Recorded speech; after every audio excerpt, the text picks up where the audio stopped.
Hello, welcome to the show. So we're a little bit earlier than anticipated, getting things set up, and price is starting to make a little bit of a move. Exciting times for GameStop. Exciting times here on the channel for the community and all GME enthusiasts. We've got a lot to cover today. So let's dive right in, break down these important points. GameStop closed yesterday above 25 bucks. Storm clouds closing in. Sort of like the final level on a video game. Looking for a bit of a boost towards the end of the week. A little small win to finish things off ahead of the shareholder meeting. That's why today's such a big day. We all cast our votes on these 5 directors. A pivotal moment shaping the future leadership of the company. And we're also going to vote on the compensation of the executive officers to ensure that those leaders' goals are aligned with our own. Their performance, our expectations, all aligned into our goals. Let's not overlook the vote on the audit appointment of Deloitte and Touche as the new accounting firm. Upgrading our team there with some top tier talent ready to tackle any financial challenges that come our way. Let's not forget about our favourite financial feline strategist, Roaring Kitty. His option contracts were due to expire on June the 21st, but today, June the 12th, we might have seen some strategic 13th now, June 12th there, and June the 13th now. We might have seen some strategic changes from him. Has he closed any of those contracts to open more that expire sooner or later? Could be that 14th is on his portfolio now, who knows? Maybe rolled some, exercised some, bought others further out. Suspense, it's real suspense. The crescendo of price action. We're going to cover all of this along with the open interest, including the exciting chart action throughout the day. So if you're here for detailed analysis or community vibes or even just the thrill of the unknown, then we've got something for everybody. Hit that like button, tell your friends we're on already, share it on your social media accounts, and we'll add a little bit of humor to the journey. I was telling Coco earlier on what we were up to. You know, I was like, hey Coco, hey buddy, we're going to vote on the director's compensations today, watching some major action on price. I'm going to check in with Rowan Kitty's options, and he didn't understand a word I was saying. Just looking for belly rubs. And then, you know, how the cats love your shins. He was more interested in my shins. So, I said, Coco, you're forgetting the important details here. We're a community. We believe in the power of investors. This is serious. You know, we've been through so many highs and lows, Coco. And through all of it, we stayed united, and we're still determined, because the journey isn't about where we end up. It's about the camaraderie, the learning, and the shared beliefs that we can shape the future. So take a deep breath, shake off those jitters again. No more cobwebs. Keep your eyes on the prize. Incredible days ahead of us now. 2 more important days this week.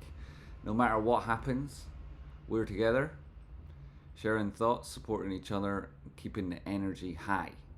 So the future is yours. It's unwritten. And together we hold the pen.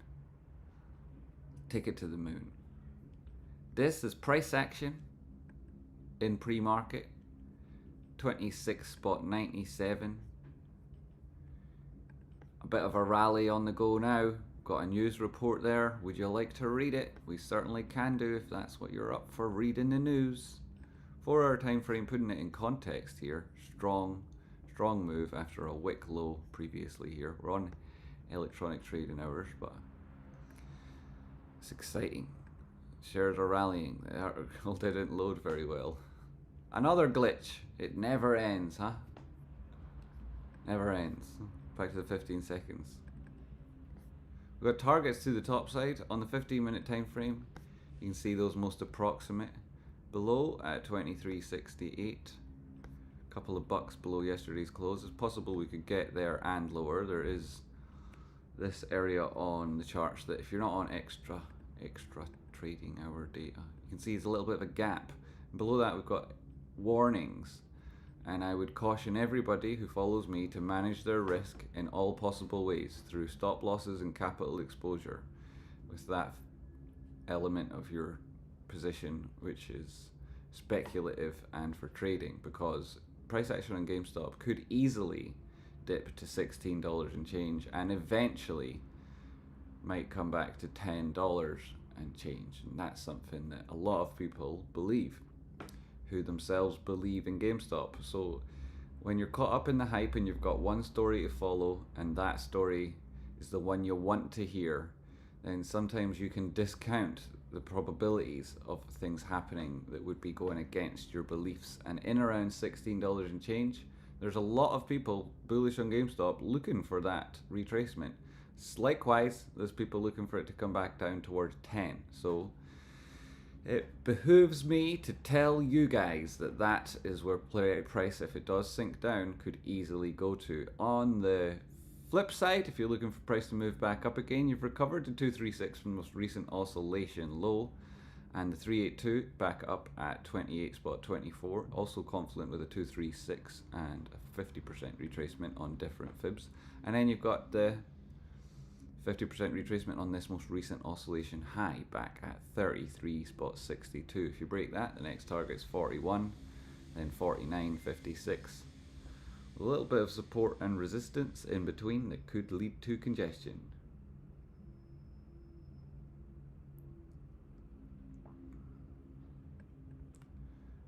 Should price break that high, then you've got other targets to look to. 56, 65, very important. You've also got to go through this downward sloping resistance, so we'll be cognizant of what that offers for our analysis. And should it be that price reaches 41.38 on Friday, then we'd be aware of the potential for that to be a weekly high. Putting that in the context of where price is now and the volatility we've seen recently, it's certainly possible it gets there across 2 days. 41 is definitely possible. Likewise, those cautionary targets below, all very possible by the end of this week. Certainly more than easily possible by the end of next. So I've just got an important email come in. I've got to do some work to get that out. It'll be 5 minutes. This is the start of price action at the start of the day on a 15-second time frame. You guys now know and can tell others who arrive that the start of the show included a really good synopsis of what we might see during the day. And if you let them know about it as they arrive, they can go and watch it themselves. It's from the very start of the show until now, which was, how long have we been streaming? We have been on for about 9 minutes. So there's 9 minutes there of information. Maybe it's 7. Certain amount of information there you can jump into, and anybody arriving late, let them know about it. Okay? I'll also post in the chat box to say that's what's happening before I get to this email.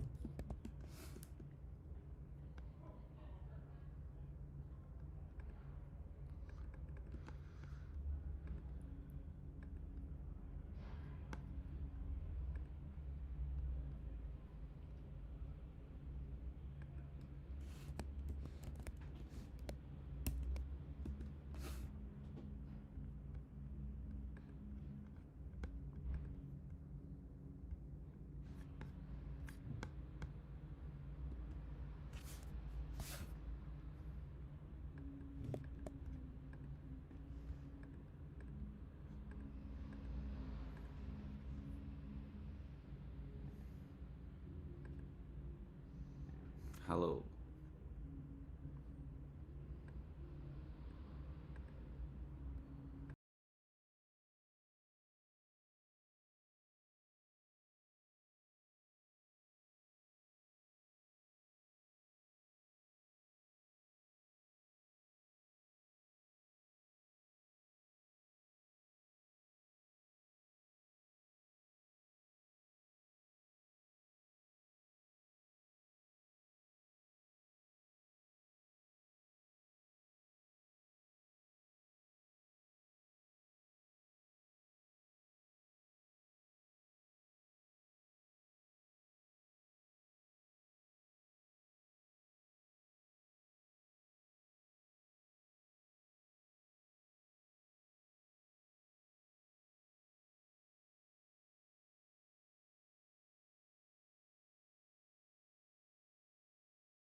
And we're back.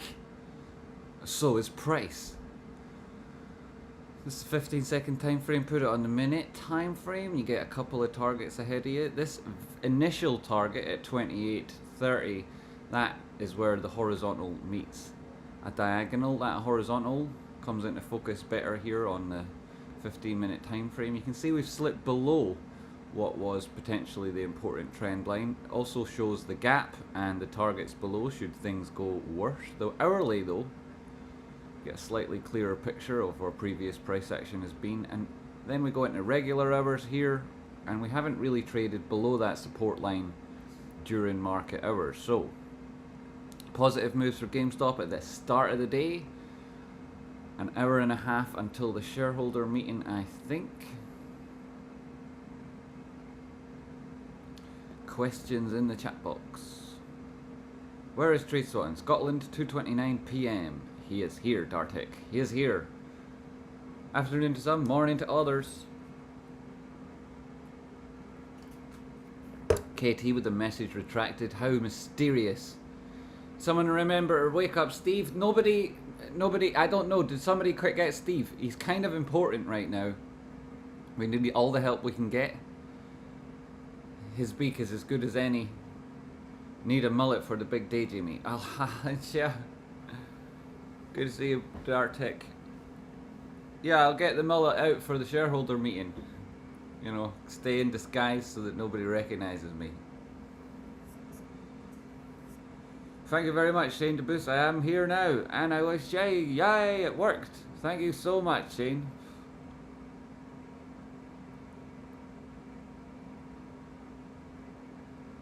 Yeah, today is the vote. Extra things, you know, might come up. There was a slight potential for that to happen. The agenda is... Oh, I saw another trace button. What did it say? That's one long email, trace boy. Yeah, well, man, it frickin' was. No joke, it was. You know, it's all has to be completely correct legally, and I have to, you know, I can't miss any targets, I can't pull any punches, because I want it to be efficient and concise, and the whole process is laborious and interminable, so I do what I can. Worked out that I've worked 56 hours before I started streaming today. 56 hours in 3 days, which, you know, leaves very little time for sleeping. I am on S&J. Great to see everybody here. Oh my goodness, somebody got... Elegy got 5 membership gifts for Island, Kevin, IK, Tim B and Abyssal. You guys are now members thanks to Elegy. Frickin' awesome. That's frickin' brilliant. I spent like my remaining disposable income on membership gifts in Rocky Outcrop stream yesterday, so if you were there, congratulations. I gave out 30 or 40 or something. We're live AF now, and prices, well, they moved. Plus 5% there. Looking at them on these tiny itsy bitsy time frames in the open markets, you can see that little gap which is being filled. Sooner the better, really. Sooner the better. You'd fill it at 25.62. Drop a line in there. It's not an important line, so we will make it obviously not important. There we go. It's now not important looking at all. Sort of line there. I have drunk 2 cups of amazing kindness coffee from KT, and then I had to go past the shop, so I picked up 2 venti caramel macchiatos, so that should be me on approximately 5, 10, 19 shots, 16 shots of coffee already. And that's what you have to do when you work this gosh darn hard. Thank God for the Ethiopians, that's what I say. Thank God for the Ethiopians.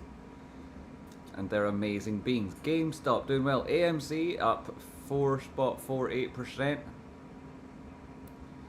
True to say, there's something going on there. Whether you like it or not, there's something going on there.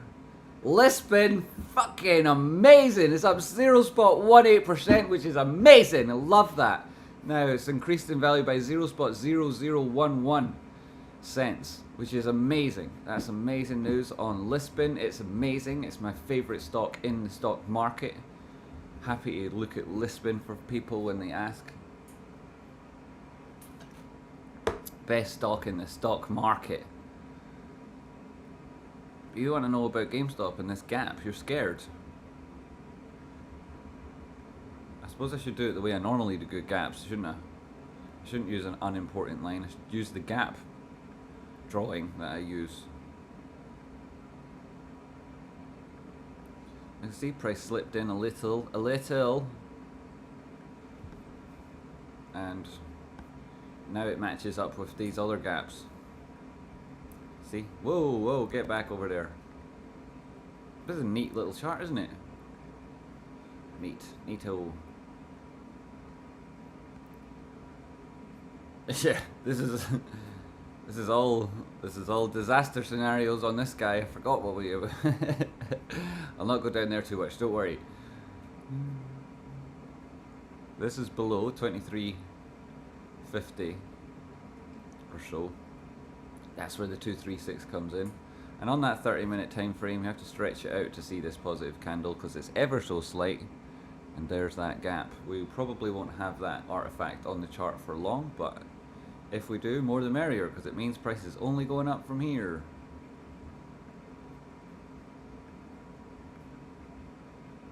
This is always the issue with these formations.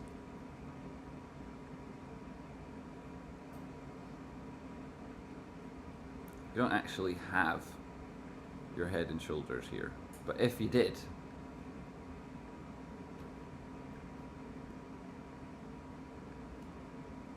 and if it broke here, holy goodness, that'd be some movie. That'd be some move, boyo.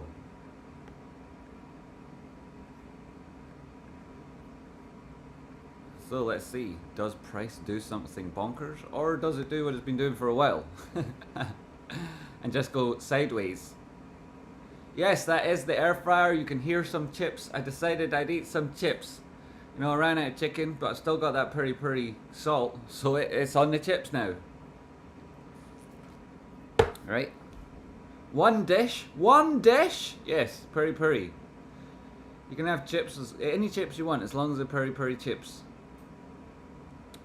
So it's really exciting to see GameStop pushing at 5% and Lipson in the green.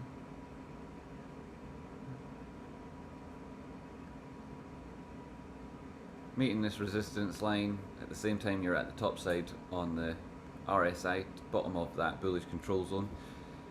Every time you see this above the center line, now bear in mind I use fibs on the logarithmic scale and I use my RSI on the logarithmic scale. Sometime I'll explain that to you. Anyway, you're back above your own moving average. You found support at that. You also managed to recover that center line on the RSI, and at the moment it looks like it wants to go on and test the top side of the bullish control zone, put in a higher high and give us a bullish moment, which could continue then with bullish momentum throughout the rest of the morning period. Opening range, first 17 minutes down, and we've already done 5%, which would mean by the end of the day you're up hundreds of percent if that keeps up. Volatility is real, friends. That range perhaps slightly less than you would anticipate from an extrapolation of the current move.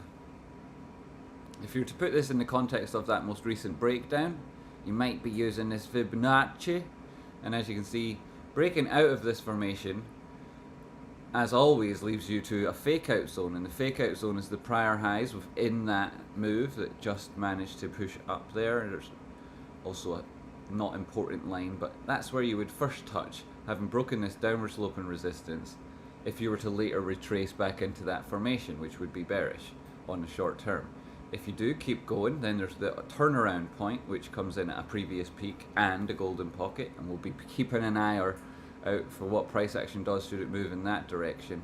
And then you have 786, which GameStop recently has been taking an awful lot of oscillations back down from that 786, so we'll keep that, and the 886, which would be very positive for GameStop to reach beyond. Measured move from the inverted head and shoulders suggests that's maybe possible. Maybe, we shall see. How is everybody today? frequently people arrive and they say, where is the entry for today on GameStop? And that's a misunderstanding of what we're doing here. You come in and you can, feel free to tell me your entry on GameStop, and then I can advise you where price might go, which would be beneficial in any process of managing your position. So if you think like, shit, I'm at $50 entry and I need to get that down so that I can manage my position better, then I can tell you where you would invest in order to bring your entry down to an area where price will later achieve, which would allow you to then take the money you put in to manage that position out again. If price continues in your intended direction, benefit as you originally intended to do so, but also have a much lower entry. Also, it gives you the opportunity to then manage your risk at your entry, and that is a miracle for somebody who's currently underwater 40, 50, 60, 70%, so those sort of things. Yo, Kevin Ha, you've got good entries there. You can manage those quite well, and there's opportunities to do so. We will get back to that. 36 average, could be that you're in the profit this week for sure. 34, Ralph, not too worried anyway. What do you think? Hodling. Yeah, these are all interesting. Obviously, you know, depending on how much capital you've got in the trade will impact how much you're able to add, and that proportion you're adding will have less of an impact on reducing your overall entry if you've already heavily invested in those positions. The alternative way of managing the trade is to enter in a separate brokerage account, whereby over 6k, a healthy position, tree tamp. If price do make the moves that we expect, you're going to do very well. And I don't mean to reveal anything you'd rather keep private, more to explain that the ethical and responsible role I play here is to help you manage positions based on your own decisions and your own value that you add. 7k, Ralph Pinto also going to be totally living it up on a yacht in the Seychelles. Buying ever since. Yo, Rock, good to see you, Rocco.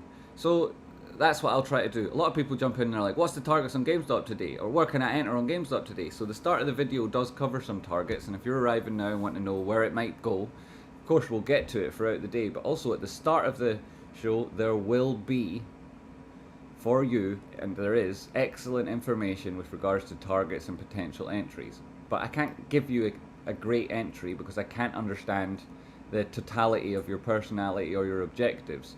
I can add value, but it's best done with a better understanding of your own objectives. So it's good to hear your entries. All good, gang. Glad to be here. Great to see you, Ralph. Appreciate everything you do for us. Love the aftermarket video.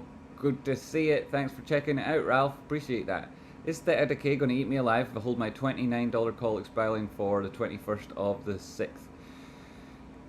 Theta will intensify on Friday again, and then subsequently on Monday, and then next Wednesday, and those would be the days that you'd most want to pay attention to that factor. There is the option to roll those contracts, and if price starts pushing to the top side and puts you in the money, then you might want to manage that position from there. If you want to roll the contracts in advance, you'd clearly want to do that when price is at its lowest point between here and now. And so you've got a risk off event, pardon me, today with the shareholder meeting. Anything could be announced. The agenda was clear and didn't include anything unbelievable, is how I would describe that. Though it didn't rule out the potential to mention things about potential mergers and acquisitions. Could be, maybe. So we'll keep our eye out for it, but the main things that are on the agenda that are being spoken about in the meeting, which is in an hour and 10 minutes, is that we all cast our votes for these 5 new directors. I mean, you don't have to vote. A lot of people abstain. Abstaining is a right, and it's part of the right to vote is the right to abstain. Shut up as if you are ready. You're such a liar.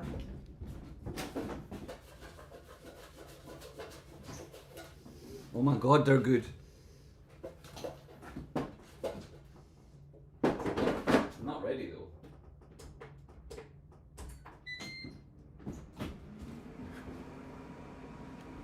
You're welcome, Mike. Mr. Mike. It's the kind of question he likes. What is the question? Price doesn't matter, it's wrong, think long term, other than squeeze possibilities, it's transforming it into the biggest black hole disruptor that markets will ever see. Long term, you're rich. Rocco, he's not wrong. I've loaded up for the potential earnings dump, 25k ready to go. Whatever way the stock goes, I'll be happy. Eamon O'Neill, you're a total legend, eh? You're Irish, right? Of course you are. Recently or slightly further back in your genetics, I imagine, but you sound incredibly Irish. It's great to see you. Absolutely love having Irish people here in the chat box. Thank you for streaming this. Was wondering how to get into this meeting. Wondering how to get in. Well, they've got it on Computer Share, and they've got it on, presumably they'll have it on the corporate website, because not everybody's in Computer Share. Fair enough.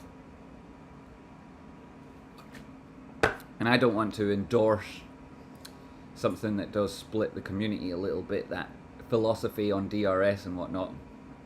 Though I can't say that I've got a problem with it, that's for sure.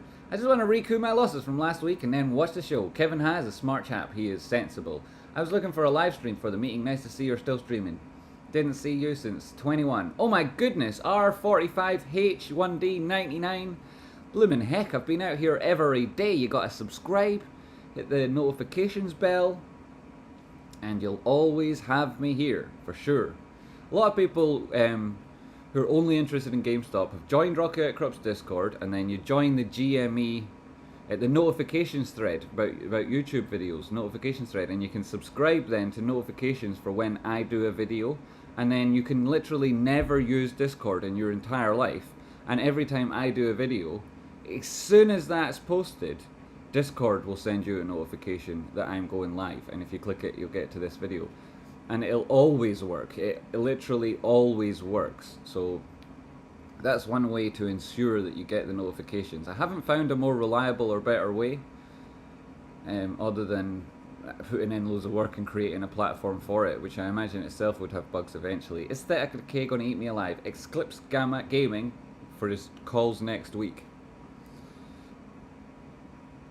Yes, well, what you want to see is the current Vega, that's the volatility.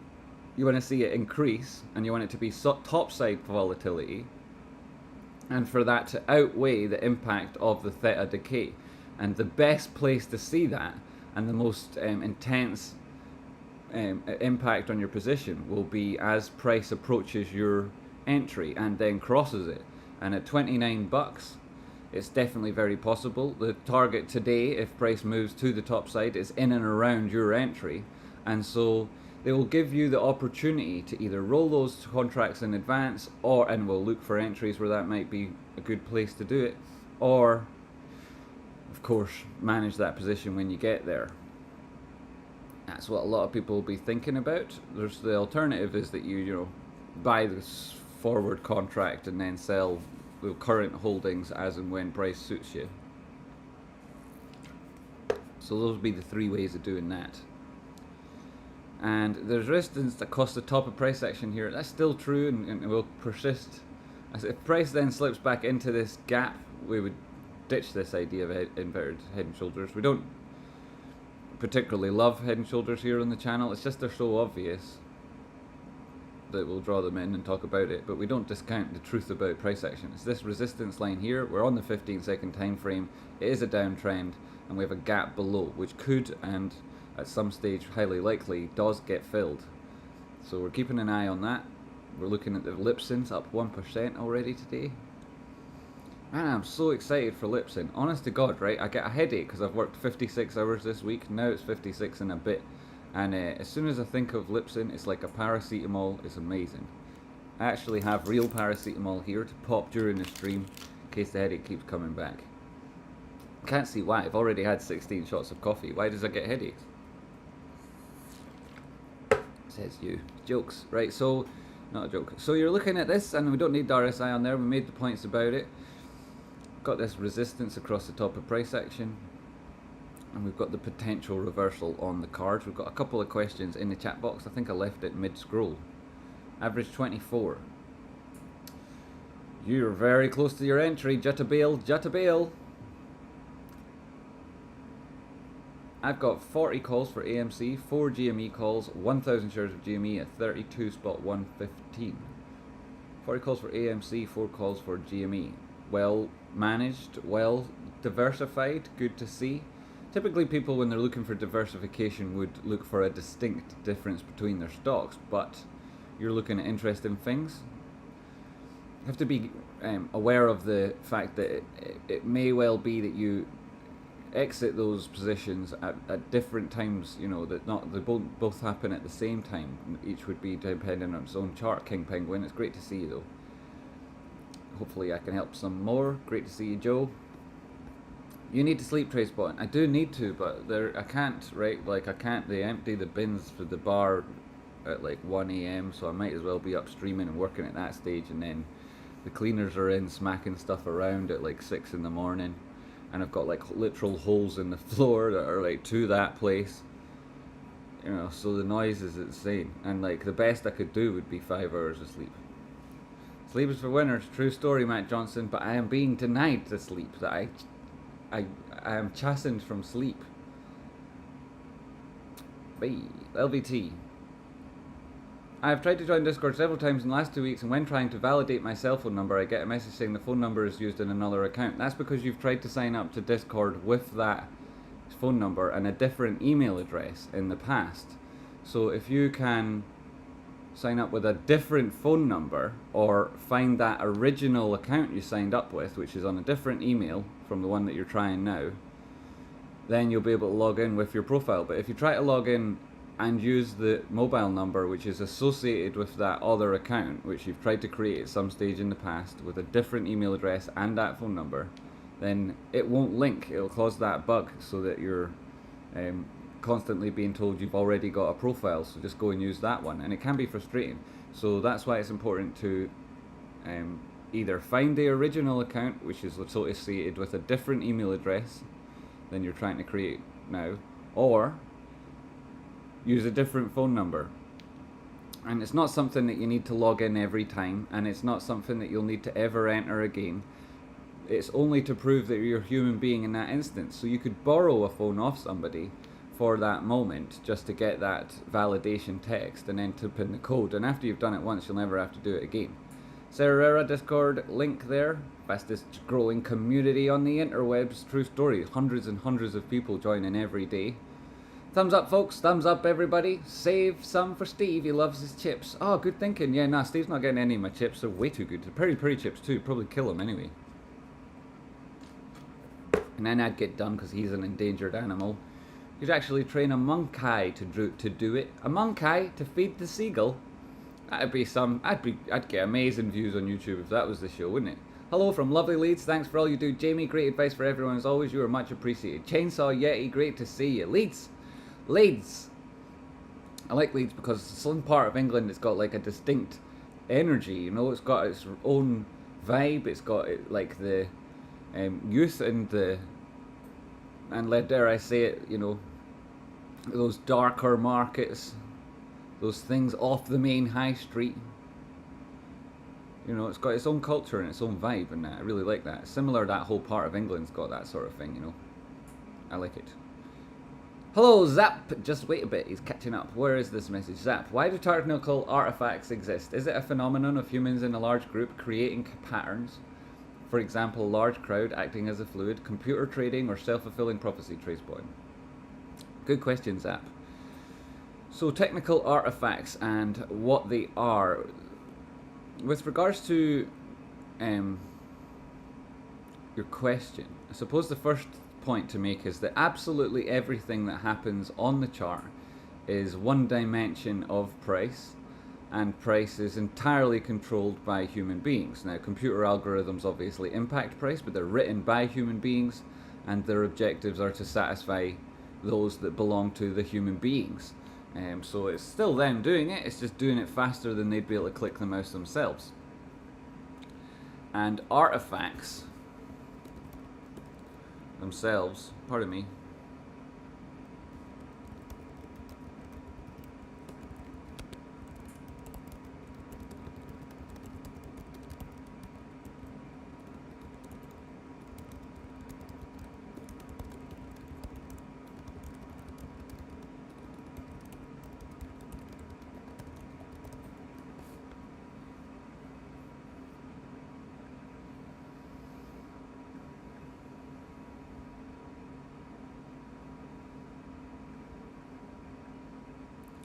2 seconds.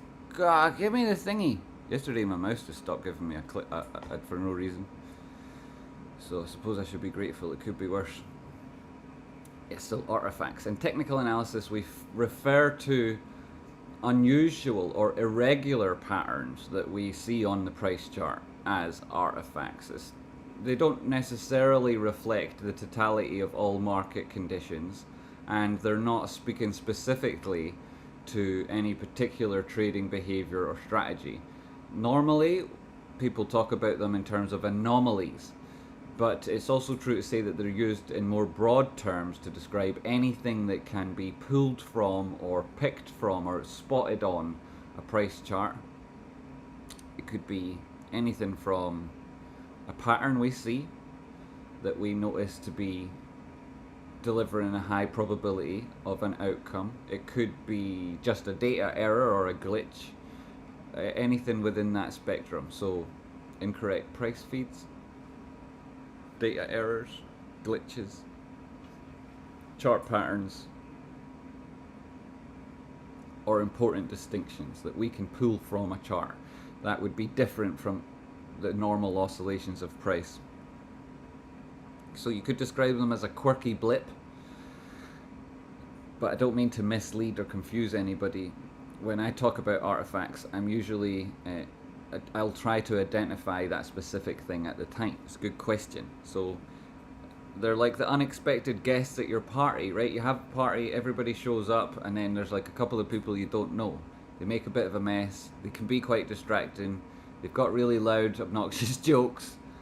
Just like those guests, that's what we would describe as these technical artifacts. They don't represent the real crowd and your intended audience or friends at the party. And it might be, so other people would describe them as like not genuine market data. It's not helpful. I personally think they're particularly helpful. I use them all every time, and I search for them desperately. I love the party crashers. So that's the way I look at them.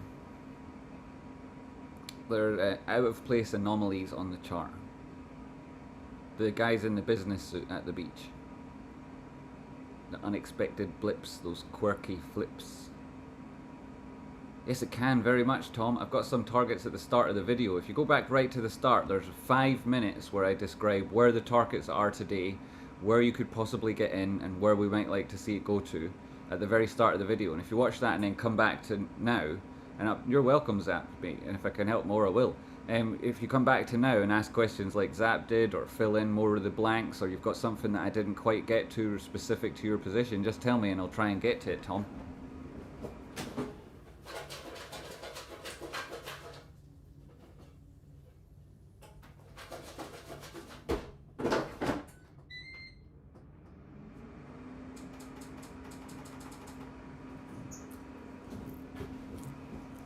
Hello, Spidey! Haha, Spidey! Yes, it is Gordon.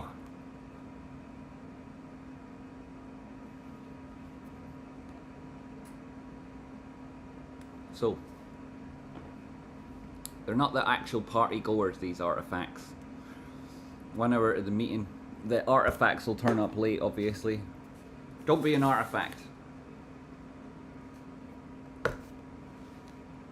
So I hope you understand that then. They're anomalies. We try to identify them. We set them aside from our typical analysis, and then we add to our overall thesis with the theory we have behind these artifacts, why they showed up, why they, you know, when we put them in the context of where and when they occurred on the chart, then we're able to derive some implications or consequences from them. We can't ever be sure what it is causing any particular thing, and we can't really look to any one trader or any one position in order to determine our thesis. Same with Roaring Kitty, same with these artifacts we see on the chart, some of the things we see on the option chain. We can take a nod from that, or a cue with regards to direction or our own philosophy on price from these things, but we can't use them for the totality of our analysis, because we know that the efficient market hypothesis is that somebody with more money will always come along and they'll want the next biggest guy's position, and they could easily go against them should they think that true value lies on the other side of price. So we can never really rely on one position or one person in order to make up our own mind about price. We have to put all of the data together, and that includes these anomalies, these quirky blips, these artifacts. Great question, Zap, great question. My calls are cooked, thanks Rue Cojones. The tribe always stick together. I guess he learned from AA how to kill the momentum. Killing the momentum! My calls are cooked! He's fried them up, thrown them on the Barbie. He got your calls, he frittered them on it. Frittered them like a banana. He pokered them, skewered them like a rotisserie chicken. And here they are, dripping all over us. Dripping all over us, RJ. Tell me about your calls. When's the expiry? What's the strike? Let's see what we can do about it. I hate to see people let their money disappear because they're upset or emotional. I'm not saying that's what you are, mate, at all. But though it's possible, and if I can help you, I will do. Though it isn't financial advice, it might be how I would handle your position and not being emotional. I could give you a good rundown on what I would do. If you'd find that helpful, I'm happy to try. Adam Mustel, are you streaming the shareholder meeting? The link isn't working for me. What link are you using? Yeah, we will be. Don't worry, we'll have it here. Yo, yo, yo! Do you know, I've never done it from ComputerShare before, and I don't want it showing any of my details in the top corner or anything like that either, so one from ComputerShare, why is it not working?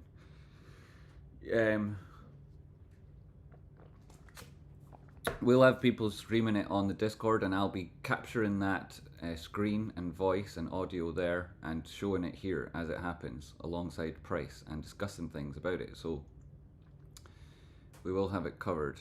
I'm not what people would call a smart man, but I knew how to buy and hold. I need a volunteer.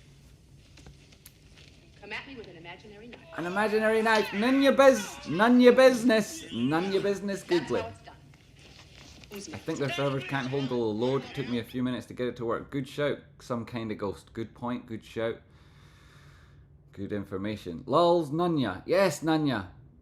Nunya, you are a smart man, but I do know how to buy and hold. I'm not what people would call a smart man. Nunya, I think you are. I think you're modest. I think that you're as smart as you need to be. You find yourself here in GameStop aligned with good people, trying to make a big difference to the world around you. What sort of smarts are you looking for, sir? They're the ones I respect. Calm down, everybody. Calm down. None of that boisterous behaviour here. The party hasn't even started yet. Great to see Cook Kitty's in a good mood. Great to see everybody. Asa, how you doing? David Green, hello. Watching all the specific ones that are like being attacked. Ghost of Cookie, thank you. $4.99. You are super welcome, Ghost of Cookie. $4.99. Yes. Boom. Thank you very much. What a great start we're having. Chris, been here 36 months. Katie, 35. Kieran, 32. And then LG got the membership gifts. Ghost of Cookie with a $5.99. Appreciate it, guys. Thanks very much. I appreciate that a lot, supporting the show. Yeah, did I cover what the agenda on the meeting is? Yes, I didn't. I forgot to say. So, is there room to talk about mergers and acquisitions? Possibly. Will Ryan Cohen be featured? Maybe. He is the first live earnings call since he was CEO, and previously would have had Matt Furlong doing that part of the job for him. The agenda notes important items. Voting on the 5, right? It's 5, isn't it? 5 new directors. So shaping the future leadership of the company is how I would describe it. And voting on the compensation of executive officers to ensure that their performance and our expectations are all aligned. That's how Ryan Cohen would describe it. And they're appointing Deloitte as the new auditing firm. The financial experts, the top tier talent of the accounting team, ready to tackle those financial challenges that face our company. And at the very bottom there, as there are on these things, is any other business. And so any other business can be anything that's come up since that meeting was scheduled, and leaves room, a little bit of mystique and mystery in that tiny little margin at the end of the sentence describing the agenda. Come at me. Nichiro, a legend. Nichiro, I learned last night, lives only a couple of, That's how it's done. only a stone's throw from the big arch, that huge arch in Saint Lisbon. David Pettigen, expecting a price drop on dull news. You're talking about Steve the Seagull again, aren't you, Devin? Price came back and closed that gap. I'd say that's it gone now. Well, I mean, I know it is because it's the wick there and there's the wick there. So whether or not price recovers back from the top side of that area, which was initially here, will be interesting. We don't need it on anymore. We'll see price, how it behaves. That was it closed. You have this downward sloping resistance line. Get back above there. You've got various areas to look to, and you would like to hold the 236, which is where we've touched on that most recent oscillation subsequent to filling the gap. So filling it, going back up, finding resistance at what was previously the opening price on the day, and then retracement of 50% of that move from the low side of the gap to the high back where price opened is where we later saw price come back down to. That's also confluent with the 236 from the grander fib at the higher most recent oscillation, and so holding that level is positive. It's a significant distance from the low, and it speaks to the potential for price to continue on. Before you reach a 382, you are interrupted by a diagonal sloping trend line, which again puts a little bit of doubt in the investor's mind, a little bit of anxiety behind the trader's click. So you have to have, obviously, a timeline. Now, that timeline can be described as short, medium, or long, but it's very difficult to quantify it in an integer that you see on your watch or the clock on the wall. So, are these entries sensible places? It would be if you expect price action to test higher. It would be terrible to enter now if we were to later see price drop down to $10. And so we would look to the strength and the power behind the price to make that determination. On the 4-hour time frame, look at the RSI and use it to describe the momentum on price. And there's a number of different things to look to. This is actually borrowing from a different timeline, which might be important later, but I suppose I could just draw it again, right? So don't need it right now. And you might talk about the potential here, which speaks to a bullish profile on momentum, the fact that it held the top side of the bearish control zone, then it started putting in higher highs on the RSI, and it's resting above the center line. So those three things taken together could be said to describe a bullish profile on the RSI, and we're taking that as a proxy for our momentum. Pardon me. If you combine that with what we've seen on price action, you have these higher highs. The initial thrust up, that was perhaps looks, and people would say, then are you divergent because of that move? Well, the price hasn't gone higher in these most recent oscillations. Isn't divergent because you've got this higher high on the RSI, and subsequently you've held that bullish profile. So the fact that this is a lower high isn't bearish. The fact that it comes with higher lows is bullish. And then when you look to the momentum profile, you would say, well, I'm leaning bullish because of that inflection, and then you would be thinking, do we reach to the top side? And then that's this two-touch trend line. Does it get a third and rejection? Does it get a third and then congestion, which would speak to consolidation at resistance, which is the sort of thing that Rocky would describe as filling up the spaceship ahead of takeoff. Now, all of the things we're talking about here are live within and are born in the world of technical analysis. So even this price chart, the visualization of price, that is technical analysis. It was invented in Japan in order to track the trade of rice. And so when people say technical analysis doesn't work, what they really want, that the purest expression of that is that someone who doesn't even look at a chart. So to take that utility and tool of a price chart that little step further and apply more rules and behaviors to derive some probable outcomes isn't all that bonkers when you think about it, right? It really isn't. So price now at that resistance on these tiny time frames, doing a good job, having exceeded the top side of the previous gap, found support at that area and getting that consolidation at resistance now. If it does manage to push higher from this, then you've got these targets to the top side. A fake out would be $27. Didn't manage to exceed that by any significant distance and came back, then it could well fall within this formation again, and that would overall be bearish. Wouldn't change our long-term perspective, but on the short term, we'd maybe be more cautious. And so there's this conflict, I suppose, with people looking to manage positions they're already in. Do they add to something underwater?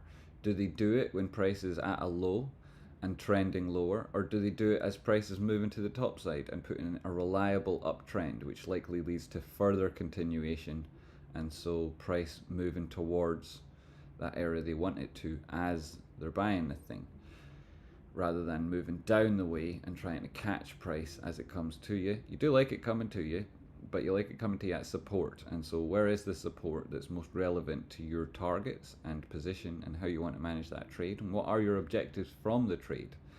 If you're looking to hold this thing forever and you don't mind about any short term or even medium term oscillation lower that might take you underwater, then maybe you'd be happy to enter anywhere at any support level, and it would be a time weighted purchase, so you'd just be looking to do it on that day when price reached support as it was shown on that same day.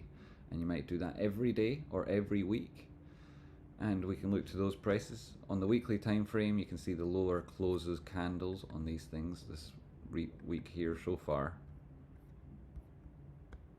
has come and tested a long-term support line in around $23, $22.99 maybe.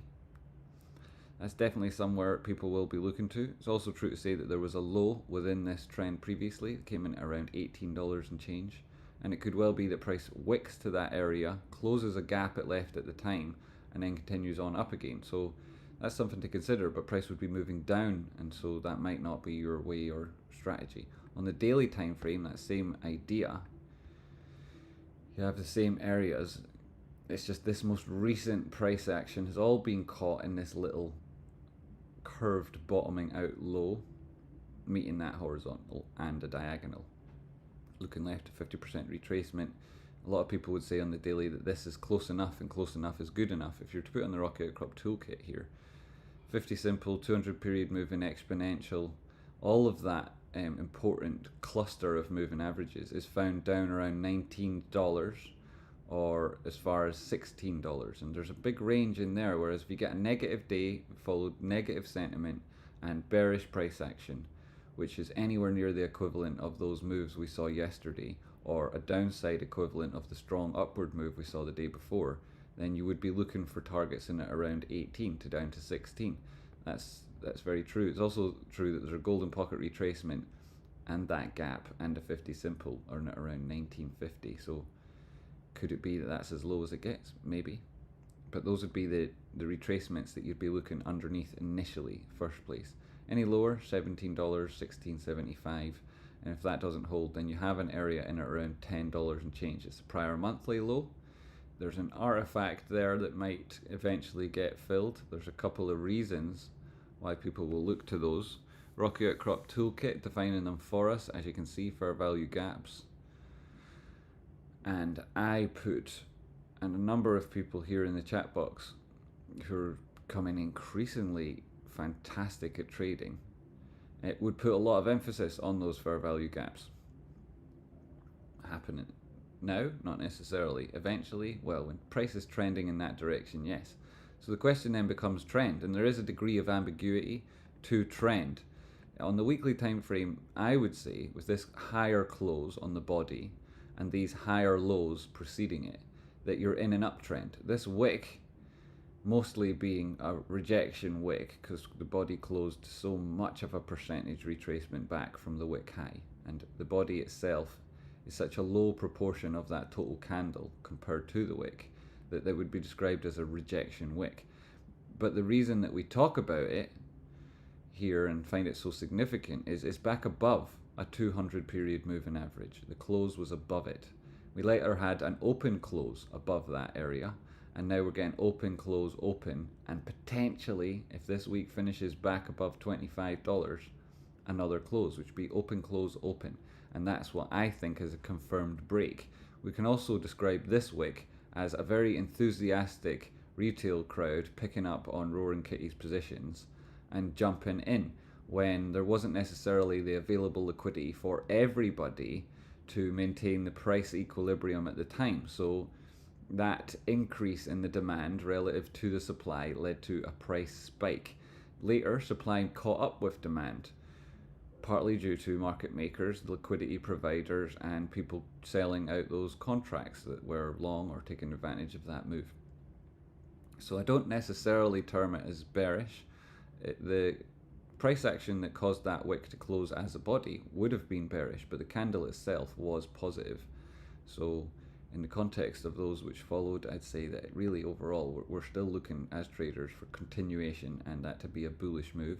Down back to the daily time frame with the bullish momentum on the oscillator and price holding that 50% retracement, it may well be then that your best entry is the next time price touches either a 50 simple period moving average or a 200 period moving average, because on that touch it likely bounces, and it would be very unusual for this daily time frame for price to break that level on the first pass, especially with that first pass being so far away from your R now, and those important moving averages currently clustered, tracing towards a golden pocket. Brandon C, super chat $9.99. Thank you so much, Brandon C. Appreciate it. Merrick, 25 months. Boom. Brandon C, super chat $9.99 there as well. Brilliant. Legend. What did you say, Brandon? 1123 GME shares at 31.50, but new options have June 14th calls. That's tomorrow at 28.55, 29.50, 32, 33, 45, and 60. Any thoughts on strategy on selling the June 14th options to get out of that position? Thanks. Yes, Brandon. Lots of thoughts there. Initially, your new options, but you've got strikes at 28, 29, 32, 35, 45, and 60. That's 6 different strike prices. So it's a very bullish spread you've got on the go there. Depending on the volume of contracts you're buying, it's in an hour, David. Depending on half an hour now. Depending on the volume of those contracts you're buying, I'd say, whoa, hold your horses a little bit, okay?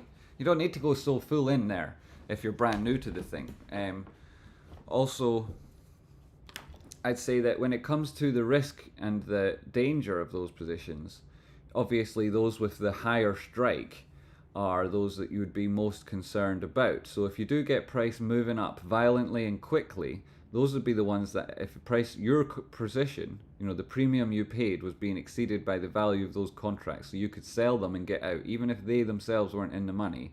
I'd be cautious and I'd take a conservative approach to my position. So I would look to close those at the highest strikes if they were getting into the money. Definitely, only got hours left before they expire, a day and a bit.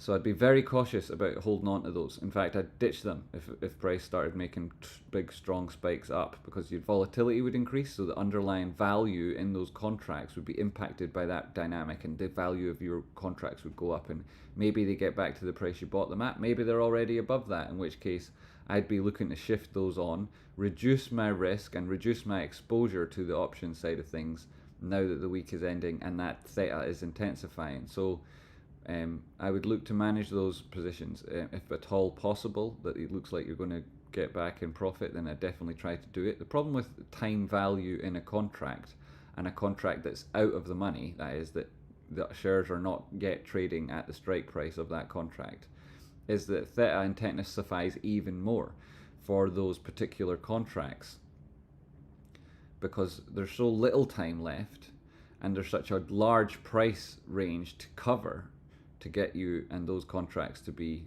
in the money, means that there's even less likelihood that they'll make it than the closer price, right?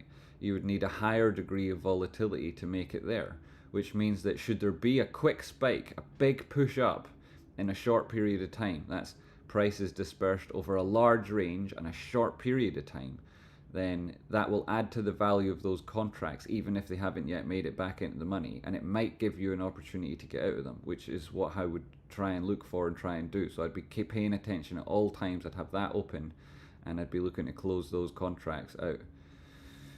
Alternatively, with price being so much lower now than that strike, you could roll those contracts to next month or to August. Well, it'll be a cost there because you'll have to pay for the theta, the time value in those further dated calls. You'd have to pay for it, but you wouldn't lose the value you've got in those contracts that you're holding at the minute. And a lot of people would roll those contracts. It takes a degree of investment then. You have to pay more to do that.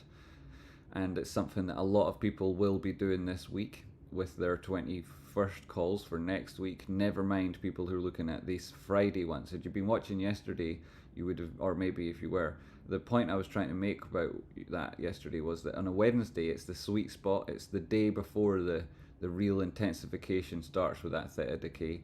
And it's when a lot of experienced option traders manage their positions, is on a Wednesday. So bear that in mind in future, and anybody watching along, top tip for you guys, hit the like button. So that's what I would say, Brandon. With regards to those strikes, it may well be that if you see a positive move today in price and we have an event, a risky event, which will cause a lot of traders to be risk off, chilling, watching, earning every day, TradeSpotting. Good to see you, Moonwill. Moonwill, I can't see that name exactly. I'll go to the chat box in a second. I'm just here looking at Brandon's message. What was I saying? Yes, so if price does make a spike up today, which could well happen, then I'd manage those longer term positions, those higher strike positions by ditching them. With regards to the 28 spot 5, 29 spot 5, those ones, you may well end up in the money on those, and then in which case I'd also ditch them. Because that's, at the end of today, tomorrow, the time value disappears. And the value of those contracts might not satisfy your objectives, and they would be causing you a degree of anxiety. Presumably you bought them a while ago, and so that's how I would manage those. The ones in the middle there, the 32, 33, and 45, they're going to be tough. To give you a strategy for. It'll very much come down to your own decision making there. If we're looking at the open interest for that expiry that you're talking about, 25, you're already at that, right? 26.54. These guys are in the money. The max pain is 27.50, just below your first contracts and below these higher nodes on price. 30, very important. 35, less so. It's less than the 25. It's not really significant with regards to the overall open interest profile. There's a huge node, that means lots of volume on that exact contract here at $40, the call side at the $40 strike for the expiry tomorrow. It's huge node there, so lots of volume. But it's not the highest. The highest open interest call strike,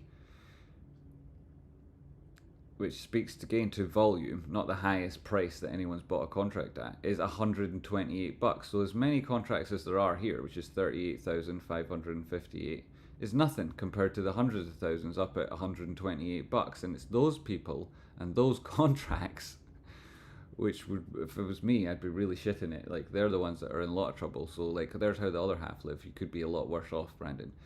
Does it mean the price is going to get to 40? Not necessarily. Does it mean it's going to get to 128? I mean, in my dreams it gets there. In my dreams, in all our dreams, that happens. It's not going to happen. But if it did, yeah, fantastic. I'd be the last person complaining. But there's literally nothing useful about that data. That $128 strike in the node up there, so I wouldn't be putting too much expectation on that side of the thing, or that top of a side of the open interest with regards to my own trading or helping you do yours, Brandon, pardon me. So this is what you're looking to, and it's true to say that once price gets to $30, all of these contracts are going to want to close. Not all of them, some of them will exercise, but an awful lot of them will want to close, Brandon. And that closing process will mean that they have to sell shares because they're long. And each one of these contracts is 100, and there's 29,000 of them. So that's an awful lot of shares being sold as price moves through 30. And so if your contracts look like they're making their way into the money as price gets to that area, even ahead of that, if it looks like you're profitable on the trade, I would ditch them.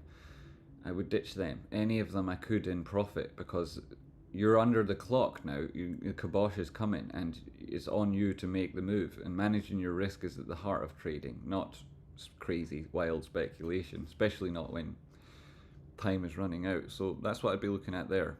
I hope that's helpful, Brandon. Yes, 6% now. Nice to see. Great moves up there, back above $27. GameStop making those moves to the top side now. Turning drawings back on and putting that in context, we've come up to that first area we suspected could be a fake out. It is a horizontal, as if I need it to be doing that to me. Is that a horizontal?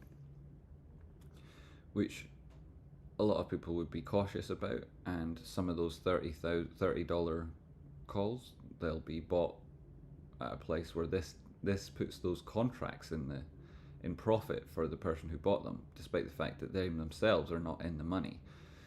And so we see a little bit of selling pressure coming in at that level.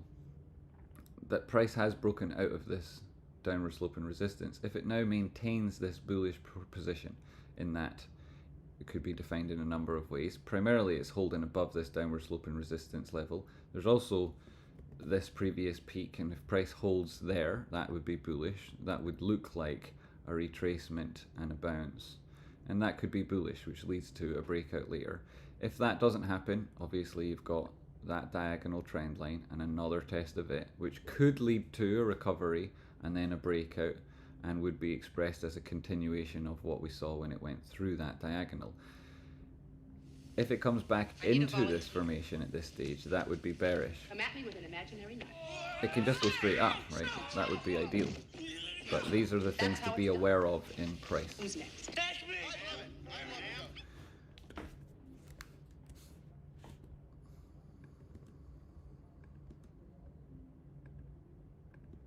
But it's the horizontals that matter. And so really this was just for illustrative purposes and to, hype us all up about this inverted head and shoulders, which itself is a bit daft. If it plays out, Brandon will be happy. It'll sort your contracts out to a large degree and hopefully make it so that you can manage your position and either roll or cash it in. As with regards to would you use them to exercise, well, if that was your intention, it's cheaper to exercise instead by buying shares at the current price on the open market, as opposed to using that option contract, which gives you the right but not obligation to do it at a higher price, right? Because everyone will give you the right to do that right now. So that's what I'd be looking at there. What else came in? BMJ Shadow, $30. Can I get a Eli 5 Bitcoin rundown? We can have a quick look at Bitcoin shortly. I'll see how price action responds here to this particular TA though in the short term on GameStop. And then I will quickly have up but I have got now 884 viewers, which is the third largest I've ever had on the stream in 4.5 years. So I can't go off topic yet, but I will get to it, BMJ, I promise. I'll tell you the Bitcoin's at 67,500, but you knew that yourself, didn't you? Knew that yourself. Updates there on the current price on Lisbon from KT in chat box, which is obviously helpful. He's calling out the bargains. I think he's on bargain watch today. What's that coming in? Google Plexinair 36 months Luke Spears. Capo, eh? There's only 2 of them. World class charting and analysis from King Jamie. Hit the like, Doomslayers. Yes, do please hit the like button. 933 viewers. Holy shit. Thanks so much for watching. If you guys hit the like button, that would be the most likes I'd ever had. If everybody here hit the like button, that'd be the most likes I'd ever had. Google Plexinair. Homie and Rocky Outcrop changed my life via trading for the better. Rispin to the wizard. Google Plexinair. Couldn't have happened to a nicer person. I appreciate you a lot, mate. Good to see it's working out for you. Be like Googleplexionaire. Let Rocky and I, he's my brother, he also does this on the daily over on his Discord and on weekly amazing YouTube videos about Bitcoin. He is Rocky Outcrop, and together we've changed Googleplexionaire's life, and we'll do the same for you. And he'll chip in too. So will everyone. I say he, but you know, it could be anything. Could be a he, could be a she. It's got none of your business. That's why his name is as it is. Hers game, like I say, 5.5% on GameStop. Quickly look at Bitcoin. There's it doing that similar move, inverted head and shoulders, reaching back to a level of resistance. There is obviously a horizontal level that runs across here, but I wouldn't say it's the be all and end all because it wasn't previous support. It was mostly just resistance on the way down. And this move, having broken through the downward sloping resistance here, is on the way to find resistance. And that resistance is either where it is at the minute, at that top side. If you break through, these are your targets. I would also be cognizant of the fact that you could just be doing an 886 oscillation because that previous one was slightly lower than the last. And if you go through it at an angle, then it may well be that price meets that diagonal and that horizontal at the same time. Back to GameStop, and I will check in with Bitcoin again, but that's like the immediate information to be aware of on that Bitcoin chart as it opened up in front of me. Now we've zoomed in a little bit, and if you want me to zoom out again so that you can get a greater picture of what's going on, I'm happy to do that. Here we get the granular detail on price movements, and we've got 20 minutes ahead of this shareholder meeting. If anybody is anticipating big news being announced at it, then this would be the time they'd be executing those trades in advance. It would have an impact on price if it starts pushing higher during the meeting. That would be exciting, would be addicting, would be very tempting to hold positions to see what keep happening. But if you're like Brandon and you've got an expiry coming up tomorrow, then that's a luxury that you don't have, and it would be reprobate, it would be degenerate behavior to hold on to contracts that could expire worthless if you had a chance to get out of them, roll them, or just get out of them and then take your time to decide what comes next. And I'll help you do the best I can to pick better suitable contracts for you. Can't be financial advice, but I'll hear your situation, I'll listen to what your goals are, and I'll try and tell you what I would do in your position. That's how it's done. That is how it's done. What happened? 20 bucks, GME, Lipson, and money. Do you like that? GME, Lipson, and money. I love that. I love all those things. They shared that meme in Discord earlier today. It was like BJ's Sweets and Tobacco, and it was like, wow, you normally don't get all three in the one location. Obviously, it was BJ's shop. And when I first read it, I was like BMJ, and I was just woken up, so I was like, is this BMJ's shop? What's going on? Someone sharing this because it's got his name. And then I noticed, no, it's straight up BJ's Sweets and Tobacco, all in one shop. Yeah, I love that, BMJ. You legend. Sean Hawkins became a member. Welcome to the members club, Sean. Great to have you, sir. I appreciate you a lot, mate. And here is this little oscillation, a little bit of a higher low there. You could draw a trend line across price action here. I'm not sure if I would include this node, but we'll go with it anyway because it gives us the three touches. Aye, you're still looking to come lower if that's the case. Aye, let's just ignore it then. Sorry, we just went through this guy. We'll just ignore that. Yes, and we could see price action come back down, test this 26.47. That's definitely possible ahead of the meeting. I wouldn't look at the you know, some people would draw this and they'd point out that this is a wedge and then it had a measured move, and that measured move from where it broke out has already happened, right? So I wouldn't bother, like now that I've just done it all. What am I talking about? I wouldn't bother doing that, and then I did it all. I wouldn't be able to use it for my analysis. This is just another oscillation. Yes, man. Yes, man. Yes. Yeah, so we need to see price push slightly higher now. So we're doing it for Brandon. This is for Brandon. Come on, price action. So we're on the 15-second time frame. We've got 17 minutes ahead of that meeting. I expect that the good folks on Discord are setting us all up with a link, and we'll be able to view and listen into what's going on there. Exciting moves on price. Great to see everybody in the chat box. Hit that like button, I appreciate it. So you're looking left, and why are these fake out zones? Well, you've got this downward sloping diagonal. Price haven't gone through that. It's very bullish. It reflects well on where you came from, this potential inverted head and shoulders, which is taking on a lot of credibility as we see price make these moves to the top side.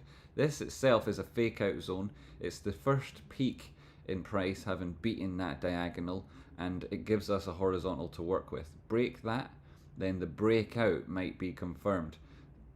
Otherwise, you're looking for it to come back and test the breakout area, either the diagonal itself or that horizontal where it departed from the formation, which is here in at around 26.42.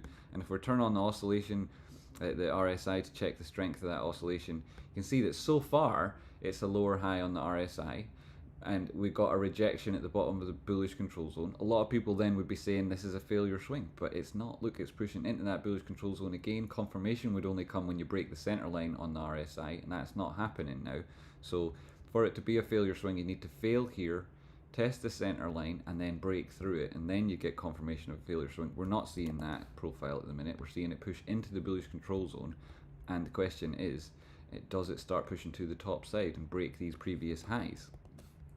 At which point you would definitely, or even if it persists in the bullish control zone, it doesn't even have to push higher itself. Yes, you're getting that break on price action here. So now this was previous resistance at $27 and change. We also had previous resistance in and around that oscillation low. So if you find support now, it'd be a confirmation of resistance is now support, and that'd be happening in sequence at every level of previous resistance, which would speak to targeting the next high. The intermittent high, I mean, maybe you're looking at the body closes and this wick, which you've already got once, and the RSI hasn't yet done that, either persisted in the bullish control zone or pushed higher, so yet to be decided if this is support. But if it does break up, then you're looking to break 27.37. If that happens, the next target is 27.82, which is a golden pocket on this fib, and I'll show you on the 1 minute time frame what that means. It means it's made an oscillation to the golden pocket, more than 50% recovery from the breakdown of the previous high, and you'd need to get more than 50% if you were going to ultimately get 100. And so looking to that test of 50 is something both bulls and bears do. The bears, they know that it's better for them if they enter at a 50% retracement than trying to catch the knife and continue a trend and jump on a moving train. They'd rather that price came back up a little bit and then failed. So they're looking for that level. Bulls, they're looking for price to demonstrate strength so that they can keep on entering in a series of bullish oscillations and buy all the dips. And the way they would judge that strength is not at the timing of the dip itself in exclusively, but instead you would measure it alongside the test of resistance and how good was that, how strong was that move towards there, and what was the artifacts on the chart at the time. Did it suggest any extra information we can use? Apparently today also my red headband. Google Plexinaire, it's your red headband day for you, sir. There is price moving towards that golden pocket. Is there anything we can't do? No, there isn't. High quality education? Yo, thanks Jimmy. You're welcome, Tree Sway. Welcome, William James. Hello host, GME lead, follow or get out of the way. That is a very good way of putting it. Hit like and I'll send you $5 trillion. That's a top offer there from Rocky Outcrop, and he never lies, so you're very lucky. Thanks very much for watching. Great to see you, Rocky. Rocky Outcrop is my brother. He runs a show on YouTube where his take on Bitcoin is even more accurate than my take on GameStop. So if you're into crypto, and specifically if you're into cryptocurrency, the best recommendation and the best value I can give you today is to click on his name, go to his channel, hit subscribe, and watch the clip that he put out yesterday about Bitcoin, which is absolutely fantastic. But in here, at the moment, you've got GameStop touching the top side of the golden pocket. There's 12 minutes to the shareholder meeting. This is the start of a potential great move, and this is the test that we're talking about. What's the strength of price at this area? Well, absolutely nothing to worry about with regards to momentum on these 1 minute time frame, where you've got a higher high on your indicator, you're holding your own moving average, and you're in the bullish control zone. That's absolutely spectacular to see that alongside an oscillation high. It means there's no worries about it. And now a lot of people will be looking for this to break. They'll buy on the break. Other people will be looking for a retracement to 27.12. That's the previous area of resistance, which we saw here. It's why price slowed at that area when it got to it the next time. And should price return from above now, having previously approached it from underneath once, underneath twice, and then from above on the third occasion, you would most certainly look for that to bounce. It's where shorts will be closing, that means they'll have to buy long. It's where longs will be opening, either to open, buy to open long, or be adding to their position. It's a lot of volume entering at these areas, and it's why you quickly get boosts from them. Price action up 8.54% today. Obviously it's been higher on this oscillation, up to 27.90 something. That's absolutely fantastic from GameStop. At this particular moment in time, on the 1 minute time frame, it's very, very bullish. Up to the 15 minute, and you can see that you're still just trying to climb out of the bearish control zone. You have managed to get back above your own moving average. You found support at a long-term trend line. Price also finding support at that area, and while the drawings do make it slightly hard to see what's going on, it's now approaching this level, this downward sloping resistance. So back to the 15-second time frame, we can see that there's an important diagonal on the charts. Price has managed to exceed that, pushing back towards its previous body close. The RSI itself has given us a little bit of a warning sign now, so it may well be that after this rejection of this resistance, you're looking for a test of support. It's either at the previous oscillation low, 27.55, where it is there testing, or it's back at that area we spoke about, slightly lower, still back above 27. And all of these volatile spikes add to the vega on an options contract and make it so that you can manage that position. It will add to the premium that's available there if you sell that contract, and make it so that you're self-branding. You're getting an opportunity now for those lower strike calls and being able to manage that position. These oscillations here won't have a drastic impact on the structure or formations that we're seeing from price, but every little oscillation can have a big impact on the liquidity available for any one particular option contract, which means that having an order in on the books when you're in profit there, or for when price delivers that for you, is wise and advisable, so that you can take advantage of market orders that come in and snatch those orders away, rather than try to join the crowd at that moment in time. So here you're getting that oscillation back down. We fully expect it to bounce if it should test $27 and change. It's on the road to that area now. It doesn't have to get all the way there, but you can't be buying it in between. It's a no trade zone. If you watched Rocky Outcrop's video, the live video yesterday, he explained that concept really well. There's some places you just don't buy, and the chart will tell you where they are. And here you go, you've now got the opportunity. You're getting the bounce. Let's see if it persists. This is the zone. As you can see, price action, a little bit of congestion there when it went through it, so the exact area less important than the overall response over the next couple of minutes. Bouncing once, let's see if it holds and pushes higher. It's 15 second, you get more granular detail on the 5 second, and there's enough liquidity and action to drop down and look at it on those 5 seconds and get a closer picture of that potential bounce on price. Here it is now, doing its business as we've got 8 minutes left to the shareholder meeting. Some people will be worried about this, but if you look at the RSI, you can see it's come all the way down to as low as it's likely to get, which is offering up a strong opportunity for people. It's recovered its own moving average. It's out of the bearish control zone. It's back testing that 50% line. As I say, I've got those fibs and that RSI both on logarithmic, so it's even better than it looks. And if it manages to make it back above that center line, it's even better still. We could get really in amongst it now and add to the potential data that we can use here with a 236 at 27.25. Price above there, but testing that area, quite hard test now. If it pulls up, you'll be looking for a 382. If it breaks that, you would say that this oscillation might not just be price putting in a high and then ultimately putting in a series of lower highs.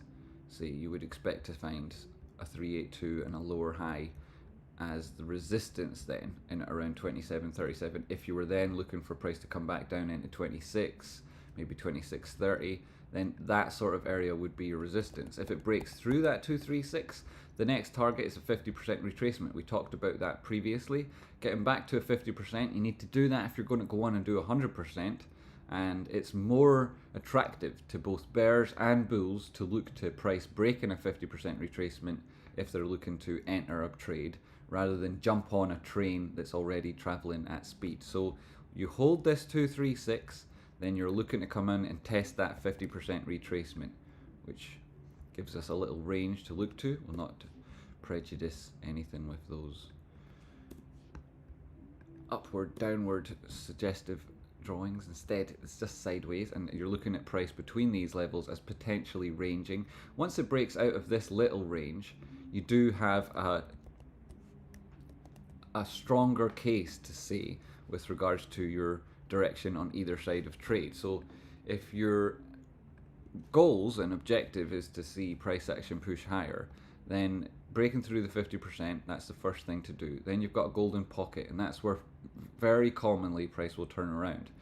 You would then put less emphasis on the significance of finding resistance at a 786 than you might do at a golden pocket, or likewise than you would do an 886. So I don't typically pay much attention to it in the greater context of my trading. But here's price testing that 236 again. But if it is that price moves higher, and it has very commonly found some sort of interest at a 786 on GameStop on this particular oscillation, especially on these lower term time frames where every oscillation is measured, then it may well be that you pay some attention there. But I'm looking at the 886. Boom. What does that mean? Madrigia, 25 bucks. Thank you so much. Your impromptu TA is just amazing. Thank you so much, Madrigia. I benefit from years and years of experience teaching people, so I'm very lucky to be able to articulate my thoughts as I see them on the charts and do that live TA. It shouldn't be intimidating. I don't mean it to be. It's only supposed to be helpful, handy, and useful to you. I see I've got 2,270 people watching live, and I'm about to pee my pants. That's ridiculous. GameStop's broken that 236, so that's annoying. It's also lower than this previous low. That's annoying. You can see that all of this in the context of the breakout. We talked about it beforehand. Coming back to test these areas is not completely insignificant. The low here, where it tested it before, this area is the oscillation high and the fake out, and that's why you're looking to get a bounce here. If this all fails, then you'd be looking at another test of that breakout zone, the horizontal and the diagonal. You can see on the y-axis that price did make that dip when it would be necessary for it to have done so should price be meeting this diagonal and this horizontal where they themselves intersect, and there's a strong magnet effect from lines crossing like that. The fact that price then found support at a previous level of support, which was interesting, you know, this is support like we had drawn out before, it was resistance, and then you had a number of areas of resistance and touches to it before. That's why you're getting that first bounce again at this area. I wouldn't say that 50% retracement is not enough. I'd say that it's a very strong case to get the bounce here. And price, also looking at the RSI, back below the center line, that's not fantastic, but then we're on the 5-second time frame. The profile hasn't changed on the higher momentum measurement. Again, you're at that level looking for support. If it doesn't hold, it's clear that you'll be coming to test the horizontal previously important in, why have I not got that drawn?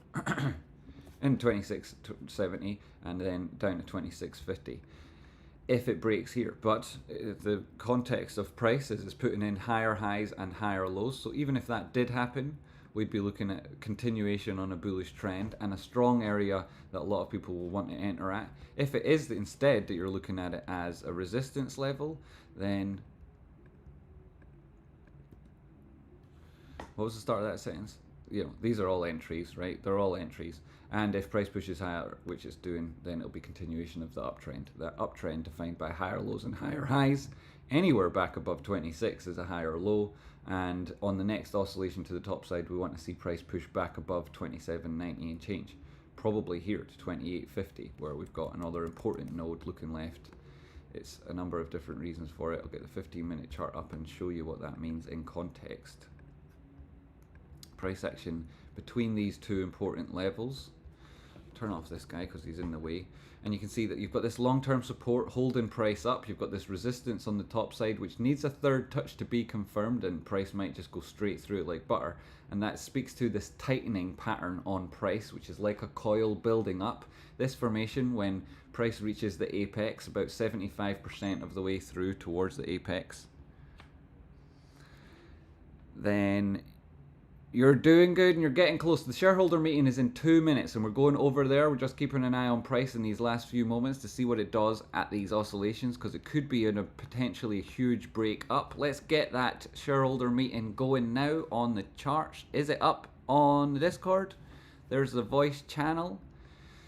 Here's me jumping into it. There's 1, 2, 3, 4 people. Vic Vince, Ollie, and Fred Bolt. Somebody share your screen and get that on the go now. Yo. We can't get in on the stream. It's just spinning. It's loading, wheels. loading and loading. Yeah. No worries. Loading. Keep it loading. It'll load up in a few minutes. I hope so. Everybody jumping in there. Great to see you on the Discord. That's the Discord. You can join in for free using that link just underneath the chat box there. I'll keep it here over on the side. Good one, guys. Good one, guys. Hello. Welcome. Lots of people jumping in there. As you can see, very popular Discord. Everybody's welcome. And these guys loading up the stream. Anybody who has it, chuck it on, share your screen. We'll be grateful to see it. Price as it happens, last minute before it goes. Holding that support level. This is a positive formation. You got the targets all drawn out. We've covered that well. Here's a 1 minute time frame. Keep the artifacts on the chart, drag it to the side so that everybody can see it and the Discord at the same time. Make me a little smaller. There's a lot of stuff on the screen now, don't want to make it too confusing. Hello. And I'll make that bigger as and when we see it. Traceborn, how do you rate Tunnoc's caramel wafers out of 10? 20. They're 20. The world needs to know about Tunnoc's caramel wafers. Hit the like button there, everybody. 4,282 viewers. Holy shit. Holy sugars. I suppose that speaks to the technical difficulties that a lot of people watching along will be having in terms of getting up that shareholder meeting. More viewers, more hype, better for GameStop. Let's pump this energy in the room. Big time. You've earned a new fan. Thank you very much, Pioneer Gaming. I appreciate you. Your strong friendship building there. You like Tunnoc's tea cakes? I love Tunnoc's tea cakes. We love the caramel wafers. Wafers even more probably. What if they shut the link to stop us? Would they do such a thing? Each and every one of you. They will be Whoa. leaving with Discord's absolutely packed. absolutely, but only if you act. I hear it. That's the earnings call. Who's got it? Share your screen. Holy God, look at Sundog, yo, share your screen, man. Slumdog's got it. Good on you, Slumdog. Where is this? There's so many people I can't see the screen that's being shared. Never seen it like this before. Anyone got the screen up there?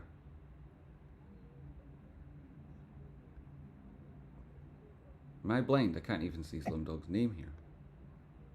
I see myself. Who's got it? Who's sharing it? Let's get it up. Yeah, I don't know. I got like 5 different sorts of error messages. Only And 5? The only thing I come to is there was an error processing your request or signing in, but nothing actually signs me in. This has happened before with the GameStop shareholders meeting, GameStop shareholders meeting. And You they- would think like they took a Computer Share moment. might think at some point in their life like maybe we should upgrade our servers or get some more. Yeah, no, they power don't do in that. our Computer cords. Share take pride in their old technology. They've got like floor lamps with weird fabric shades on them and big heavy velvet curtains and thick Persian rugs and old leather sofas. And they like the smell of these things, so they've never replaced them. Who's sharing their screen? I heard the shareholder meeting there for a second. Yeah, it was Sundog, but I don't know if he's the. It keeps up adding more people and the names keep moving. Where's Slumdog? And I'll try and get his screen up. Who's got it? Is it KT? KT is trying to share something.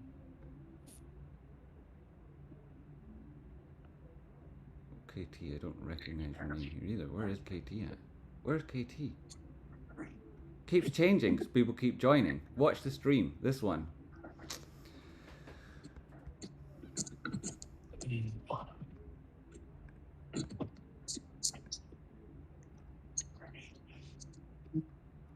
Slowly but surely loading up.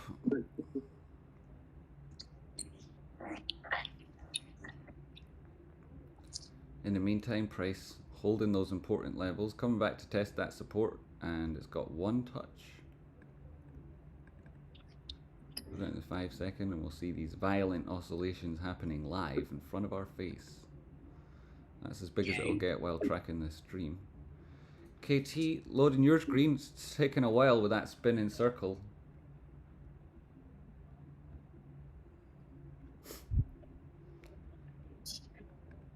Anybody else got a copy of it as well?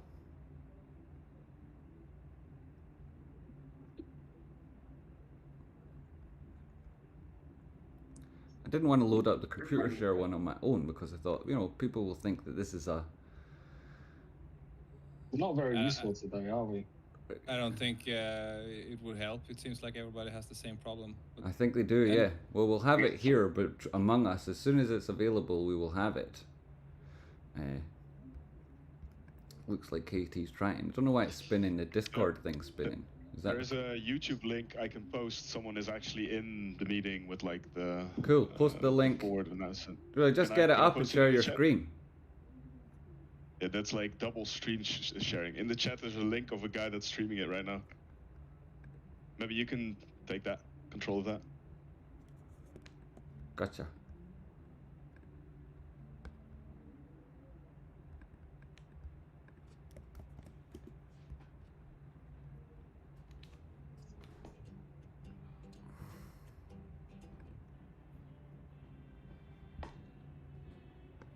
Nah, he's not sharing it. Just music. At the bottom right corner, you see a minimized window, right? Yeah. Yeah, he's not sharing it yet. I believe. He's also not sharing it. It's just no, but it's just not live yet. Like they're, yeah. I think they're having. I just get this. Yeah, surely we can do better, at least as good as that chap. If we don't get anything else, that's good. Price action pushing higher now. You're getting that test of that previous resistance level. See it break through there. That'll be significant. Yep. Shareholder meeting hasn't yet started. This happened before with the GameStop shareholder meeting. Say hello to that chap. Oh, you can't. Pretty sure in honor of Roaring Kitty, they'll just do it 25 minutes later, you know? Yeah. That's a good idea. Right, keep trying to get it. I don't want to, you know, I will give a shout out to that guy and his shout out to anyone there. I got it working. Stream. I got it working. Great. But I think I got it working. Awesome. Okay. So lucky to have Rocky. Shut up! Everybody shut up! I want to listen. Last year, bro. It's last year. June 15th, 2023. That's last year's one. That's what I said. Is that last year's one? Yeah, 2023 was last year, of course. So. Oh god damn. Not started yet, so we're all right. But you've only got a few minutes, I imagine, to get it. Yeah. Hey. Other people have managed, so I would expect you guys to be able to. There's often this, you know, especially in large groups, this disillusion of responsibility where people think, oh, somebody else will do it and I won't. You know, you hear a scream outside and you think, oh, it's so loud, somebody else will take care of it. Or, and typically that leads to nobody taking care of it. So you need to be proactive and get to it. I don't think we have anything from them coming in. You are the leader, my friend. Yeah, so I'm delegating and telling you what to do, buddy.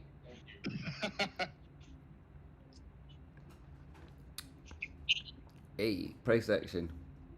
Pushing higher, I love to see it. Good to see it. So I've got price action under control. What stream is this and why won't it load? Why won't it load KT's screen? This is this chap. We're sharing someone's screen who's sharing that YouTube video game.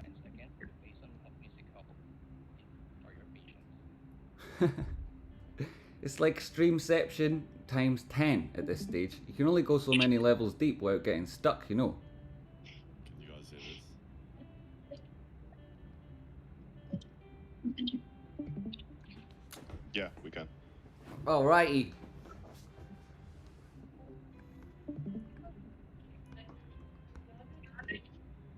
Holy sugar, Discord is totally rammed. The voice channel is rammed. Hope Discord stays up.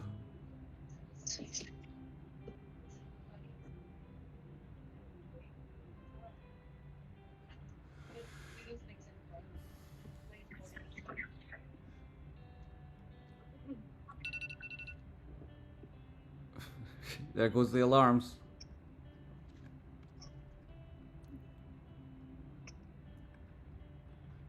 There goes the alarm. Somebody needs to turn off their speakers because they're got my audio coming through. Rocky, you're in the chat box. Can you mute whoever it is has got their audio on? That's providing the feedback there. Can you mute whoever it is has got their audio on? That's providing the feedback there. I think it's Exinit. Rocky, can you mute him, please?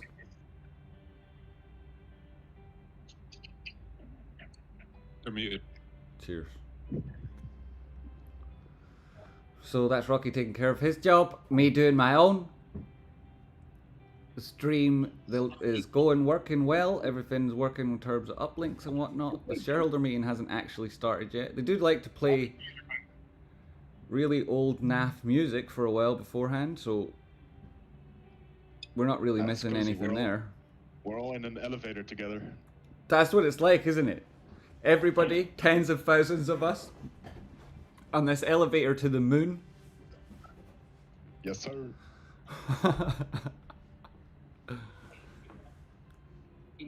It's great to see all these names and people here. Appreciate all you guys. Thanks very much for joining us. It's great to do these things in good company. Who would you rather do them with than people who want to then afterwards change the world and make a difference in their own little ways? Yeah, much love, man. I've been following you since 2021. Always great content coming from your side. I appreciate it. That you on a donk saying that? I don't know who's speaking. That is me. Great. I appreciate it. Thank you very much, mate. Good to hear your voice. No worries, sir. It's good to see you healthy and alive. Not jumped off any buildings, in the past 3 years. Yeah, no, we leave that to the executives. That's what we mean by high-flying executives. We're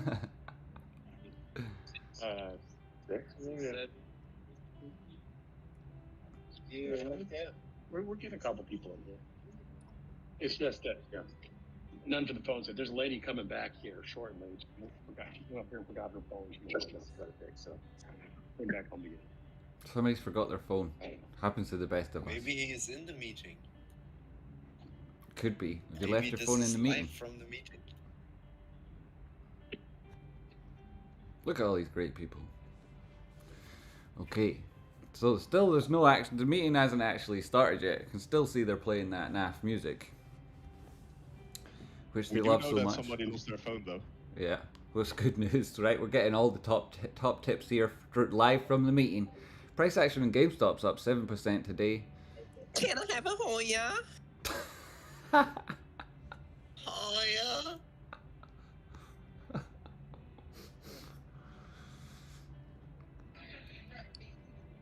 Shareholder meetings, GameStop, get some unique voices. I see Spooder ladies in there. Spooder Slug.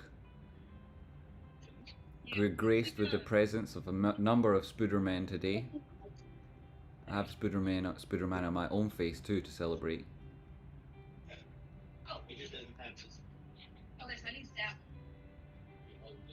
If you're in here and you're not taking part in the conversation intentionally, please hit the mute button so that you don't accidentally stream your audio. Guys, we're going up. Hey, kittens.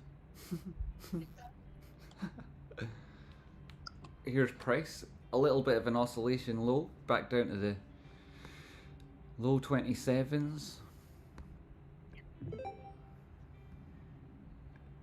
Bloop. Still, the Daddy, actual activity hasn't begun yet.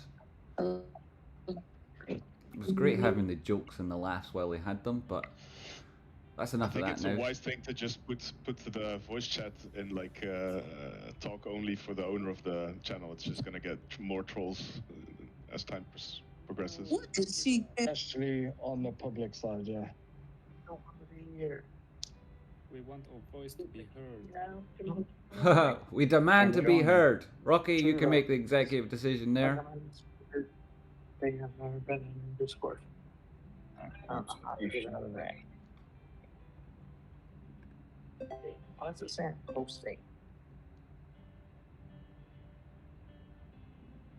I have a $70 call option expiring tomorrow. Am I getting rich? Good luck. Are you getting rich? As we speak, not currently. Shortly, possibly. I click watch stream. Discord said stream is full. Who is this guy? Shout out to that guy doing it at the minute.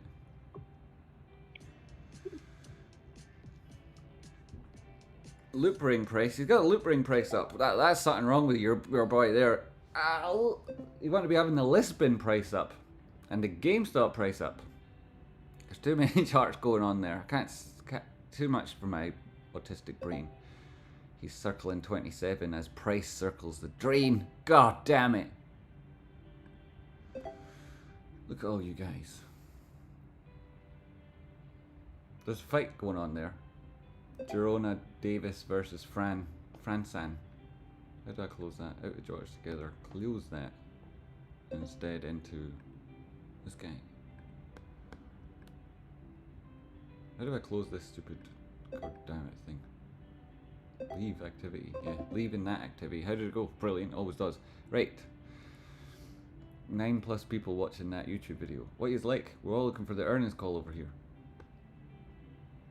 Still waiting for it to start. No big change there. I know you're all GameStop holders. Some of yous I know have got huge amounts of GameStop. Some of yous have got nearly all of it DRS'd. So, I suppose you're also looking at your own stream with a spinning circle, or looking at it, listening to that Victorian music that they love to play. Go. I thought that was it, but no. That's it over. 15 seconds. You'll have had your tea. The elevator is still going. It's the sequel to Charlie and the Chocolate Factory. The glass elevator, and that 3-year hiatus that Roaring Kitty took. That was him away off sourcing his Oompa Loompas. How late was Roaring Kitty? I thought it was pretty good. I enjoyed it.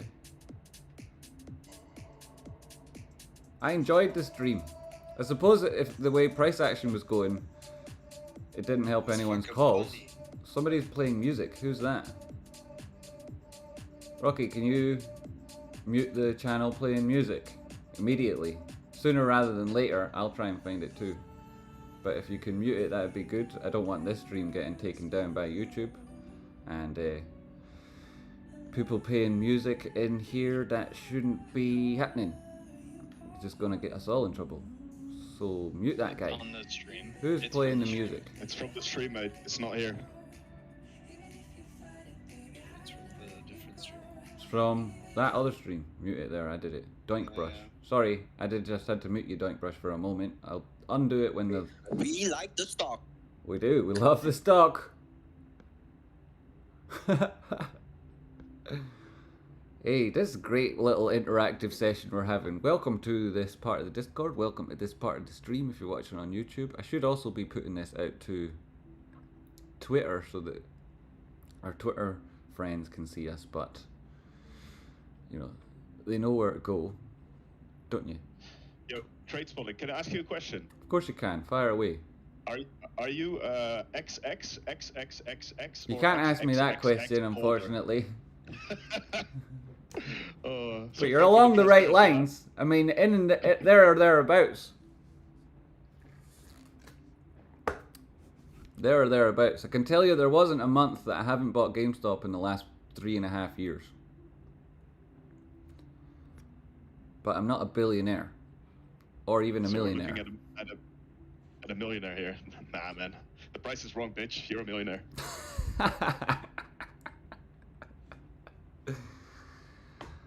Yeah, could be a few here if we see price start moving up based on the options activity. I've noticed some of you sharing with us all. Google plexionaires. Google plexionaires. Yeah, we'll all be plexillionaires. More than you can imagine. I've also got the noise from the bar downstairs, and they're playing really, really bad tunes. So the sooner this shareholder meeting starts, the better. I imagine they're going to delay it like they did the last time. You know, they also wait to play music for a good half an hour before the start of these things. So if you haven't taken the full day off work, They gotta take the money's worth for the licenses they pay. the music that they're playing is at least 4 million years old though, so I think it's all like copyright expired. Not on that YouTube stream, on the... Or just costs even more, depends how you look at it. Good point, right? More valuable. Yeah, they dug it up. Did you see that huge wheel they dug up? Discovered this huge wheel. It's ancient Greece, somewhere on an island or something. It reminded me of the Wheel of Doom. It's in the Independent. It's in the Wheel of Doom. I nearly shared it in the Traders Talk. I think I maybe even did. Anywho.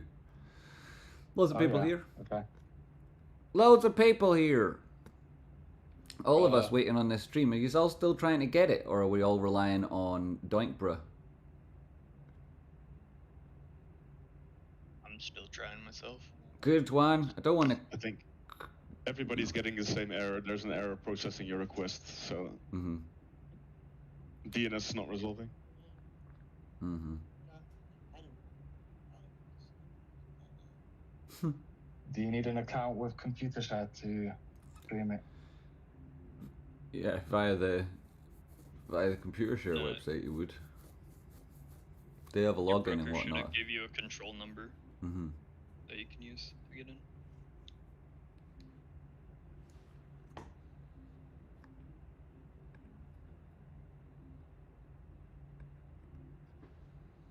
But as we wait, we can have a theoretical discussion about the share offering Ryan Cohen did. How do we feel about that?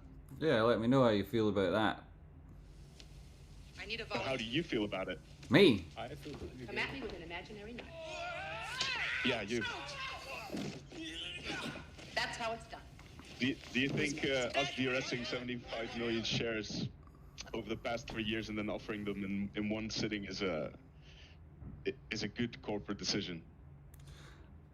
I think the question is well intentioned, but it doesn't speak to a deep understanding of what moves price. You know, what moves price is the demand and supply, and there seems to be this idea that if we DRS 75 million shares, then we remove 75 million shares from the books that would otherwise be selling pressure, and that's not strictly true. It just means that when people are looking for shares, they're less likely to be available. It's a testament to the strength of the investor base. It speaks to the longevity of that investment and the time horizon being way beyond the average shareholder, which speaks to represents like the deep value that they're looking for. And I think that go for it. It killed all the momentum though. Like the timing itself for me couldn't have been worse.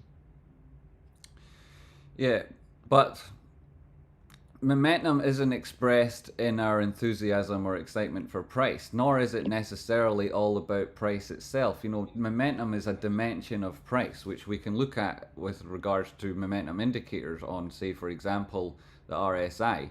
And if you look at it here on the weekly time frame, momentum had made its way into the bullish control zone.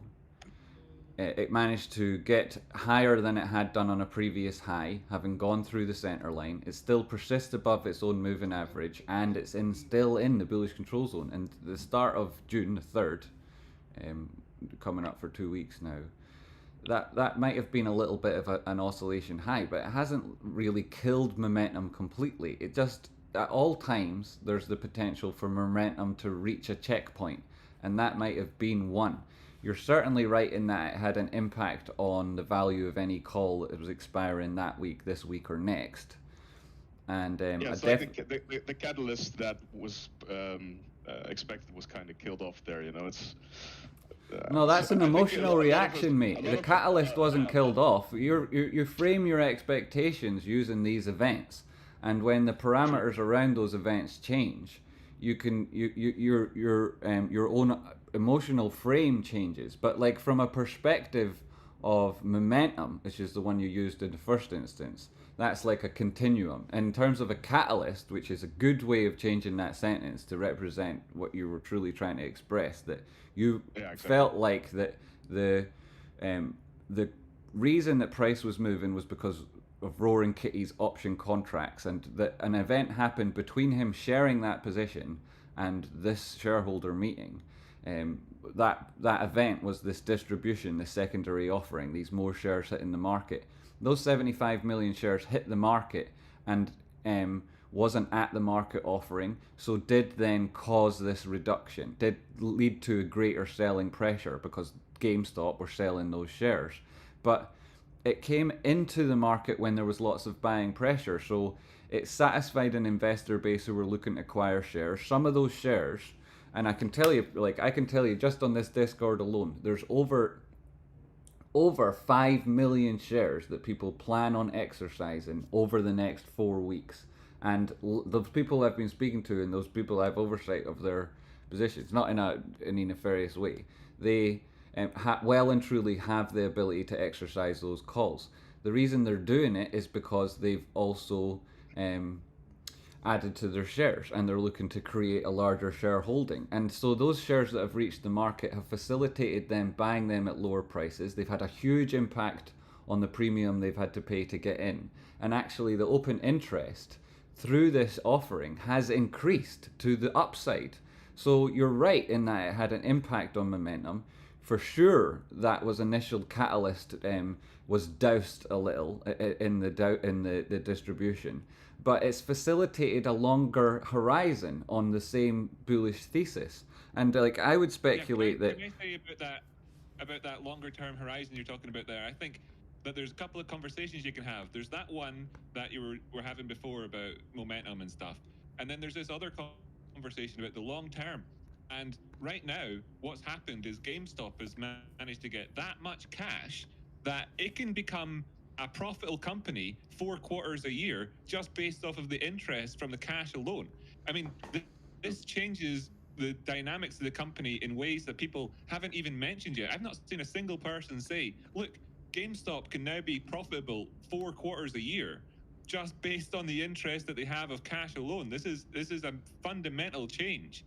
And that's a really positive one. So there's a positive story there too. I think we should maybe, highlight. That's true. I mean, that's a really good point to look to. And also it's true to say that like the money we've got in these option contracts, until such times as we sell those contracts, is not as secure or reliable as that which we might get from shares alone. And so you're looking at the impact on an unrealized profit, and that has a huge impact on your psychology. You give a monkey 2 buns and you take one away, that monkey is then unhappier than a monkey who never got any buns, and so we've got to like put all of that in context. And I agree with what you're saying. I really do empathize with the emotions you're expressing and share them. But with regards to like a practical take on things, it's mainly that a lot of people like you, I think, have been waiting for 3 years for anything to happen. Like the slow bleed has killed momentum for a lot of, or like psychology-wise, for a lot of people. So I think what you're saying is fully true, and what the other guy is saying is also fully true. So I was just wondering about your perspective on the matter. I empathize with you, and choosing that word rather than sympathize, because I share your feelings rather than understand them solely understand them. I share them, but I'm also, aware of as a trader, like anything can happen at any time. And like yesterday during the live show, I took a little bit of a break to adjust my options contracts, and subsequently this morning I did the same. Let's get into it. Here we go. Who's sharing it now? Will we have someone sharing the share of Discord? since there's too many spectators right now. I have it on my stream on YouTube, which you can tune into if it's too busy and to get into the voice chat. But I'm sharing the screens here from the voice chat in the Discord. So who's got it up? Who's got the link now? If you want to talk to. Is it starting?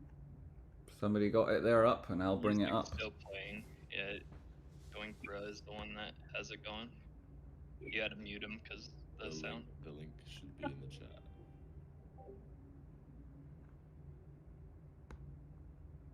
Stop that music. I petitioned them at the next shareholder meeting to stop that music. How much of an ownership share do I need to have a voice on changing that goddamn music? It's bloody awful. GameStop back at that support level that we were looking at before we opened up the voice chat here, testing $27 again. Say that's the measured move that you'd be looking to from this Head and Shoulders, more or less complete. If it does break down further, $26.95 possible, but it's already done the vast majority of what's required from that. Open interest profile's not changed from yesterday to today significantly. Shareholder meeting still playing the music. It's good of them, you know, good of them to keep up that music, make sure everybody's ready. I need a volunteer. I'll do it. Come at me with Why the dip? imaginary One guy is in there. That's how it's done. Who's next? VR Infant. VR Infant. Let's build one together, buddy. Let's build it together if you're watching along. We've already got fantastic people here in the community making amazing things that are coming soon if you want to be part of that. Here it is. Buy the dip. Music still. Buy the dip. This is a great voice, great little voice clips coming in here. Are you playing from Cephas, Jamie? Cephas has got it now, have you? Company money like their own. In corporate America, the people in charge. Is that this year's or is that last Professional directors and management teams last year are not aligned. That's also last year. Yeah, okay, I'll mute that. Yeah, no.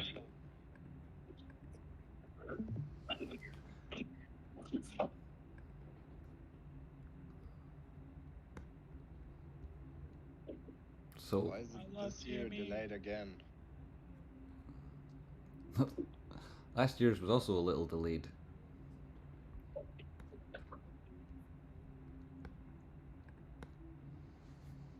Everyone hit like on the stream so we can get it up to 10k live viewers on YouTube. Wow, the more imagine people that. watching, the more hype there is around GameStop. Let's do this. Let's pump this. Let's break YouTube. Boom, break YouTube. Then we'll never be able to watch anything ever again. Yeah, hit that like, break YouTube. Let's get it going. Let's get those likes up. We could definitely do with a couple likes on the stream. I got a question. What's the last supporting line that GameStop should not break? It's more. What, with regards to this trend? Yes. Well, we talked about how it had broken out of, I'll go and show you on the 1 minute time frame. You had this inverted head and shoulders here. 25. You've come up and put in a higher high and a lower low after the breakout of a previous potential inverted head and shoulders formation. The line that it does, you don't want it to break in terms of horizontals, so that it wasn't putting in a lower low, was back down at 24.82, which is a significant distance away from where you are at the minute, considering the range on the trend on that time frame. If you're looking at it on, say, the 15 minute, then you don't want it breaking below 23.72, and if you're looking at the trend line here on the 4 hour or the daily, then 22.80, you don't really particularly want to see it below there. It could do all of that and still be bullish ultimately, but there would be a different thesis with regards to your TA, because you'd have to first close the gap at 19.45. If it doesn't just wick there and come back, that would be bearish, and then the critical lines to hold would be 16.90, and if that doesn't work, you really are starting to break down. But don't anticipate any of that getting so bad today. Really, you're looking at this previous formation and the horizontal levels within it. So the first being 26, then being where you are at the minute, 26.50, and then every other target's to the top side. All right, thank you. You're welcome. Other people have other opinions, but I would imagine that those would be the critical levels to look to. You can get tests of all of those and immediate reactions, and that would be bullish. You could get there and hover around for a while, and that would be less bullish.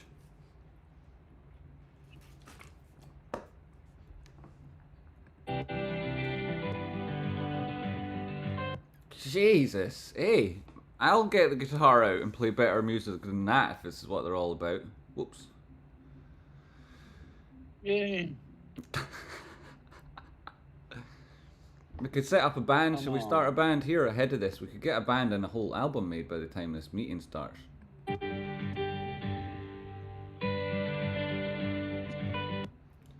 Why is it folk music too? What do you mean? This is the meeting. This is the meeting. At this point, it basically is the meeting. Hello, fellow GameStop shareholders. I suppose we're all kind of agreed. Those 5 directors that we're supposed to all have voted for, yeah, they can have the job. Good job, you got the job, banana. And then the compensation that we're trying to reward the executives with so that their performance is aligned with our objectives, yeah, you can have the money. Executives, congratulations. In terms of appointing Deloitte so that we've got new heavyweight financial accountants behind us, go for it, right? No problem. Deloitte aren't as bad as BCG or KPMG and do a similar job. So cool, we'll go with them. I have a promotion. Who's whistling? Basically, is the meeting. Hello, fellow There it is. shareholders. We got a list, we got it. It's Neo Mbot with the save at the last minute. Neo Mbot, you legend. The compensation that we're trying to reward the executives with so that their that's me talking. Performance is aligned with our objectives. Yeah, you can have the money. Executives, congratulations. In terms of appointing Deloitte so that we've got new heavyweight financial accountants behind us, go for it, right? No problem. Deloitte aren't as bad as BCG or KPMG and do a similar job. So cool, we'll go with them. I have a promotion. Who's whistling? GameStop should. There it is. GameStop coffees. We got a list, we got it. It's Neo Mbot with the save at the last minute. Neo Mbot, you legend. The compensation that we're trying to reward the executives with so that their that's me talking. Is aligned with our objectives. Yeah, you can have the money. Executives, congratulations. In terms of appointing Deloitte so that we've got new heavyweight financial accountants behind us, go for it, right? No problem. Deloitte aren't as bad as BCG or KPMG and do a similar job. So cool, we'll go with them. Who's whistling? GameStop should. There it is. GameStop coffees. We got a list, we got it. It's Neo Mbot with the save at the last minute. Neo Mbot, you legend. That we're trying to reward the executives with so that their that's me talking. Is aligned with our objectives. Yeah, you can have the money. Executives, congratulations. In terms of there's an awful lot of feedback coming through on that particular. If you're able to, is it true that if Neo mutes his mic, we can still hear his screen share, right? Is that correct, Rocky?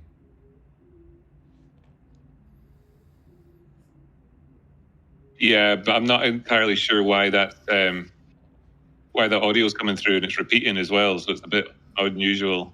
Well, it's because he's playing my screen, and so it gets. He's streaming his PC and not the application. Mm-hmm. So it'll constantly choose the window specifically, Neo Mbot, instead of the desktop screen. Choose the send him a DM as web well. page. Might not be able to hear us if he's got all that audio up. Send him a DM so that he can get in on it. And everybody else, if you can also keep trying and you're able to just share that window rather than the entire audio on your computer, then there wouldn't be a feedback loop, because you'll constantly play what I'm playing and I'll be playing what you're playing, and so it'll just repeat over and over until all you can hear is me, and no breaks even for a syllable. Okay, he's streaming the application. Mm-hmm.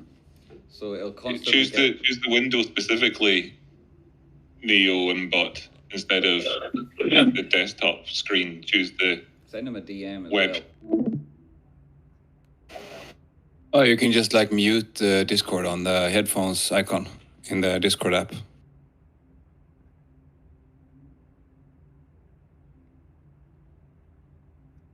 He's gone.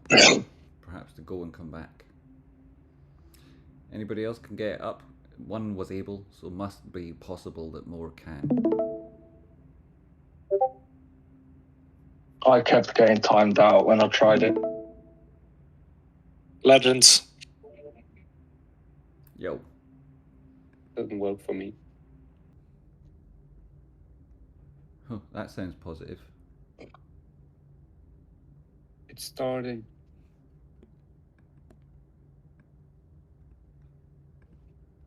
It froze. It's the spinning circle. We love it.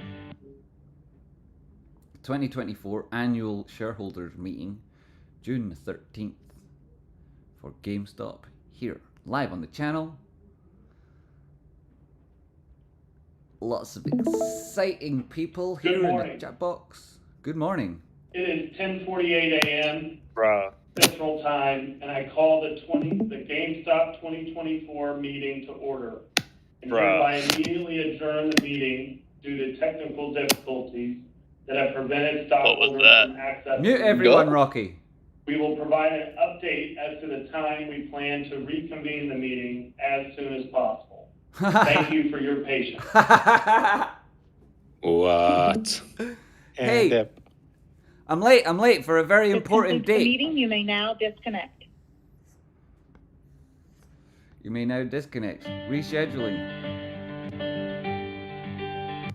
The shorties have shorted the stream. What are they like? They can't keep enough. There's not enough shares in GameStop to short, even with that recent 45 million and 75 million issue.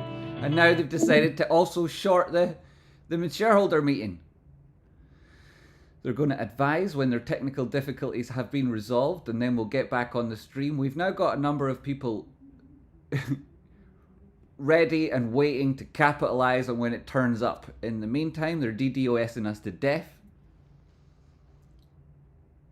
Apparently it's us. Apparently we have become the short hedge funds. we have been the shorters. So that's what's going on there. They're going to reschedule the stream, and I'm going to be right up on it when it's happening. Ready for all of it. So don't go anywhere. Hit the like button if you found that to be slightly frustrating. Hit the like button. A lot of people shouting for this thing called LPSN in the chat box. Yes, I've heard of it. It's amazing. LPSN. It's going to do amazing things. The ticker LPSN is currently trading at 0.58. It might drop to 0.55. Might even go down to 0.44. We've got the potential support levels and a fair value gap to be filled in around those levels. It would be an excellent buy, and ultimately I think the thing's going to go up and test top side of that gap at 235, subsequently the next gap at $9, and after that it may well just go absolutely flying to the moon up to around $69. So a lot of people buying it at 69 cents, targeting $69. Lipson. In the meantime, we're looking at GameStop here. Found support, a little bit of an oscillation. I can't imagine that shareholder technical difficulty will have any impact on price, though people sitting waiting to click buy will be waiting a little bit longer. 3.38% today, having tested 26 recently, 28 prior to that. All of these higher highs, and still this would constitute a higher low. Don't really want to get much lower than those levels, as I think it was Lucas asked in the Discord what would be the next area of support for today. How do we maintain the bullish trend and still see lower prices? Well, you can come in around where we've just been. Any lower than that you'd be questioning it. This was the low previously, and subsequently you had this high. Then you had this low, the low of that area, 25.55. You had other highs since, but this would be the next low to look to. And if it is that price breaks through that diagonal, then you'll be going back to this horizontal and then subsequently looking for a higher high up at around $28.50 and then $29, and that's what we're looking for on GameStop. Ryan Cohen has to get his sling on. As we say here in Scotland, get your sling on. There it is at that horizontal level with a rounded bottom, a reaction, and then a recovery. A lot of activity coming in on GameStop. If we turn on the volume, you can see that in the little spikes that prices made it higher, there has been buying pressure at the time. If it's in line with the trend, then you can see these staccato moves. If you look at the volume on the 15-minute time frame, you can see that it's been picking up throughout this formation, and relatively to what was going on before the uptrend, there was very little happening, and that speaks to the enthusiasm that surrounded GameStop in and around those levels at $10, which is the way investor psychology works. You know, people don't like things when they're low, and they're super interested when they're high. But of course, if you know you're buying it when it's low and then selling it when it's high, you make the money. 26.63, 4.44%, doing good. Doing really good there today so far. Down to the 5-second time frame, watch these oscillations as price tries to recover, does experience the odd jittery moment, like those technicals on that stream. In Discord, we've still got loads of people waiting. Good effort, everybody. Doink. Doink, bro, what are you doing? You're still there waiting for that stream to do the same thing? Good on you. Yeah, everybody. man, I'm just seeing if it's on. Good work. Great work. Thanks, Doink. Backstop there. We got it covered now. Thank you, bro. Thank you, buddy.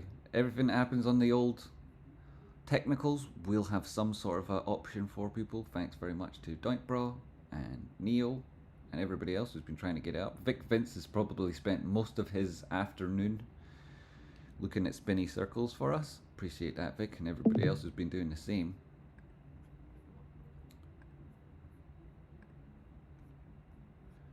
So be sure to let me know if anything comes up. And in the meantime, price action. How is it evolving? It's doing good, right? That low would have been worrying to some people, especially if you were looking at option contracts expiring tomorrow like Brendan was. You saw the trend move to the top side, price test these higher levels, and you would have thought, hey, everything's going to work out for the best. What was that anxiety all about? And then you'll have seen price come back down, test that previous important diagonal, which with regards to the inverted head and shoulders might have been relevant to your thesis. But in terms of the trend, you still managed to do okay there. Wouldn't be too worried about it. We don't need that guy on, so I'll remove him. It's all about the horizontals at this stage, and holding this level is what's important with regards to trend. These little intermittent targets, having gone through them at the time, are no longer important. These to the top side still count. This would be an inverted head and shoulders, or an inverted head and shoulders, plus it would be an 886 retracement from that oscillation to these lows. So, billing in around these levels. It's pretty much exactly on the 886 at 27.85 to 89, roughly. And if price makes it back above these levels now, then you'd be testing 28.50, 29, and then you're back into these upward sloping trend on these lower term time frames, and it could be quite dramatic, especially if there is an event going on and bullish news announced at it. So excited to see that. It's part of GameStop's responsibility there when they do these things to make sure that the meeting is available to all shareholders in the ways that it's been promised, because you know you have to be shown to try your hardest and whatnot. So it's good to see them doing that sort of thing rather than just bashing on through the driving on through the rain and hail. I appreciate people will have different instruments that they're using to take advantage of the move, and all these oscillations we've seen and the dramatic volatility that's come into price does have a hard impact on your emotions. And we were talking about that earlier. If you weren't watching at the time, then you might not also have hit the like button, so make sure you do it. We discussed how momentum, or to use the other word that we were talking about, a catalyst, was impacted by the share issue, and how that might later have an effect on these, on our own thesis and our own feelings. It definitely had a direct and immediate impact on those option contracts that a lot of people were holding. You'll have seen Roaring Kitty stream, and people expressing how they were disappointed with how it went, and I totally understand how that could be taken. And the stream was, of course, disappointing in that the price at the same time wasn't flying upwards, which we all would have liked to have seen.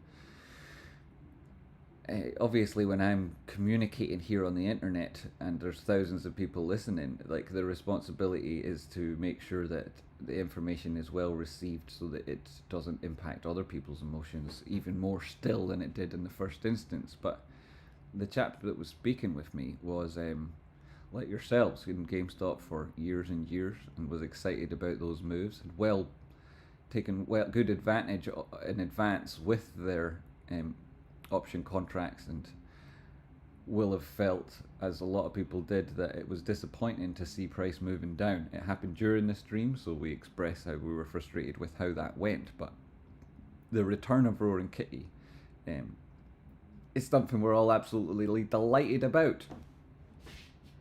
I wonder how he's feeling right now, looking at the thing connect and thinking, when is it ever going to stop?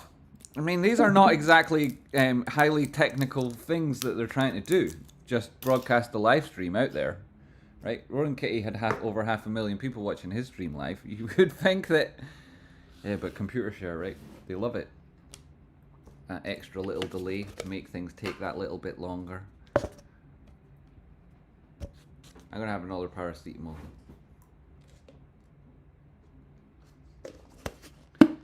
Here's price back at that downward sloping diagonal. I appreciate that there's a lot of different opinions on the chart at the minute.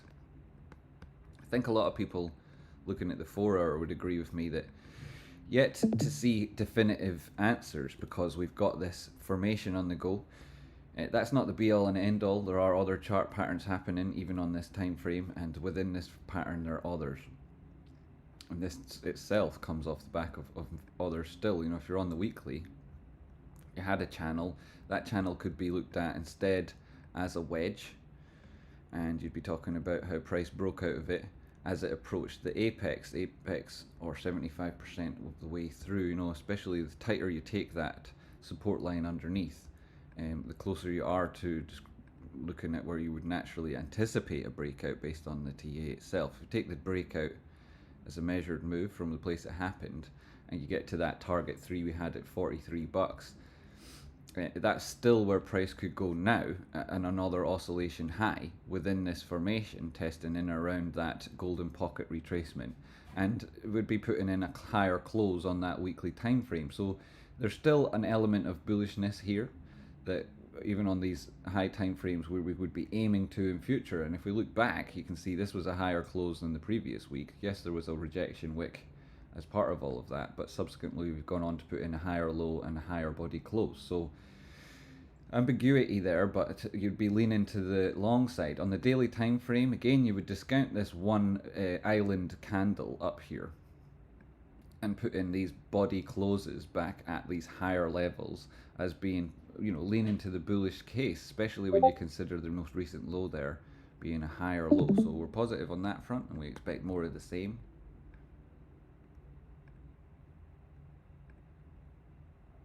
My dad says he just donated 50 quid, but he didn't see it come up on the screen. Where did it go? My dad's donated 50 quid. Dad, who did you donate 50 quid to? $10. Buy a third of a share on me. Need to burn? Need to burn. You have to burn to turn. I love that expression. It's great to see you here, need to burn. I definitely will put it towards that. Ron McGill became a member. Appreciate you. Thanks very much for becoming a member, Ron. We really appreciate everybody who joins the family. Move Discord off the screen in the meantime, Jimmy. Pardon? Move Discord off the screen in the meantime. Okay, move Discord off the screen. You think that's a good idea? Are people asking for that? Yes, sir. Okay, moving the Discord off the screen in the meantime. So they can see the charts. It shall come back. It is just on the edge there. You see some happy smiley faces, but you've really got price action, and there is price action here. Down to these 5-second time frames, and you're still holding that 26.55 level. it speaks to the people waiting to see what happens with regards to the shareholder meeting. It is a risk-off event. That is to say that anything could happen during this meeting which could have great implications for price, and if you were caught with your pants down, then you could be in a lot of trouble in very little time with very few actions to mitigate against damage open to you. And as risk is the heart of all trading, then a lot of sensible traders are waiting to see the outcome, or at least waiting to hear what happens. It's also true to say that there are algorithms that trade events, and those algorithms do things like read social media. Obviously, they follow price. They follow lots of dimensions with regards to the strength of price. So it might be that they're looking at different momentum oscillators and they're looking at how price moves. There's various artifacts that you can put and use on your charts as part of your TA, and all of these things can form part of the flow of price. So when events like this happen, there are people on either side of the trade who pause and take a few moments off. They take a breath and they wait to see where and what is going to happen at these meetings. What's it going to do to price? And as price starts to move, then they make their decision. So there are also other people that will wait for certain cues to put in trades either side of price, wait with stop losses on both of those trades, and then see as price goes through one direction, it closes the hedge to the other side, and they fully exploit the benefit of that move. And if it is a strong volatile move, then that's exactly the way a lot of algorithms will be trading it. And so there's this pressure either side of the bid ask, which pins price for the moments ahead of these events. And if there is a break, then when the intention is to pin it, that a lot of people jump on the back of that move and it accelerates a trend and really kicks off this new move. And this is exactly what you like to see. Price breaking out of a different resistance level, putting in a higher high, coming back, finding support, and then going through this phase of consolidation. And that's what you're looking at here, consolidation between these two levels at 27 top side, 25.50 at the bottom. That's a big percentage move for any stock at any time. And that same volatility leads to an increase in risk, and that risk speaks to the danger. And if you've got a very, very large account and you've got a huge position in GameStop, then a move of $1.50 at a price from $25.50 speaks to huge amounts of money. So there's a lot of anxiety that leads to hedging, and that creates more and more of this coiling action on price action, which during a period of consolidation leads to potentially large breaks. How do you measure a period of consolidation? Well, you would look at it in terms of its duration and then measure that against previous. And so, for example, Bitcoin at the minute going through a record period of consolidation, about 86, 87 days, but that's typical post-halving. GameStop, here in a tiny time frame sense, is going through a period of consolidation since 4:30, when the meeting was presumably about to kick off, till now, so half an hour. Not a desperate amount of bars on that. So you'd measure it in its duration of its sideways action. You'd also look to cues within that period of consolidation. Now, I could actually be more sensible since the shareholder meeting has been delayed, and this is good information.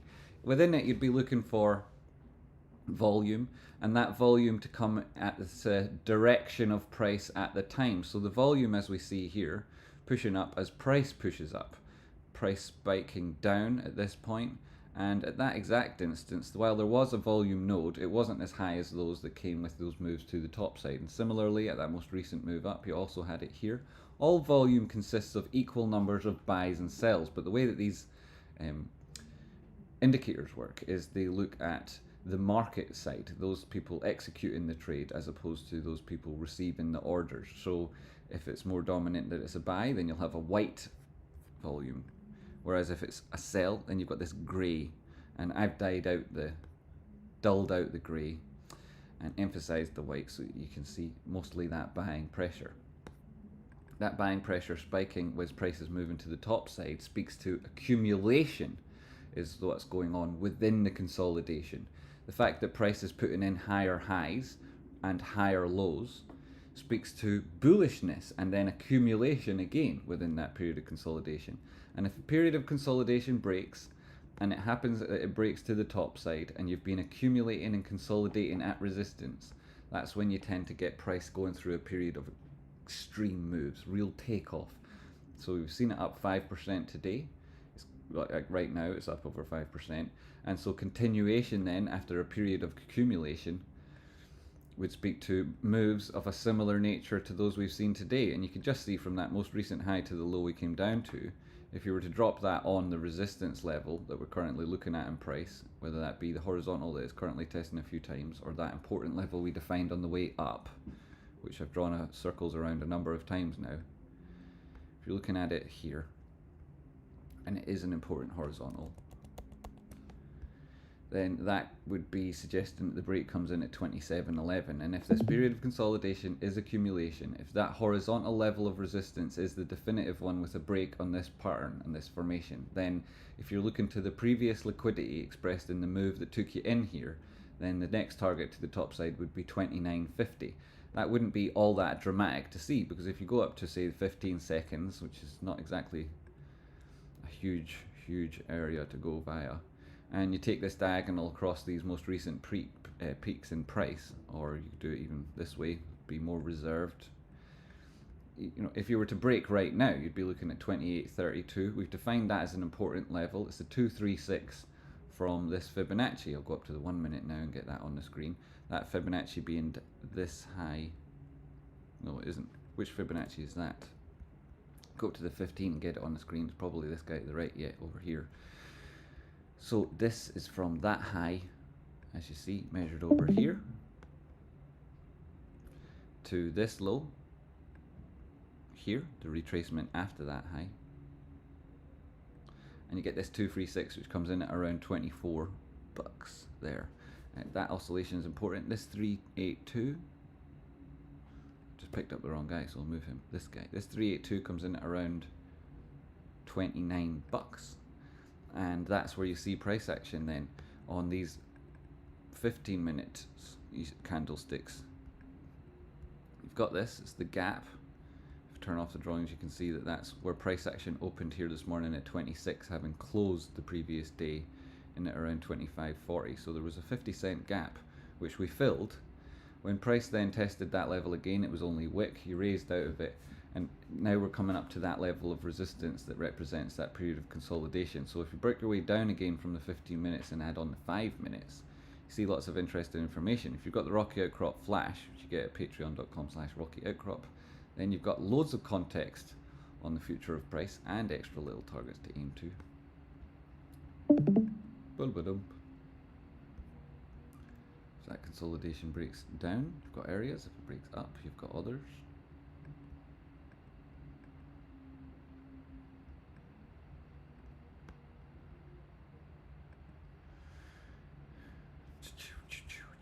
Now that we're up here, actually, turn on the toolkit and talk about this moving average here. This is the area that we were talking about. If a price breaks out of this formation to the downside, then the fake out area in the previous low is also where you find a golden pocket, a 50 simple, and a cluster of moving averages which likely lead to support. So a breakdown is very obviously going to be found in support and a lot of buyers. That doesn't mean that price will go there in search of liquidity. It means that liquidity arrives on the market aware of that artifact and instead positions long. In the 4-hour time frame, you're at that 50 simple period moving average, and it itself crossed above the 200 period as price spiked to the top side. This would be the second test of that moving average. Subsequently, we moved in a really strong reaction to the top side and higher lows. So holding it here again is very possible. Also comes in at a 50% retracement. If I turn off the drawings, you can see that again. This 50% retracement here, the fair value gap that we saw in other time frames, that 50 simple period moving average, and a strong likelihood that price finds a degree of support there. Whether that turns into a higher high or not depends on other aspects. On the hourly time frame, again that gap, the moving average, the 50 simple above you at 29.78, could well be that by the time price meets that moving average is at 29.50 or 60, which is where we anticipate finding horizontal resistance anyway. And in the meantime, you've got the support of the 200 period moving average here at the prior low, 24-25 bucks. Another reason why there is this consolidation, because there's strong areas below where you'd find support, likely areas of a resistance above, and that all being well publicized to everybody looking at the chart and on that time frame. And you've got it here again, trying to, on the 30-minute, recover that previous candle with it wicked into that area of a gap. And because markets open a couple of hours now, you've seen the opening range itself be very positive. That's the first 30 minutes to the first hour of price action during any day, and that's been very positive. Typically, that would mean that the rest of the day ends up being positive, because people who enter the trade later on, having seen a positive and bullish opening range, will either position in line with that trend, or if their thesis is bearish, then they'll wait, hold off, and see if price gets to an attractive area to short. And this isn't an attractive area to open a short at.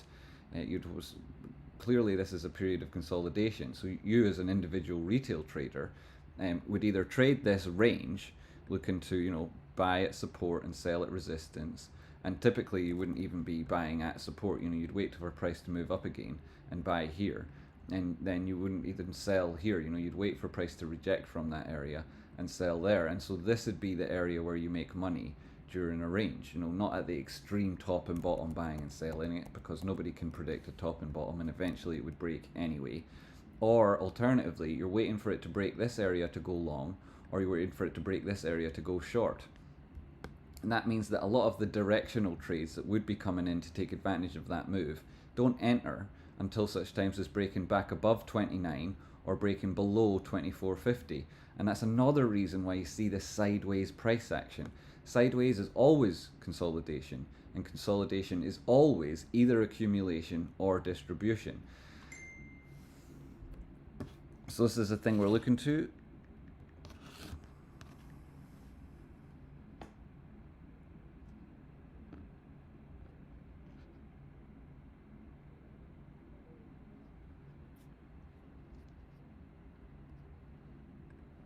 So leave voice and come back, says Rocky. Leave voice, join voice.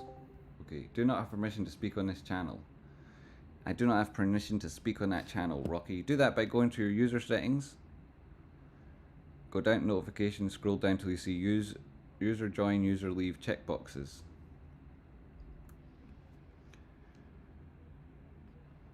User settings on the left, user settings. Scroll down to voice and video.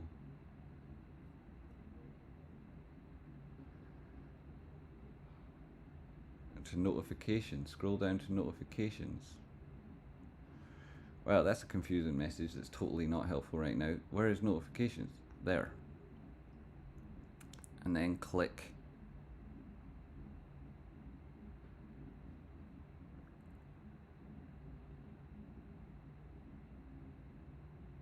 the user join, user leave checkboxes. User join, user leave.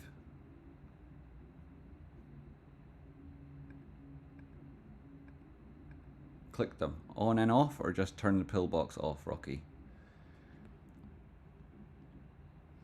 I'll turn them off. User join, user leave. Turn that off. Turn that off. So I think I've updated that. Let me know if I got that correct. 27.04, down to the tiny time frames and see if this left and right thing has changed. It has, and we've broken through that resistance level. That was good to see. Come back inside now and testing this previous oscillation.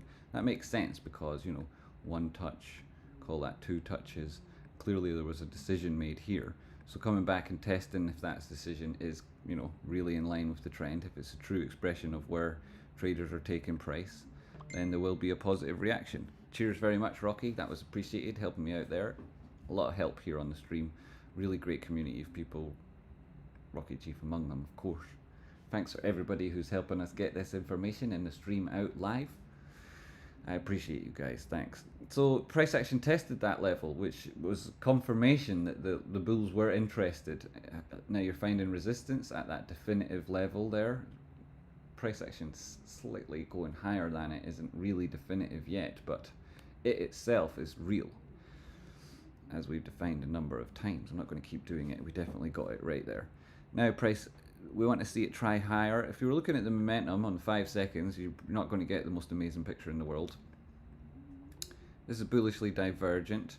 RSI pushing lower than previous lows, but price not managing to do that. So the RSI, I talk about it as the power behind the price.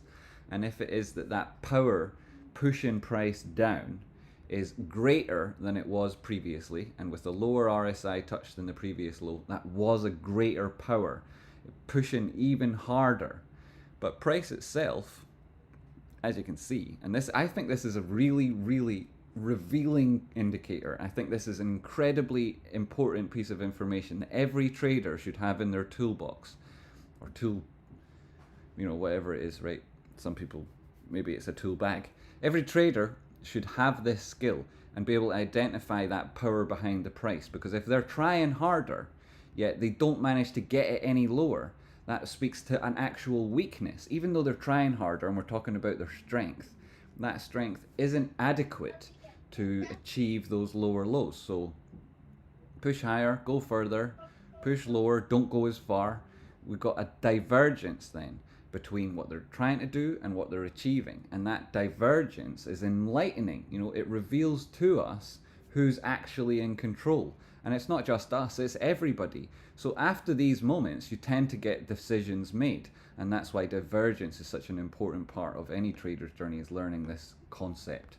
And here you have price putting in that divergence. In this instance it's continuation divergence, the other type is reversal, and it depends what's going on with price and trend at the time. Holding support here, putting in what looks like a pennant or a flag at the top side of a pole, gives you other ways of measuring price. If it is that price initially breaks out of this, you'd be looking at this measured move and targeting 27.50. If it is bullishness continuing from that point onwards, you'd measure the entire pole, put that on top at the same area. You're talking about 27.80 or 27.80, 27.90. That's the next level of resistance anyway, and because there's confluence there, instead we'll mark this midpoint off with a line, and we'll delete that first guy and talk about the full measured move from this potential bull flag that you're looking at. Now bear in mind, it's a 5-second time frame. This is an oscillation within a previous trend. It's self-encapsulated perfectly with a trend line on both the top and bottom, which represents this linear nature to price increases. So if you're looking for price to make a measured move that's in line with the bull flag from the pole, that pole matches the liquidity throughout the entirety of that linear trend, then that gives you another aspect to confirm your own technical analysis. And this degree of confluence, you only get so many of those before it's obvious you're right. And the way it matches together here, you know, that all provides us with a degree of confluence. So we're looking at this as the measured move, and a breakout now taking us first to 27.40, and then if there's continuation up to 27.80, 27.90. All of that in context would be real strong moves and recovering from a previous oscillation. This guy at 28.20 to the lows at 25.70. And if you're talking about that oscillation in the context of its linear trend, then you'd obviously be able to, you'd have to go up the time frames to get more price action on the go here. But you're looking at this from in around these levels and talking about this sort of a move. Having slipped out of it and put in a higher low, that higher low being divergent, you can see bullish divergence, and that price is pushing to the same levels, but the RSI is lower. So we can discount the fact that price was down here, and we can say that the artifact that we're looking at is an anomaly in context of everything else that we've seen just come before. So we can discount that break of the linear trend and say that this overall maintains its integrity, and so you'd be looking at the measured moves from within that linear formation. That slightly greater is this inverted head and shoulders. Inverted head and shoulders coming at the bottom, that's the reversal ahead of this new move in price. So previous to this trend and this leg of the trend, which we had this downtrend, right? Price at 33 bucks. That was a high. It put in a series of lower highs and lower lows, and at that point we were in a downtrend here. Price then had a distinction at this point, this vertical line, which I'll make solid so that it's slightly more obvious. At that point the trend changed. The reason that price changed at that area is because there was a lot of buying activity and it was an interesting area. People thought it was good value to buy GameStop, and we have the shareholder meeting. But with regards to the chart specifically, it put in a reversal formation, and that's this inverted head and shoulders. Whether we put a lot of faith in that pattern specifically is of course different from how you'll see the totality of the charts. We're using it here to illustrate the potential from the full expression of this reversal, and you might then use it as this being one shoulder, price action subsequently being in around these areas being another. This was slightly lower, so we could take it from here, but it doesn't really impact the consequences of that formation, which itself is measured with a move from the head to the neckline. The neckline on an inverted head and shoulders is this diagonal that goes across those levels at the top side of price during that pattern. And it's an inverted head and shoulders. If it was a normal head and shoulders, then it would be underneath, but this is above because the price is reversing, and you can say that that's resistance. And we'd measure from the head to that neckline using this line here, and when it breaks, then you drop that on and see the full expression of liquidity from that reversal, and confirmation that price was turning around at that point would take you from the point price broke out of it to the top side target. Is also again confluent with an important move, and that's the area we've defined as part of this break to the top side and continuation there, part of this trend line continuing across these 1, 2, 3 peaks, so we know it's real. And then if we're to look for price breaking out at the point it did from the previous formation, when you got confirmation of that inverted head and shoulders, it gives you a target. That target, if we take it along here, matches up with this area here where we found support, the area we broke out of, and the target we're looking to get to. That target is defined already as being real, having had 3 touches on this trend line here. So does price make it there? Could well do so. Is it going to be around 6 o'clock on Thursday? That would mean that the horizontal level intersecting with that diagonal meets and intersects at around 6. So it's definitely possible. It could happen. We're looking at that and the potential of that happening. It's a magnetor for price. It's a strong attractor. And so if it is that price hasn't yet reached that level but is still oscillating higher, it would be a very strong reason to go there at that point. And it could be that it drags price up. It certainly would have an implication for traders and their perspective over price at that time. In advance of it, you've got all these other oscillations that we talked about on the lower term time frames. We can get them on the 15 second, though we drew it on the 5. A pennant here, you had the break to the top side that came alongside this prior high and the measured move from within inside that pennant. Drop it on, put it there, and that's the move we got to that level, that horizontal that we marked in. So we had confirmation there. Price then found a rejection and it went back down again. Where did it go to on the downside? It went to this support that we drew in. So where you would likely find a reaction if price moved in the other way, having found a rejection at the top side but not expressed the full move, you'd look at it underneath. Again, it meets that trend line, so another degree of confluence, and it's where price found that low. Reaction subsequently taking you back into that pennant means that price is still going through this sideways oscillations. We haven't yet had a definitive response or answer or resolution of this risk off event. That's the shareholder meeting, and so price is still moving in this sideways nature without having confirmed any strong breaks or any up or down, and so it's still consolidation. But this period of consolidation that we notice is now actually starting to trend to the top side, because you've got higher lows, higher highs, and they come in a sequence, which is our trend. And that trend, this is the top side move, as a whole flag expressed. You can still keep that on because it's still relevant. This move that is made in the local oscillation meets the trend line to the top side and underneath, so confirmation again that we're on the right path. We are properly tracking price, and we can see how market participants are behaving and their response psychologically and with their clicking of the mouse as and when price reaches certain levels. And we can expect that to continue. We would certainly look for it to continue as traders, because as traders we look for continuation. Continuation reduces our risk if we operate from that assumption. It gives us a point, a hypothesis to make, and from that we can derive other probabilities. If this is true, then what else will happen? And then we can quantify the likelihood of those events based on the context of price. And that context, knowing you're right, being sure that you're tracking it properly, involves this process that I've walked us through since the shareholder meeting was postponed due to technical issues. So I hope I'm helping. If you find any value in this, know that there is an infinite amount behind me on that Discord that we were sharing earlier and going to get back to when the stream comes live again. There are people just like you who've been on the same journey as you are, whether it's just invested in GameStop, exclusively looking at crypto, a combination of the two, or any other stock or asset in the world. Then there's a group of people there who are serious about their future, who are in a commune not just with themselves, but are in a community of all versions of them in the future, who are behaving in a rational, logical way, which will eventually lead to extremely large rewards for them. They commit to the serious attitude, the philosophy you need about your own development in order to exploit your potential. They're in there in the Discord. They're getting better every day. They're accelerating their process, their learning. This year alone has seen massive advances.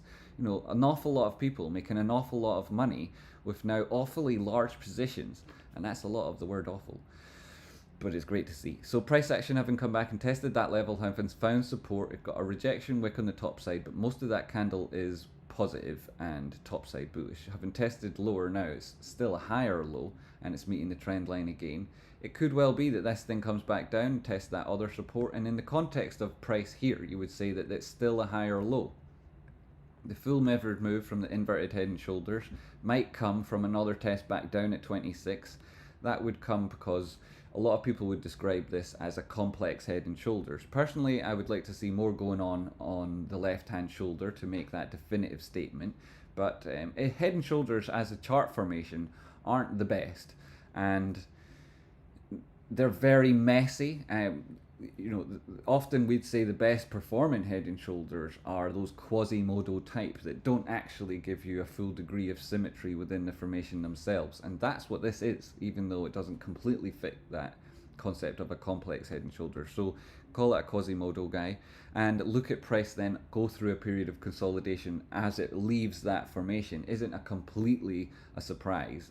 So that's why it is that we see price behaving as we do at the minute, and finding support here would be confirmation of very positive trend, higher lows, higher highs over and over again. I think that, you know, if I was here trading GameStop live, I'd be aware of or not here doing it, but if I was trading now, I'd be looking at this level of support at 26.90, this previous low at 26.76, and people will be entering here, they'd have a stop at that 26.76, and they'd be anticipating move, continuing the trend that it's already in, you know, extrapolating the current picture of price, and that would lead them to a risk-reward scenario. You've got your risk, your reward, and your target, which would give you a ratio, and with that ratio you're able to work out how much you'd get if you were right based on how much you're spending on that trade, you know, your return for making that bet, let's call it.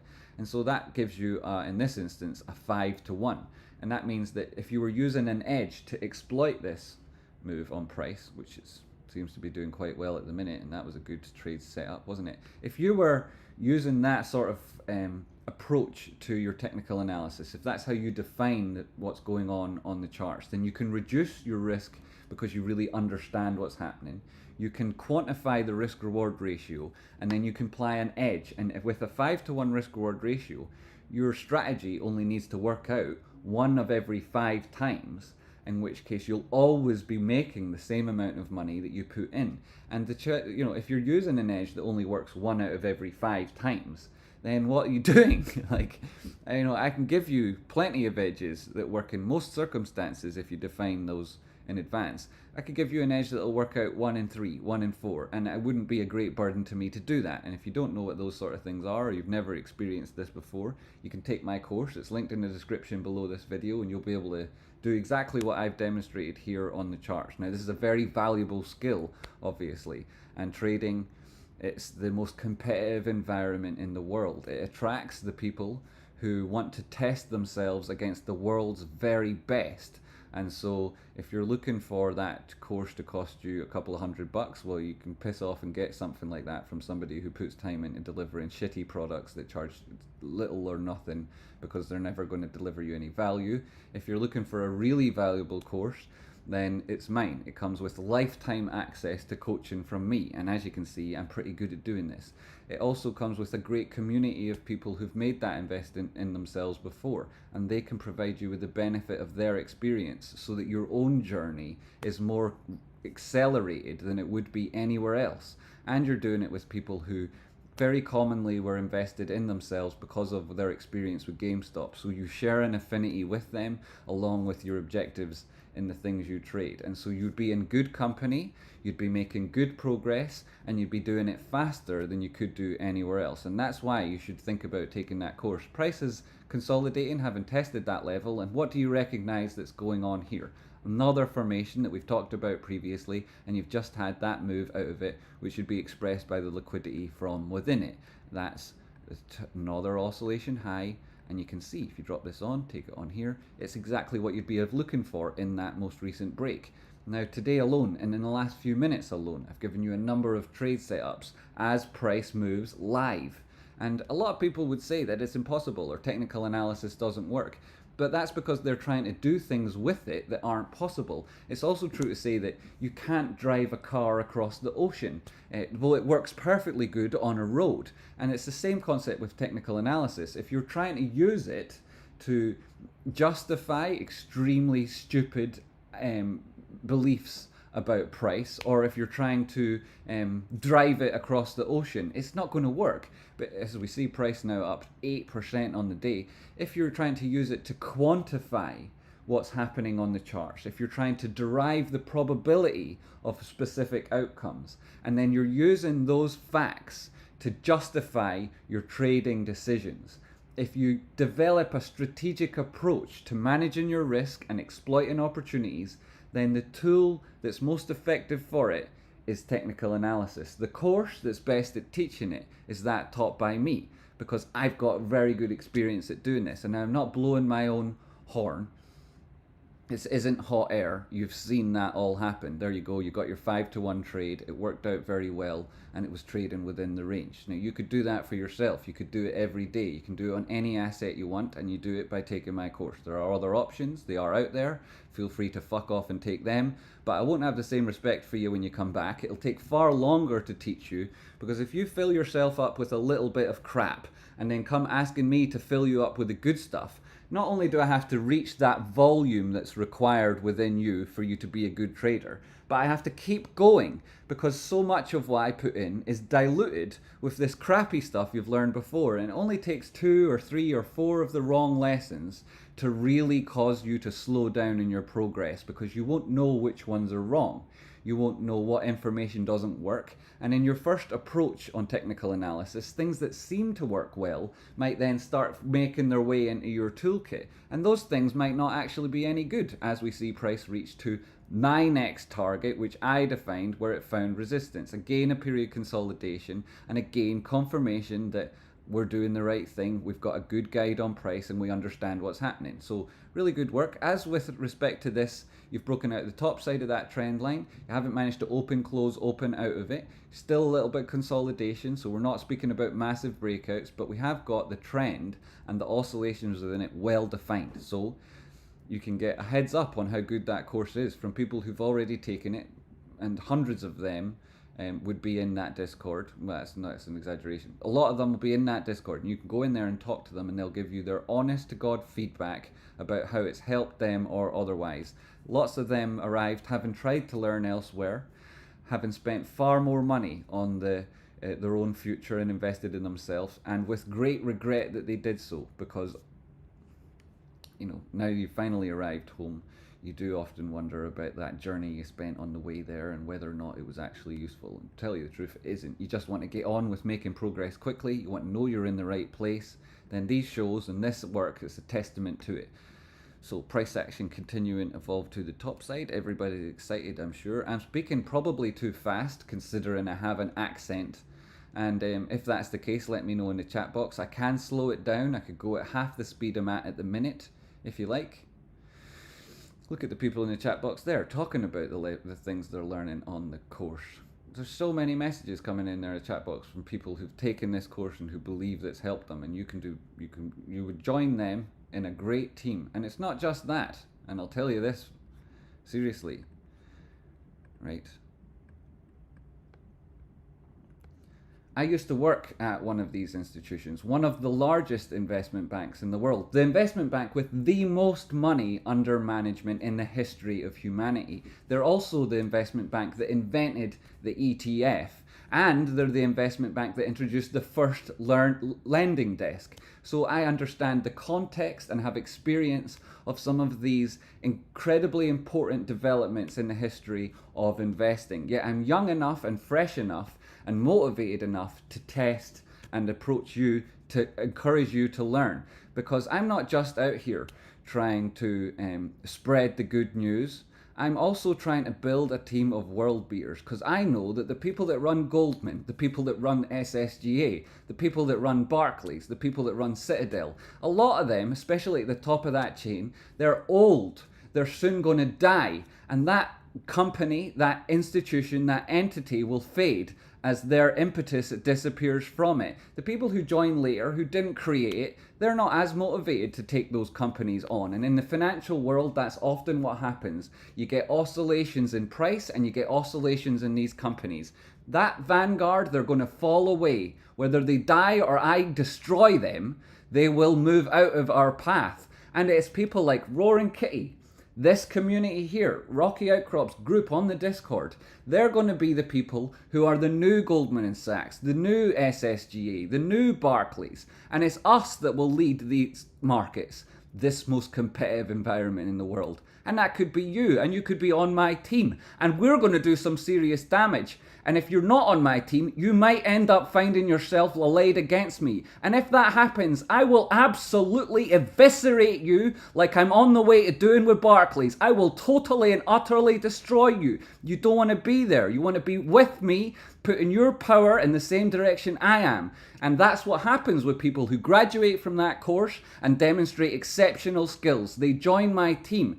And the money that they invest in it, that gets invested in them again. And you want to be part of that crop, one of the creme de la creme who in future lead these markets, the most competitive environment in the world, and do the things that I do on the charts on the daily. So if you haven't already, add me to your Monday Milk. If you need me to slow down, let me know.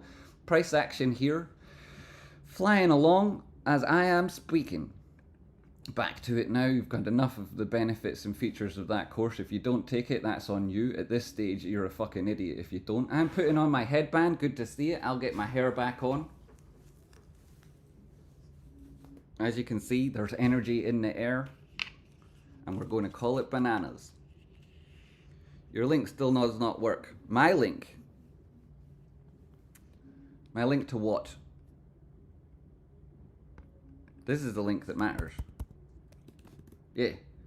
HTTPS www.techanalysis.school. That link, it works. All right.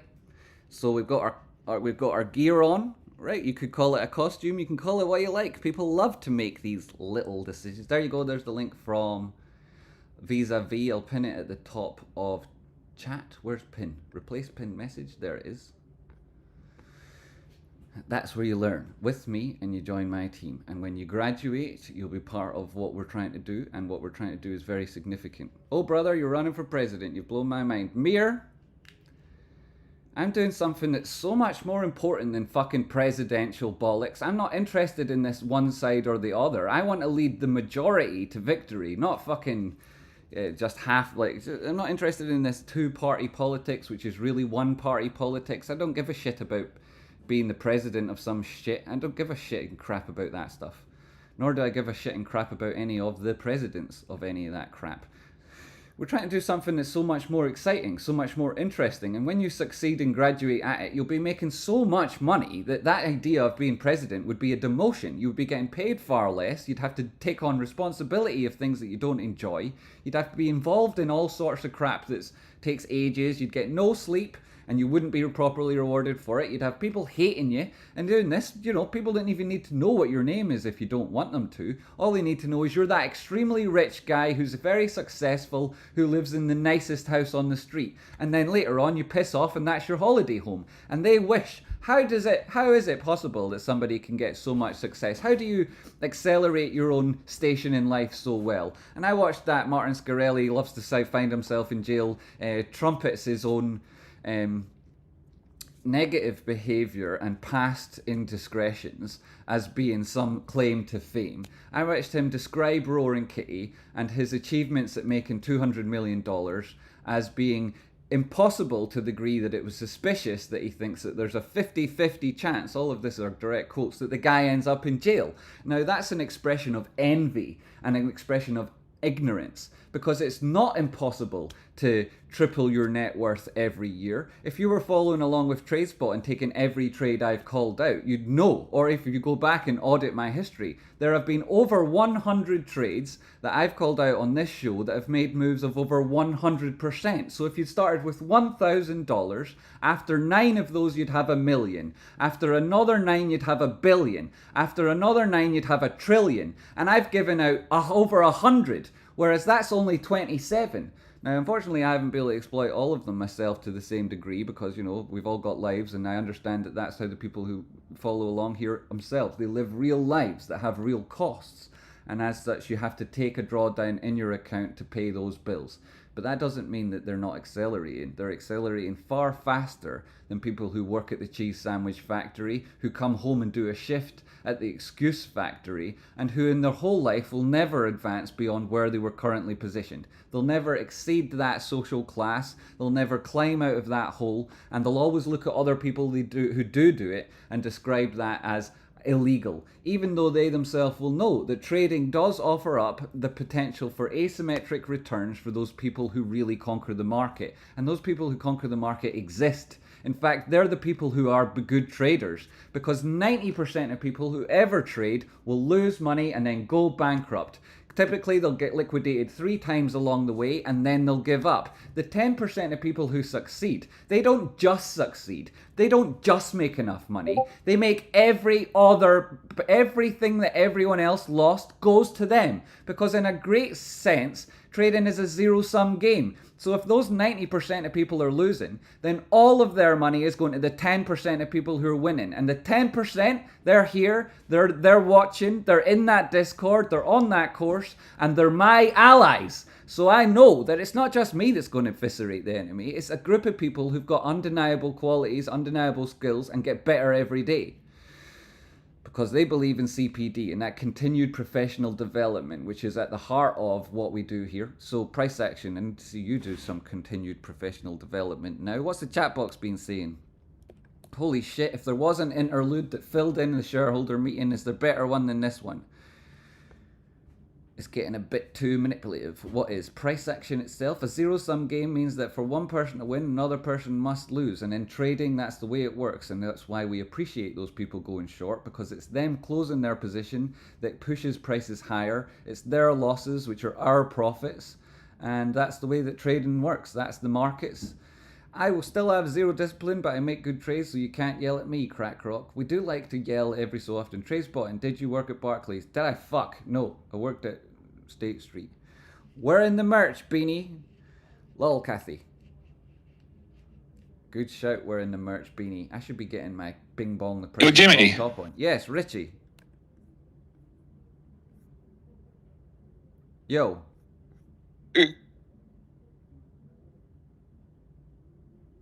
Pin my link at the top, because some people are saying the other link's not working, so pin my alternative link. Pill your alternative link to the top. Can't you do it? You are a moderator, you can't pin link. I'll do it, yeah. Pin. Place pin message. HTTPS, Rocky's school. That one will definitely work. Awesome. Cheers, Rocky. Thanks very much. It definitely works there. We've had it checked by Rocky, so that's true. Good to see. Thanks very much, Rocky. Appreciate that. Back to price. What have you been doing, price? Oscillating around, finding support at that previous level of resistance. Resistance now support, and this low providing bullish divergence. Inverted head and shoulders on the RSI. Something similar happening on price. You've already had a full expression of that liquidity, but it could go on again, and that would take you up to 27.84 if it did. We've got another reason why it would go there. Plus we've got the extension of that diagonal, suggesting that it could be even more. Price trending and moving to the top side, we like to see that. The more of that, the better. It could be then that by the end of this interlude, by the time that shareholders are back in the meeting, you've got this at 886 retracement. Like, we already know this is an 886 because we have eyes in our heads and whatnot. Where's the low? There it is. Where's the high? There it is. And then this test in at around 2780, 2790. That's where we're looking for price to move next. It's also where price intersects with a diagonal and a horizontal. It's the expression of the inverted head and shoulders. It's continuation of the move we're in, and it's where we've tested most recently. So it could definitely happen again. Could definitely happen again. Right, so if it did break, where would you be looking to? 1.13 extensions up at 28.50. You've got a prior oscillation high at 28.17. Once you start breaking into that level at $28, and you're really actually looking up to around 29, 1414 or 1618. And that's approaching those top side targets where a lot of people's option contracts expire. Looking over at the open interest, you can see these nodes where there's a lot of interest, and this is this expiry this week, coming up tomorrow, so 1.5 days away. We're at $25. That's a very low node on the comparison between those most popular. So this is the open interest. That's all derivatives of price and that are not the shares themselves. So the long and outstanding open interest is its first node of interest is at $25. That's all expiring in the money. And so that means that everything there that's either executed or cashed in is delivering long side liquidity. And if they've still got, those investors, a bullish thesis and a continuum of price, they'll be looking to add and re-enter. And then you've got $30. That's another really high node where a lot of long side liquidity will be delivered and continuation in the trade would then be expected. And then you've got a massive node up at $40 where there's 38,558 contracts long. Each of those has 100 shares within it. And that's speaking to the tens and hundreds of thousands of shares which will be expiring in the money, either exercised or delivering profit to the long side. And all of that happens as the short side loses, because here's their equivalent of that third most popular node, and it's us. It's long side, it's 30, low side, it's 10. It's not happening. It's not getting to 10. That's obviously going to be taken away from the short side power. And then again at 16, that's also doesn't look to be happening. Now this event coming up at the shareholders meeting, they could deliver some sort of news which is seen to be bearish by the market, creates a degree of negative sentiment, and is pushed by the algorithms. And if it is that there's an acceleration of a trend, then these are the areas that this short side expects price to get to. And while it might happen one day, it doesn't look like it's today. Then you've got $20. Again, it doesn't look like this is a realistic target based on the trend that price is putting in. And those are those three big nodes. So none of them are likely to deliver any liquidity to the short side, and worse still, they're going to lose it all. So that power that was fighting you disappears. They do have a little bit at 14,133. Now that's interesting, but it's more than truly swamped by that long side move. Most of this is probably hedge, and it's on the same contracts and the same traders looking for that long. And if they open those trades at different times, then who knows, maybe both of them will have delivered that particular trader a degree of profit. This is a snapshot taken in the morning, and so it could be that a lot of those short side trades closing as price moves towards these levels accelerates that trend and doesn't end up taking away from the long side liquidity, because it could be bullish traders hedging that long side target, which itself could have been opened ages ago. And there was a lot of other trades opened ages ago. The highest open interest node isn't in fact anything we see here, but something far, far, far higher still, up at $128. Now those contracts themselves won't necessarily deliver profit through exercising. It would be very unlikely to see price go up 5x from here. Very unlikely to see price go up 5x from here.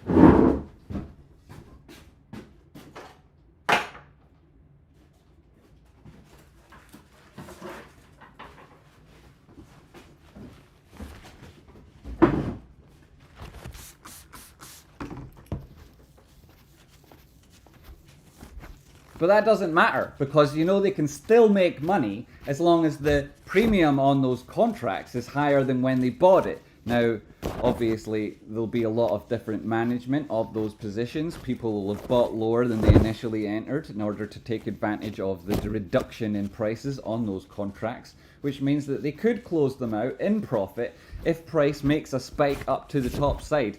Now that's a whole lot of liquidity that could be returning to the positive side of the trade. Doesn't necessarily happen, but it's definitely possible. Okay, any dirt you see from now on, that's coming from somewhere else. Are you into covering the screen with your video, the chat, or the Discord? What does that mean? Oh, I'm covering everything with my screen here. Whoops. So I did describe some of these nodes. Hopefully you're able to pick up on what I was saying. That's the open interest there, as we see it, based on the profile in the snapshot from this morning. Back to price itself at 27.38, up 7.5% on the day, meeting this trend line. At this stage, you would say, having tested these important highs, those which have been tested a number of times recently, 1, 2, 3 times, you would say that that horizontal level is now being confirmed as real resistance, and it may well be that price breaks this short-term channel and comes back and tests these important levels of support. Now, all of these important levels of support, should they get tested again, are also in line with the trend.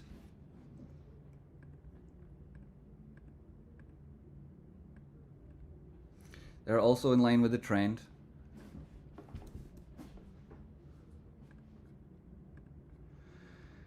And would speak to the potential for a higher low. Thanks for those tips, Rocky. Get the screen working better so that people are able to follow along and see exactly what I'm saying with a greater degree of clarity. Cleaning the screen, I thought meant using window lean, but obviously you meant reorganize the screen.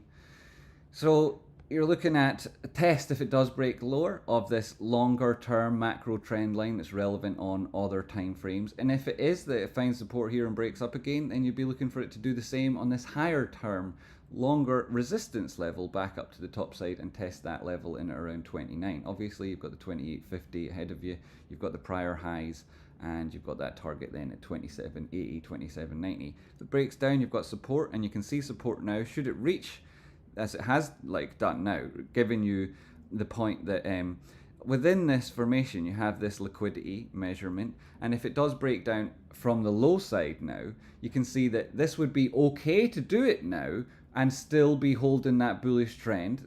The full expression of liquidity from the formation that you just came into doesn't defeat the trend that you're in and does deliver a higher low. Having most recently tested resistance and tested it 3 times without breaking, it may well be you come back and look for support. That would be typical of price. It's also true to say that if it doesn't get all the way there, if it gets half the way there, right, which is also interesting on this horizontal we've got marked out, or if it doesn't quite make it and do a full test but then goes back to resistance, then that speaks to the strength underneath price, the likelihood of that resistance breaking, and a shattering break at this stage would be taking you back up to around 29 bucks. So everything we've done so far helped define those little oscillations. It put in context around price. It helped us frame our risk and decision making, and it gives us a good understanding. Should price move down, we know where it might go. Should it break up, we can also take that same move, put it on the top side and say, now's about the sort of time where it may well break.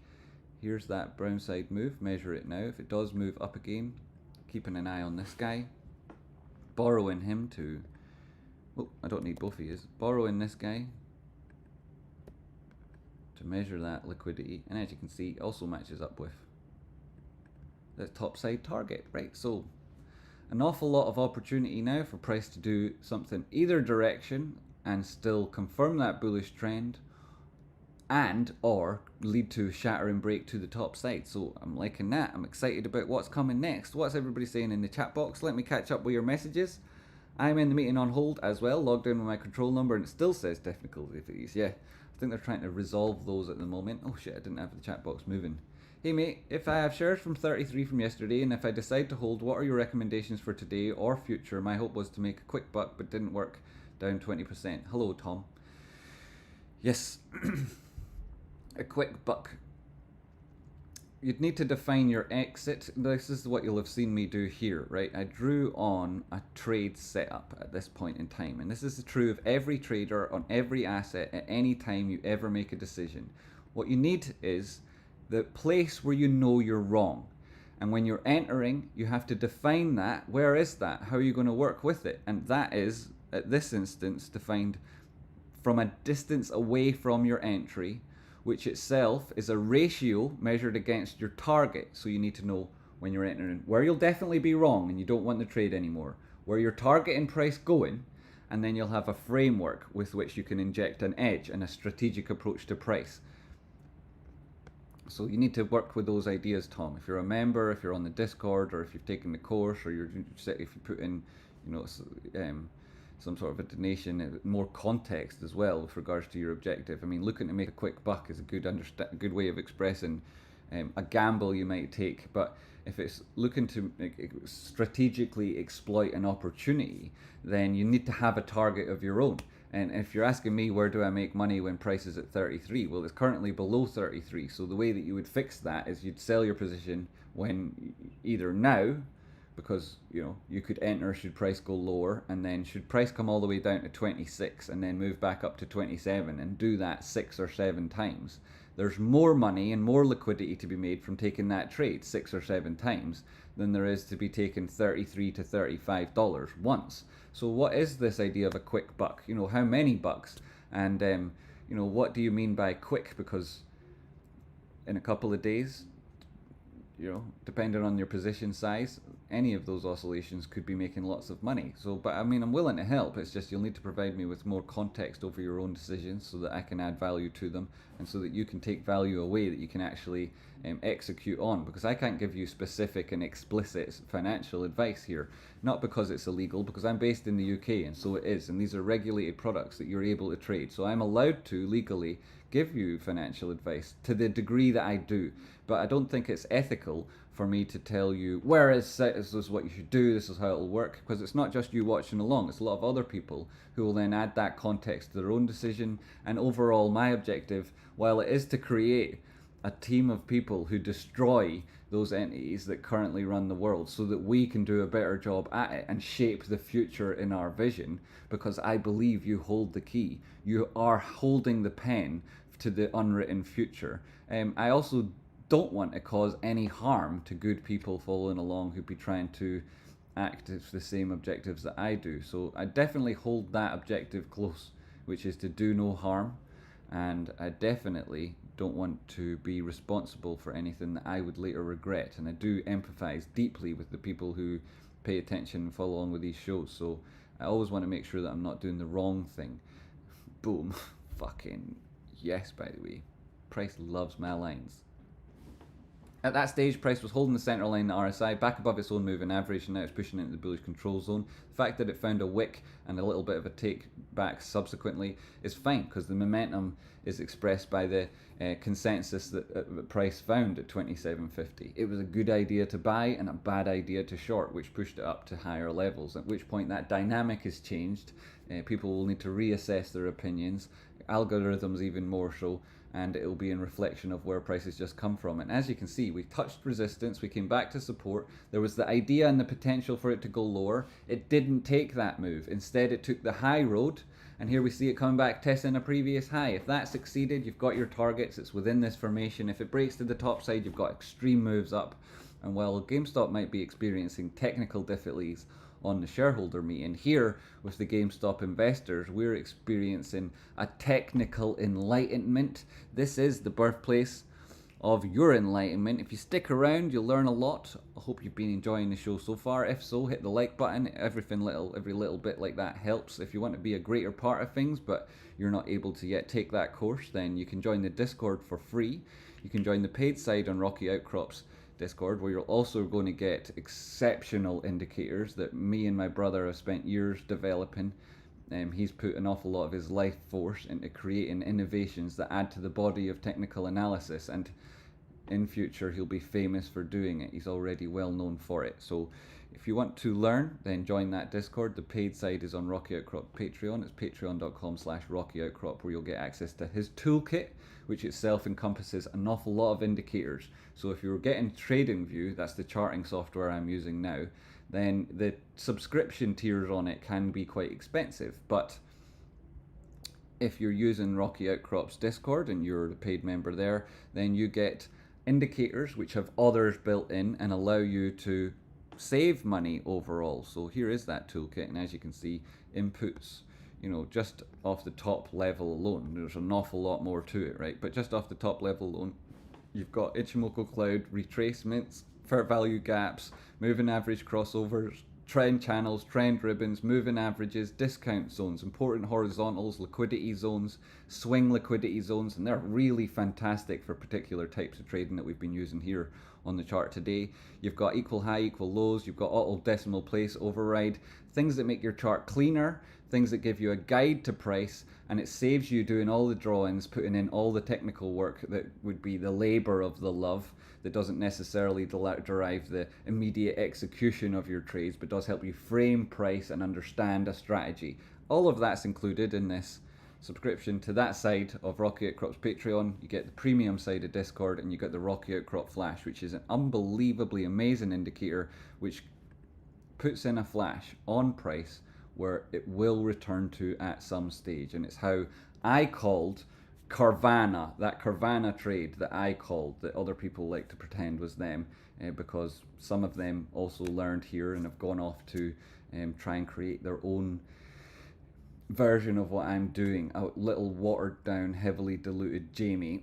That's, you know, some people's goal in life. I hope for you to be the better expression of yourself, because Jamie, he's already taken, it's me, and I'm doing a really good job of being me.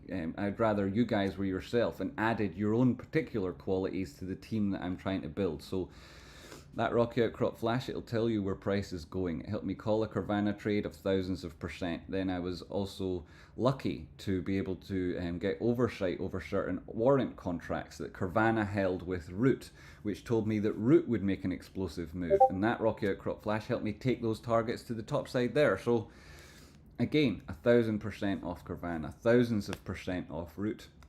And subsequently, we're probably going to see 1000% off this guy, Lipson. This is an amazing setup. I suspect that a lot of people will be aware of this at this point in time, but it's putting in a very similar formation here with regards to the inverted head and shoulders. That's what we've seen on GameStop. When that breaks, you've got the channel the price is moving through now on GameStop. You've had that defined for you and walk through as it happens very well. You've got a gap to the top side to aim to, and then on the daily time frame, turn on that Rocky Outcrop Flash. You can see something absolutely spectacular up here at 67, 68, 69 bucks, right? 69 bucks. I think that's pretty damn good if you ask me, considering it's currently trading at less than half a cent. Anyway, back now to GameStop, and we'll see how things are evolving. 8.3%, holding that support line, testing higher. Haven't got the full oscillation of the trend that we were currently tracking on that top side move, but you have come back and test support. Why is there two lines there? You have come back and test support. If you do go move higher again at this stage, you likely do come up and test that 28 plus level. Having found support on this line and it being a horizontal level that was previously resistant is now support, and that sideways price action, that linear trend now finding support at higher and higher levels than what was previously resistance, speaks to the same nature that we saw in the change in trend here. That trend being an acceleration now of one already in motion rather than a reversal of that which came before. So this vertical line, and as I described previously, everything on the left hand side of this is distinctly different from what's going on the right hand side because of what happened during it. And now you've got confirmation of this new trend evolving. You're leaving a period of consolidation, which we've already shown to be accumulation. So even if there is a break lower and a higher low, if it then responds positively and price pushes back above 29, whether it comes lower first initially or it goes there now, you'll likely see a huge move in price to the top side, and that probably takes you up to around 32.46, which is a 2618 and a really high chance that price makes it there if it breaks back above 28.90, which is a very important significant level. And as we defined at the start of this section, we talked about these important Fibonacci's. We found support at a 236. We recovered that level, which point price had made a significant move against the previous trend, and it was retracing back to where it came from, and that's back up to the top side. Then the target was to make this 382, and that's still where we're aiming. If you break there at 28.90, 29 bucks, the next move is up to this 2618 of the Fibonacci we're looking at. That's also confluent, if you look left, with a 382 in that sort of area here of this important Fibonacci, which is a measurement of the lows back before Roaring Kitty started tweeting again, to the highs and the exuberance that we saw with new entrants and people really getting involved at that stage. You've got these tests now. If price does come lower and break this trend line, you've got important areas to look to, but this positive trend continues to evolve. You're measuring that strength against these retracements. And this Fibonacci sequence, it delivers targets, and it's like a measuring stick of price. It delivers important levels where if you find confluence and support and resistance, you can look to those areas if you're trying to manage and strategically approach a trade. So then you'll be looking at targeting 32, break that 42. That also is confluence with this other Fibonacci measuring a different oscillation, and that's what you get in a study of confluence. That study of confluence has reliability to your tracking of price. So you can see these targets marked out with horizontal lines. Those are purple to the top side before. This one below was pre-market. We were looking at that. Now you're looking at all of these exceeding that. Those most likely to be hit next, which were within this downward sloping trend, include 32 if you do achieve all the things we spoke about before, and then 41. So people often ask me, is it realistic, trade spotting, to target 30 bucks or 40 bucks on GameStop? Is it realistic to look to 65 and 85? Is it possible that price gets there? And if you go back to that weekly time frame, and you know, we've talked a number of times about these positive candle closes. I'll turn off the drawings to make that point again just before I move on. This is the most recent weekly close, and it was really, really strong, up at around $40. So that's definitely realistic. There was a wick high on the daily time frame that was a close on a higher body, but on the weekly time frame, weekly, which is more important, more significant, and more weighty, we can say you've managed to create what is an obvious uptrend. If you turn the drawings back on again and look at this downward sloping trend we left, then it helps define important levels that you might be aiming for. So in terms of what's realistic, looking left, you can see there's an oscillation high at $27.25, which is exactly where price is at the minute. So we're at resistance. If it breaks, you're looking to the next topside target, and at around 36 is the horizontal. That's back above the Fibonacci level, which we've already defined as a potential target. So speaks to continuation. Should you meet one target, maybe you go on to test the next. And it's certainly realistic to aim for those levels. Realistic also includes 48, because that was a price that place we found price at before, and if it is the continuation of this move, it'll come out and test that area. If that breaks, you'll be looking at the next one at 66 bucks. So it too is realistic. And then you've got 85, and then you've got the all-time highs on this wick, on this chart, NYSE. You're looking at 120 sort of bucks. That's a 1414 or a 1618. And if you are to make the full move as measured by the Fibonacci and that extension, then you're talking about it being realistic that price gets to a one spot $145. And it's not always true that price oscillates back down again from a 1618. It could, in really strong trending moves, go to a 2618. And that 2618, that's up here at 530 bucks. Which is absolutely amazing. Is it possible that price gets to a 2618? Well, you've got this low here, 51.45 was that 1618. This 2618 even higher. I'm not necessarily looking for that right now, but jeepers creepers. Definitely possible. You're looking at these moves. This was an oscillation high, 2618 here. That also not too far away from that previous peak, and if I was to draw that in more accurately, it might be right on it. So there's lots of reasons why price does make a move to a 2618. And I'm sure a lot of people, you'll have heard them in the media and elsewhere say that this was crazy and impossible and they'll never happen. And you'll have seen as it happened, people on TV crying about it. But had they just got out a Fibonacci and measured an extension target and looked at previous oscillations within price, they'd have said it was very possible. And if then they were on the weekly time frame, which is where a lot of people never bother looking because, you know, their bills are due tomorrow, or they're looking for a quick buck and they don't necessarily think that there's value in TA, so they don't bother putting in the time. They don't have these bits of information revealed to them. Like, for example, you had an inverted head and shoulders, something we've talked about on the smaller time frames, which gives you a measured move and starts off a new move in price, a new trend potentially. That's the measured move from it. Take that out and drop it on. It was at least going to make a move to a golden pocket back up from a 786, and you'd be looking at that also being confluent with breaking a neckline. It broke through that, you drop it on top, you've got a golden pocket retracement, you take it on from here, you've got the golden pocket filled because it goes all the way to 618 instead of going back to a 6.5. All of that would have been more than realistic. It was obvious.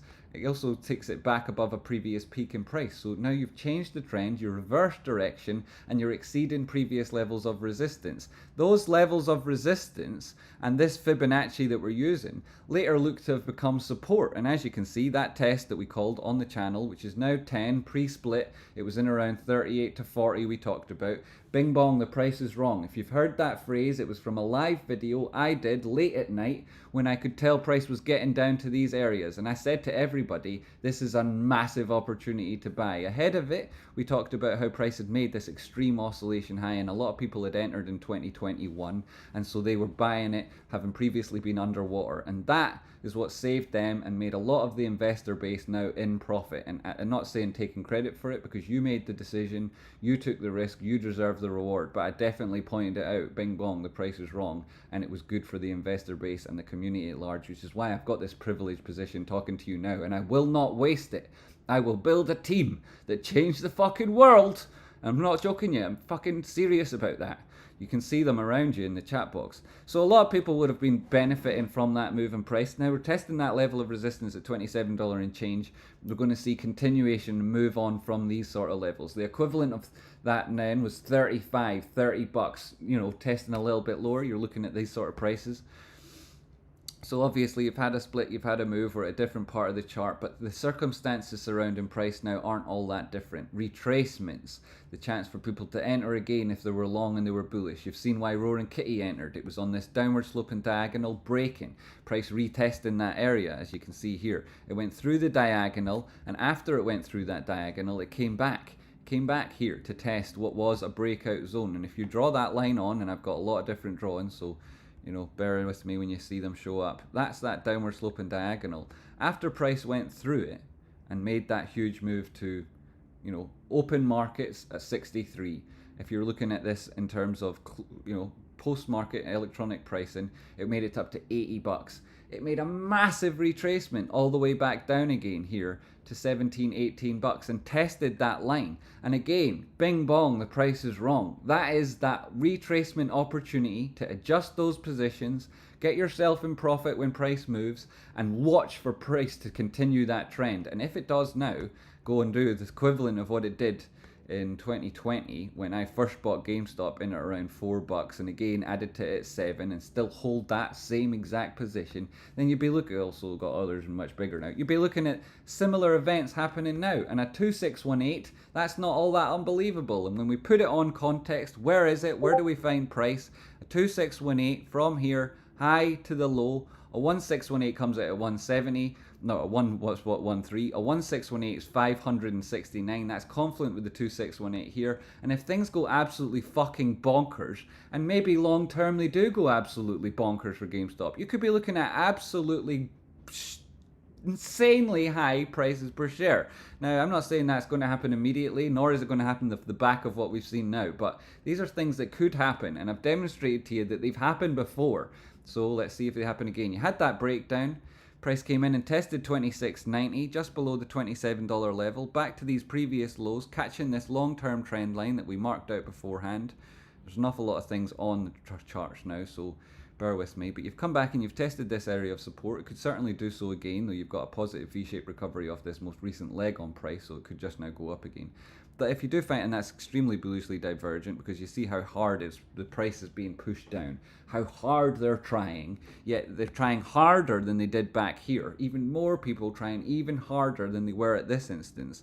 But that strength and that effort doesn't deliver the same move. It doesn't get price as low, which speaks to not just a weakness, but at this stage, a failure in the idea of price going lower. So if you get another test of this and you've got a second touch of bullish divergence, even a third, it would really be strong and represent the chance of price moving back up again. If you test that support level, having put in resistance 3 times and then return to resistance and you're a significant way back already, then you could be making absolutely shattering moves. We called out a minute ago and it's definitely still possible. Here's the oscillation high. Here's the low so far. You've recovered a 236. You tested it. You got resistance at the 382, went beyond, tested at 50%. Now if you manage to recover back above that, our target is 2750 again. considering where you've come from, you've got an awful lot of opportunity. If this is another inverted head and shoulders, which it looks to be so far, then you've got another measured move, and that measured move might give us a degree of confluence. We can take it to the neckline, you measure it across the top of the two shoulders, that's where it is. It's also where price would be breaking from, and then it takes you back to that same target again. More confluence, further uptrend, and at that point, like we said, you're at resistance, a horizontal level, a third touch, a test of support, back to resistance. There's no way that thing holds, right? There's no fucking way. If that was a ship, you'd get the fuck off it. If it's a roller coaster ride, this is the start of something exciting. You've just had that move down again. You've built up that momentum. You've filled up the rocket ship. You've been consolidating within this trend for ages. Higher highs, higher lows again. The short showing weakness. Price trend continuing. Price pushing up with this, another inverted head and shoulders, another measured move, back to that same level. It's going to be over and over again. The same success, the same oscillations, the same trend, continuation, and then traders, really good traders that, maybe aren't even at your level right now, but good traders. They're obvious now. It's like signposted. It's like a guide to price. It's obvious what's coming next. Is that this is where the test is. This is where they lose. And they've already shown that they're not as strong as the bulls. And so only an idiot would think that that level is a good level to short now. If price makes its way back there, that's confirmation that it's a terrible level to short. And all those people who were short, who entered at anywhere here, or any short throughout that previous trend, they'll close. If they've got two brain cells to rub together, they will close at 27.80. And if they do, that'll add so much pressure to price at resistance. All those longs that are jumping in because they were looking to get in on GameStop and now they've got confirmation that it's a good idea. All those shorts that are scared shitless and are peeing their pants because price keeps going against them, it's their last chance to get out. So all of those buys from longs and shorts closing, all coming together, all happening at resistance, means that it's the short side and the new entrants that push your position higher. And you don't need to buy to push price up. You don't need volume to see a trend continue. And that's why it doesn't matter exactly how much is DRS, exactly how much is meeting the market in these share offerings. What matters is demand, supply, trend, volatility, and then, in this instance, momentum as well. All of it aligned to move into the top side means that if you're short, you're stupid. If price gets there again, you close. And all of that together drives price up. In the meantime, you've got this intermittent level of resistance. You could define it with this neckline. You could look at it various different ways. You've got the 50% retracement now broken. The golden pocket's back above that level of resistance in the meantime. You break that, it's an 886 probably, and the body closes. You've got a 786 as a middle in oscillation, but well, you might find a little bit of congestion. Ultimately, it looks like it would push higher still. And if you do get that move to the 886 in the context of what's recently just been tested, you will push higher. And if you do push higher, you'll be at a macro level of resistance where the short shit a brick. So price action here currently not doing that positive thing, but then is meeting this positive trend line. And that's where longs look to enter at these sort of levels. Boom, you got one touch of it. You're at the apex of that formation if you were to look at it as a triangle. You've got a breakout now potentially happening here. If this is a wedge and you're measuring it this way, you might be talking about a potential breakdown. Come down and test that prior low in at around 27 bucks, but it doesn't look like price agrees with that idea. It wants to break up. And another level of confluence, another chart formation, another reason that you might look long, and that's not just the inverted head and shoulders, but it's also the liquidity within the wedge. You get that breakout, you're looking at confluence with that target. All of this happening means that price would have then moved more than 10% on the day. A double-digit percentage move draws in algorithms. That happening at the same time as shorts closing, people going long, shareholder meeting, expiry tomorrow, roaring kitties back in GameStop. Who knows? Is Ryan Cohen going to up his shareholder level to more than 10% again? He could do with the profits he's made on GameStop easily. No problem at all. A lot of people could be looking at entering, increasing their position sizes. And that would lead lead to extra buying pressure. That news, if it came out that, say, Ryan Cohen did decide to, or if we see that Rowan Kitty has exercised some options, bought some more, rolled some to August, maybe even, then you'll be looking at a longer term horizon, more security with regards to your thesis on GameStop, more opportunity to exploit that dynamic on the open interest, and shitloads more people interested because, you know, it only happened there on the 13th of May that the big move started. It's only been a couple of several weeks since then. It takes a while for the word to disseminate. The short and distort campaign that came out as soon as price moved, with Andrew left and others talking about how desperate they are to short GameStop, all those sort of losers doing their sort of boring conversations they have, has led to an awful lot of confusion in and around the investor base. So if that picks up, that idea of clarity, that idea of purpose behind their actions, and if people get confidence that other people are still in the trade, then it could well be, and probably is the case, that there'll be more people entering GameStop, more people that previously thought it looks interesting, I wish I'd got in but I've missed it, and they say, well, actually there's an awful lot of string left on this thing. They'll think, whoa, it's still a good idea to enter, and you could get even more buying pressure coming in at the same time as more people give up on the short side. All of that coming when there's a clear and obvious plan to turn GameStop into a holding company. For, as Rocky came on and said in the voice chat earlier, they've now got $4 billion plus in the bank. The interest on the money alone covers enough to deliver a profitable return every year for GameStop. So people saying that this profit doesn't come from operations, that's irrelevant to the long-term success of the business. There's a transition from that legacy idea of selling video games in brick and mortar stores to now being an investment company. At the helm you've got Ryan Cohen. He's made billions before he even arrived at the GameStop play. You've got Roaring Kitty. He's one of the greatest retail and traders ever born. You've got communities like this one, full of experts like us, driving our thesis on price. And it says that you can tell over a period of time that it's going to attract more and more people to that same idea. And if it is that those people also improve their ability to trade and get better and better at doing it, then that's going to be a massive investor base with the skills and the talents and the experience to turn this company into something that the world has never seen before. So people talk about Bathshire Hackaway or, you know, whatever the shit in hell company they want to talk about. Well, that's not this one. This is something new. This is something that's never happened before, and we'll do what we like with it. We'll call it banana. Right, so price action, leaving that. Wedge, a failed wedge often becomes a channel. May well be that's the second touch. You can see that that linear trend line there that we've just drawn out, that matches the trend line on the top side and gives us this channel. If you were to draw it instead as a channel, take it like this, drop it on the top side, then you've also got slightly more accurate drawings, and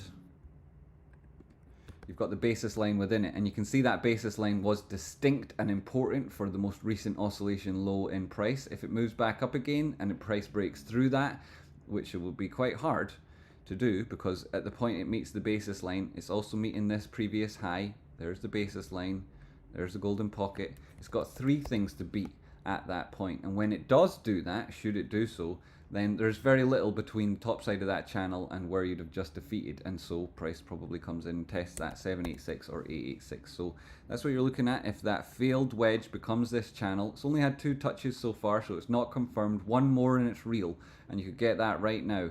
If you don't, who cares, right? You don't really need it. It would confirm that trend line, but it's not really important. You've got confirmation of the channel with all these tests of the basis line. This being an oscillation below the basis line, a higher low in price, and a continuation of a trend already in motion, means that you're absolutely flying. You could draw this across the top and you could say, well, that's really the level it needs to break. With this tightening between that resistance and this support, you're going to get a decision very soon. And if that breaks up, then it'll be testing this prior high. If it breaks through the basis line, it'll be putting in a further high. Confirmation of the linear trend alone would take you up to, at this point, if it happened immediately, up at around 2770. That's the 886 on this most recent fib. You break that, you're probably going up again. And that's the target you'd be looking to. What's it been going on in the chat box? Let me know how you're doing, if I can do anything else in particular to help. 1,809 people watching. GameShare Hackaway resonates as much as Stopaway. Have I not seen the ears on the panel of the last meeting they had? The ears! The ears. Tracebond, so smirked. Thank you, Bacon Pancakes. Appreciate it. Spooder sense is tingling. Does anyone know Max Payne is for tomorrow? Yes, I can show you. Max Payne for tomorrow is 27 spot 50. That website I use is maximumpain.com options there. Put the link in after the videos for people who need to get to it. I'll put the link in. Can you see it there? It's up in the top left, just underneath their stupid advert, which is 27.50. That's Max Payne. That's the equilibrium. What Max Payne means is where most contracts finish out of the money, and market makers have a desire to get to Max Payne, because then everybody else who's trading this stock, those trades they've facilitated, that behavior that they've been working around, all of that will come in on their side, because those market participants lose out. They make money having delta hedged or managed to meet the bid-ask question that was being posed at the time.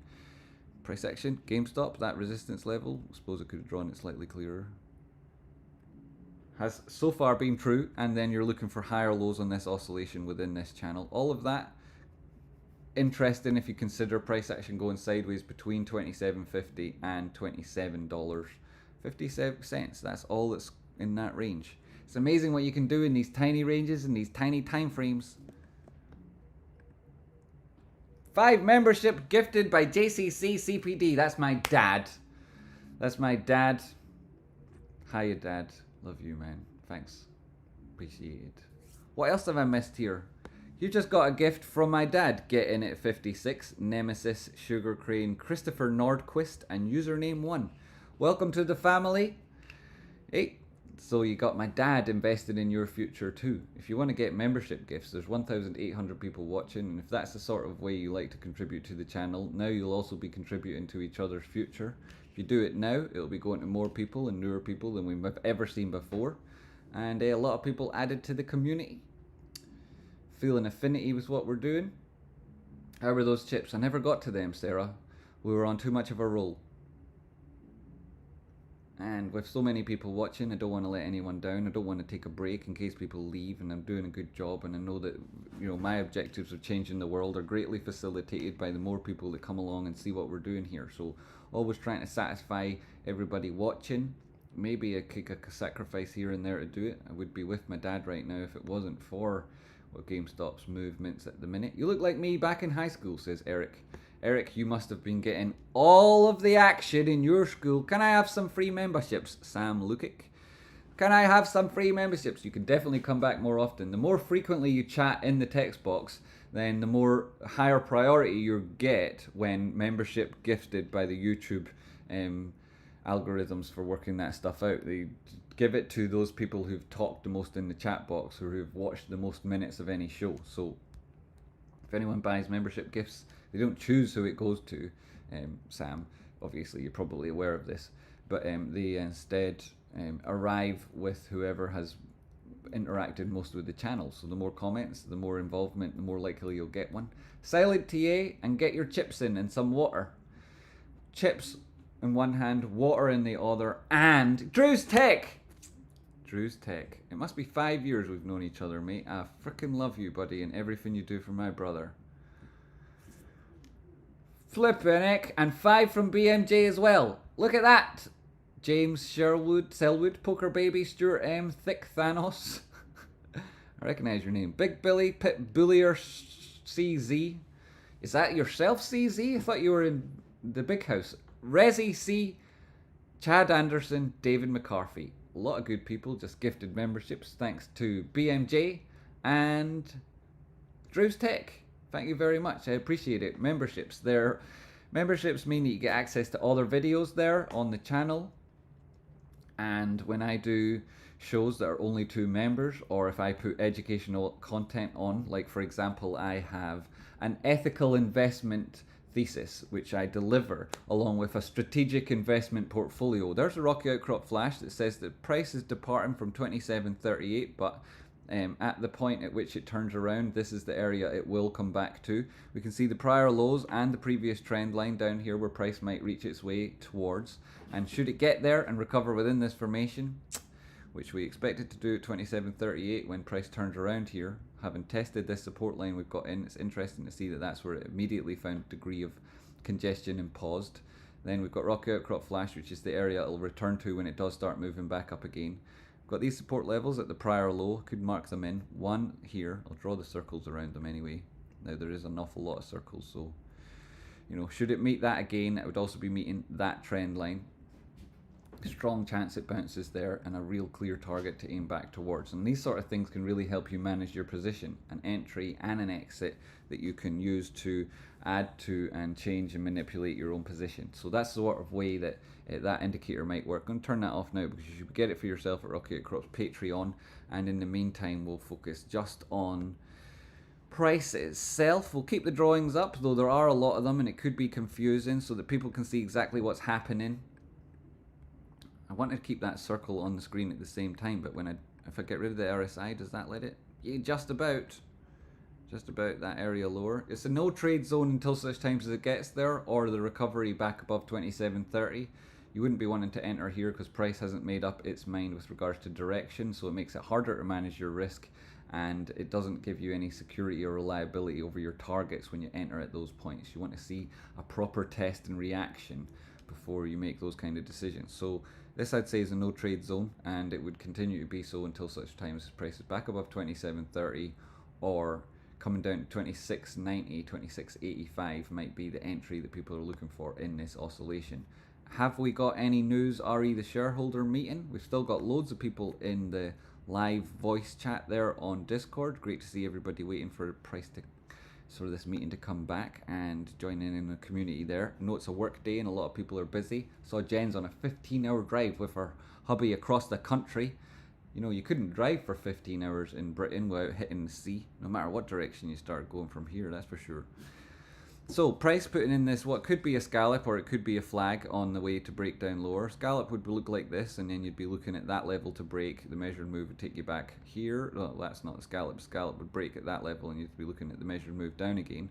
Or you'd be looking at this as a flag, in which case you'd be measuring it like this, or with the whole flagpole. And I can draw them out, but you know, price is about to make the move either direction for us, so there is no need.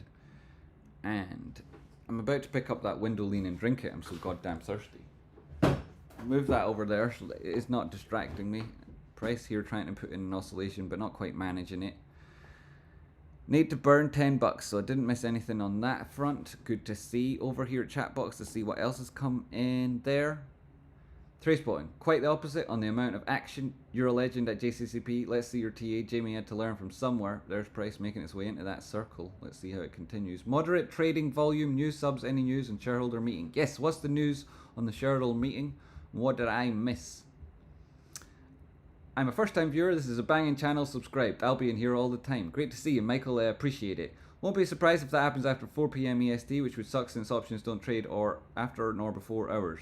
True story. 4 PM at EST, that would be 9 PM here. That would be at market close you're talking about. Technicalanalysis.school. Thanks, Sarah. The link is in the top. That one might not work, but the link at the top of the chat box does. The people have been sharing links that didn't work, and that might be another. So the link to use is the one pinned at the top of the chat box. Hiya, Heather Duff. Good to see you. Price in that circle, doing its thing. DIY Doofus, gifted a membership by Sarah Rera. DI Doofus and Sarah Rera, you are now friends. You are linked together forever. See you on Twitter, meeting moved to 4 PM. 4 PM, that's the close of business today. GME, let Jamie keep cooking. Lol, these kids keep swatting me today. Jeez, the damn kids. CNBC, servers for GameStop's annual shareholder meeting crashed due to overwhelming interest. That's extremely bullish. That doesn't happen to other companies. Thanks for whoever suggested turning on allow gift setting. That's what you need to do too. Yeah, sorry, I forgot. If you want to get gifts, you have to turn on the allow gift setting. So whoever did that, cheers, shout out to you. Thanks very much for doing that. That's really bullish that the servers broke. Catch all members videos and don't let your membership slip away next month. Yes, you have to renew it for it to keep going. I can't imagine that there is going to be much of a chance of bad news coming out of the shareholder meeting. Yeah, I mean, what bad news could there possibly be? Any news would be good news if delivered at the shareholder meeting. Frog Lord, why don't we get the meeting? Because it wants to fill lower flashes? Fuck's sake, rigged game. No, we don't get the meeting because the server crashed, Frog Lord, which it most definitely did. A lot of people trying to log on at the same time, and then when it finally did work, we were told, you know, this is going to have to be postponed, which is perfectly reasonable because a lot of people have been trying for a long time, didn't get any success, they'll have given up, and so the news that it's still happening has to disseminate among those people who previously felt like there was a problem, and so putting it back to 4 p.m. is reasonable, we understand that. I just listened to the stream in the car, it's also entertaining and informative without seeing anything. Brilliant, AO, that's good to know, because once you see this hair, wow, how could you do anything but stare? This is a great group chat and channel, my favourite for sure. Thank you very much, I appreciate that, Corbin White, that's nice. Jack Schwartz, legend, thank you. James Madill dropping 25k more tomorrow when funds cleared into GameStop. Aye, there'll be a lot more people doing a lot more of that now that the settlement process has been updated. There was a message that was deleted, let me check on the drama, see what it said. Has the larger group of losers ever been assembled? This guy's obviously just tuned in to watch what's happening and doesn't understand how good it is. He's a loser and we'll hide him forever. Fuck you, 3Pono, you total dumbass. It's like Oprah, you know, I mean, there's very few ways you can go and show in a tiny little quick instance that you jump the gun and don't understand what's going on and are also a crap trader, then coming in after such an excellent delivery on illustration of price and saying something as stupid as that. So we're glad to see that that guy with that stupid name has been banned forever. We don't tolerate trolls. We will read the drama messages, but we've got excellent mods who delete these idiotic comments as soon as they see them. We can go back and, you know, reminisce about how stupid those people are, and we can enjoy ridiculing them and their lack of intelligence frequently, but you know, we don't tolerate them, we don't want them around us, we don't care to have them here, we don't appreciate what they add to the atmosphere, and we don't think they're nice people, so we just get rid of them because they're dumbasses. Beanhead, my late father always wanted me to get involved with the stock market, so just to say I took that advice, Dad. Barhead420, shout out to you and your late father. Appreciate that comment and appreciate you, mate. That's a really nice message. Thanks. You know, sending good vibes up to him wherever he is. Thanks for that message, Beanhead. Price action bounced off that support line. It's as if it was drawn by God himself. Tubes, welcome, welcome. There's a nice guy. He's a good trader. Strategic approach to trading. He's a very nice guy. Interesting channel. I'm impressed that you're keeping the live feed interesting. A true knowledgeable showman. Ron McGill, that's a very fetching headband you've got there. And Drew's Tech, shout out from Lisa. Drew's Tech, he's been supporting Rocky since most of you people met me. Well, since any of you met me, in fact. And he's a really good guy. He also runs a tech repair shop, which is absolutely fantastic. He cares about people. He's a nice guy. He invests in community, invests in people. He's a nice chap. Drew's Tech. If you find out where his shop is and you've got anything that's broken, get yourself down there. He'll help you. He's the man to look to for anything in that regard. Almost 2,000 watching. The growth on this page in the last few weeks is incredible. GeForce, it totally is. It's thanks to good people like yourself spreading the word. I can't do it on my own. I can only tell 5 or 6 people, to be honest, every day, and I shout about it out the window constantly. And the algorithm isn't desperately trying to help anybody who talks about GameStop, especially not myself when I've been doing it for 3.5 years at this point. So to see that you people, I mean, it's you guys sharing the links on Twitter, talking about it among your fellow investors, saying this guy's got some information, he can add to what we're doing. That's what builds it up. That's where it comes from you. So I appreciate it. It's a testament to you guys that it keeps growing. Swag check. Chat looks live. Chat is moving fast. New members, check out the members only videos. And then lots of other positive messages from great people in those membership gifts up there. So that's great to see. Thanks so much, everybody. Tomorrow, Barhead. Tomorrow at market close for the meeting. It's tomorrow. I thought it was moved till 4 p.m. I'm 17 and I don't know where to start. But LGVN is on a rise. LPSN is even better. Is the Discord paid? There's a free side. You don't need to worry if you can't afford these things. They're all open to you. The paid side is for people who really accelerate in their journey. And there's always free options open to people who need that there. It'll always be a free option open to you. And you can join the Discord for free. The link is www.discord.gg for good game /Rocky Outcrop, spelled as you'd imagine. Well, no, it's not. That would be ASIM. Joking. It's Rocky Outcrop. GG /Rocky Outcrop. That's the invite code. If you click that and verify you're a human with a phone number, you'll always be able to join, and it'll always be a free side there for you. Only play with what you're willing to lose. Do not YOLO what you're not willing to lose. Yes, only play with what you're willing to lose. And if you put that in context of a trading strategy that works, you derive the risk-reward ratio as we've drawn out before, and then you get an edge that works, that will make money more often than, say, your risk-reward ratio is 5 to 1. Then you have an edge that works out more than once in every 5 times. You'll be making money. And that's the beginning to a strategic approach to price. That's the first way to look at how you'd handle your trades becoming a professional trader. And as you've seen, we talked about the breakout here, meeting this circle and then getting back to that line. It did all those things. I mean, I could blow my own trumpet and talk about how amazing I am, but that wouldn't even come close to describing how fucking good I am.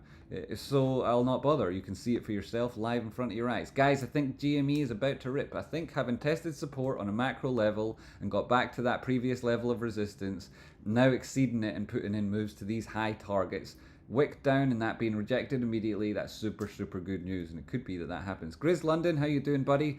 Tracepawn, how strong is the gamma ramp looking in next week? From my uneducated pleb opinion, it looks pretty strong.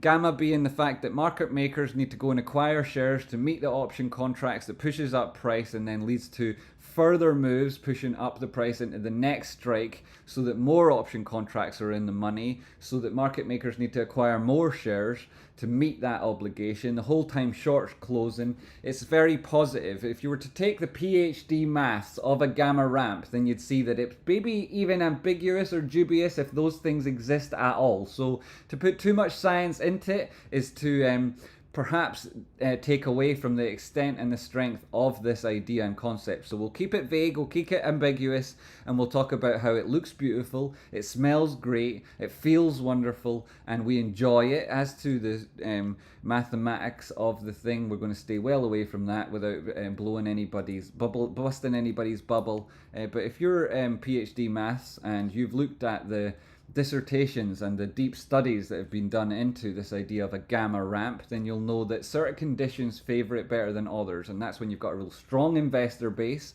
when you've got this tickers in a lot of baskets that mean it's going to be bought anyway, and you'd love that gamma ramp to really take an impact, to really take hold as GameStop's added to the S&P 500. And there's a couple of requirements about that. One is that it needs to achieve a certain share price so that it is in the top 100 companies in the Standard & Poor's index, right? Top S&P 100, S&P 500, these are all different baskets. And the longer you stay in them, the more firms that will buy and add to that product they offer.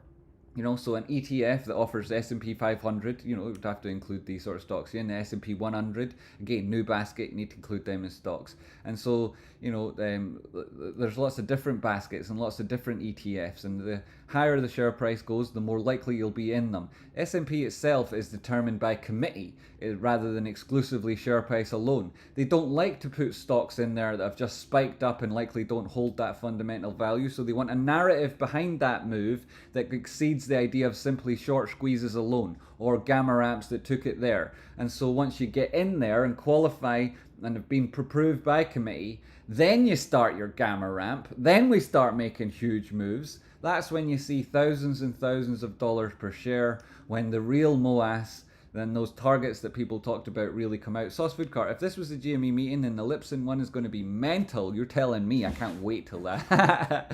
Do you know the new time for the shareholder meeting? Apparently it's at 9 p.m. New York time. The day at which it happened is not yet known. Wag, we saw a first super chat. Ronaldinho, thank you very much. AJPR, out of topic, but what do you think about TTWO? I can only get a couple of seconds, but I'll look at it for you. TTWO, Take Two Interactive. That is the people that make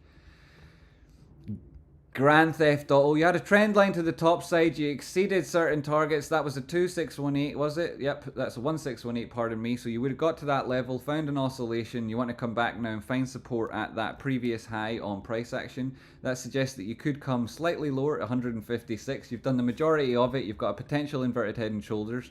2 touches lower makes me a little bit suspicious of it. You do also, though, have it on the RSI and on price. Possible reversal formation. You'd want your then stop to be beyond that area where you defeated this idea of a turnaround. Your entry might be here, your target could be the previous high, and that would give you a 3-to-1 risk-reward ratio. It's still pretty tight, but it's a trending move to the top side and it works. You could take that a little bit closer, make it a little bit better. You can take your entry to the previous low, though that would defeat the idea of a head and shoulders. If that is your entry and it's based on that edge, then this is where you're looking to 3.31 to 1. You would be also cognizant of the fact that this thing could make an 886 retracement and no more, which would mean your target would have to be limited to these levels, and that's a 2.75, and that's not a big enough risk reward ratio to tempt me into the thing, though I would tell you that you had a very similar idea of an entry back around these levels, with it being bullishly divergent.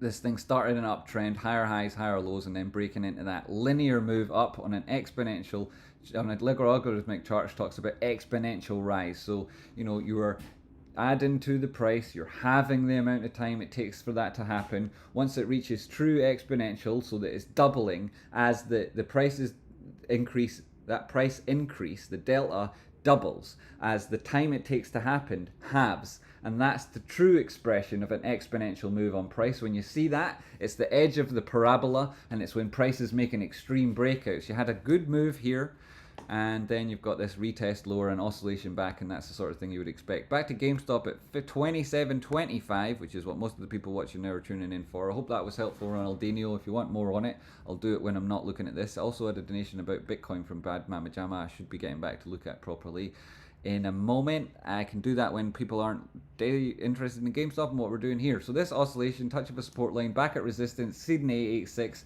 get into an important area that we talked about as a horizontal, and then price action really going sideways between these levels. You would say that there's a horizontal level of resistance that you would mark out along this way, and you'd say a support line that we've got with this trend line underneath, catching all of these important lows and the oscillations that weren't divergent. And so I'll draw this on, but only to make it clear that price action is going, and it will actually cover up loss, but don't worry, I'm not trying to draw over it. Price action is going sideways with regards to the resistance, right? The resistance at that 886, at these 5 or 6 touches of that level, that speaks to price being in a really tight formation with this support line. If it does break to the top side, then you'll be looking at this move here.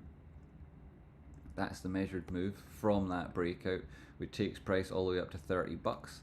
More confluence with other targets we talked about earlier. An awful lot drawn on here now. Don't mean it to make it confusing. Price action holding support there is very, very positive. It's healthy for the future. You've got that 886, it broke. It managed to put in a higher high and come back and put in an oscillation high here. All of that is confluent with when you look left, you can see that there was low, lower, lower high, price action edging here to the right hand side while it's putting in this resistance level above and that level underneath. You see all of these touches on RSI deep into the bearish control zone. Price though not really making a big move back down again, and these two most recent lows, as you can see represented with these downward lower lows on price action here, the RSI at that point was at the equivalent area back here when price was way lower. And so again, trying harder and failing to push it to that same distance they did before. More weakness expressed. Hardly anybody looking to go long relative to the long side of the short relative to the long side of the trade, and then continuation of that uptrend would be expected under those conditions. You're back at that level of resistance now. If this breaks, you've got that previous 27.50. You break that, you're probably going on 27.84. And at that stage, how many times can you test support and then go on back to resistance? That resistance being a horizontal level and that support being increasingly higher and higher. How many times can you do that before the people recognize that trend is to the top side, the risk is that it breaks up, and that it's crazy to be shorting it there? Well, typically it would be 4, and this would be 1, 2, 3, and then a 4th one. We're looking for a test after this reversal formation, higher low oscillation, catching a trend line and going back to resistance. If that does happen, then we'd anticipate real good moves to price action. Really strong breakouts, maybe that measured move we've got drawn on the chart, but there's also this across the top. Oh, I mean, that's helpful too. It describes where you might get to in that instance. But if we take this, draw it across the top, and see where would it take us to, well, it could well be that price follows up in this idea of a linear channel, parallel channel, linear rise in price, and come back in and test these levels. That which is an important distinction now. You break above 29. We drew this on earlier. This is where price was ranging between, and if it does manage to break back out of this range, there's the previous high, 2618 from within this formation, 1618 coming in line with this previous oscillation high. These are the areas to look to.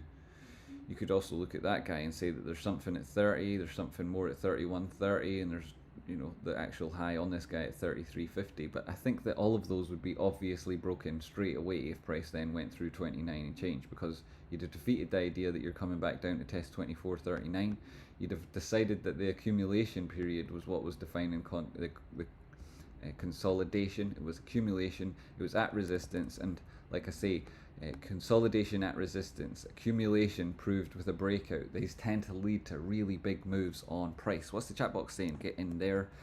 It's great to see such positive moves and such busy activity in the chat box. It gives me something to riff off. Your mic volume is too low. Thanks, Dizzy. It's as high as it gets. Your speaker volume is too low, let's say. Kyle Richard, I guess if you don't believe that the meeting will provide any meaningful news, the scheduling of it has almost no effect on the price action this week. Possibly so. Price is what drives price, but yeah, it might or may not have an impact on sentiment. That sentiment, being positive or negative, would later have some impact on price. Mods, his mic is relatively low to go around YouTube and come back, and if he is loud, anyone else, and if he has anyone else talk, that person is way louder than he is. Yes, people might be louder than me, but this is done on a MacBook Pro, which has its own microphones built in.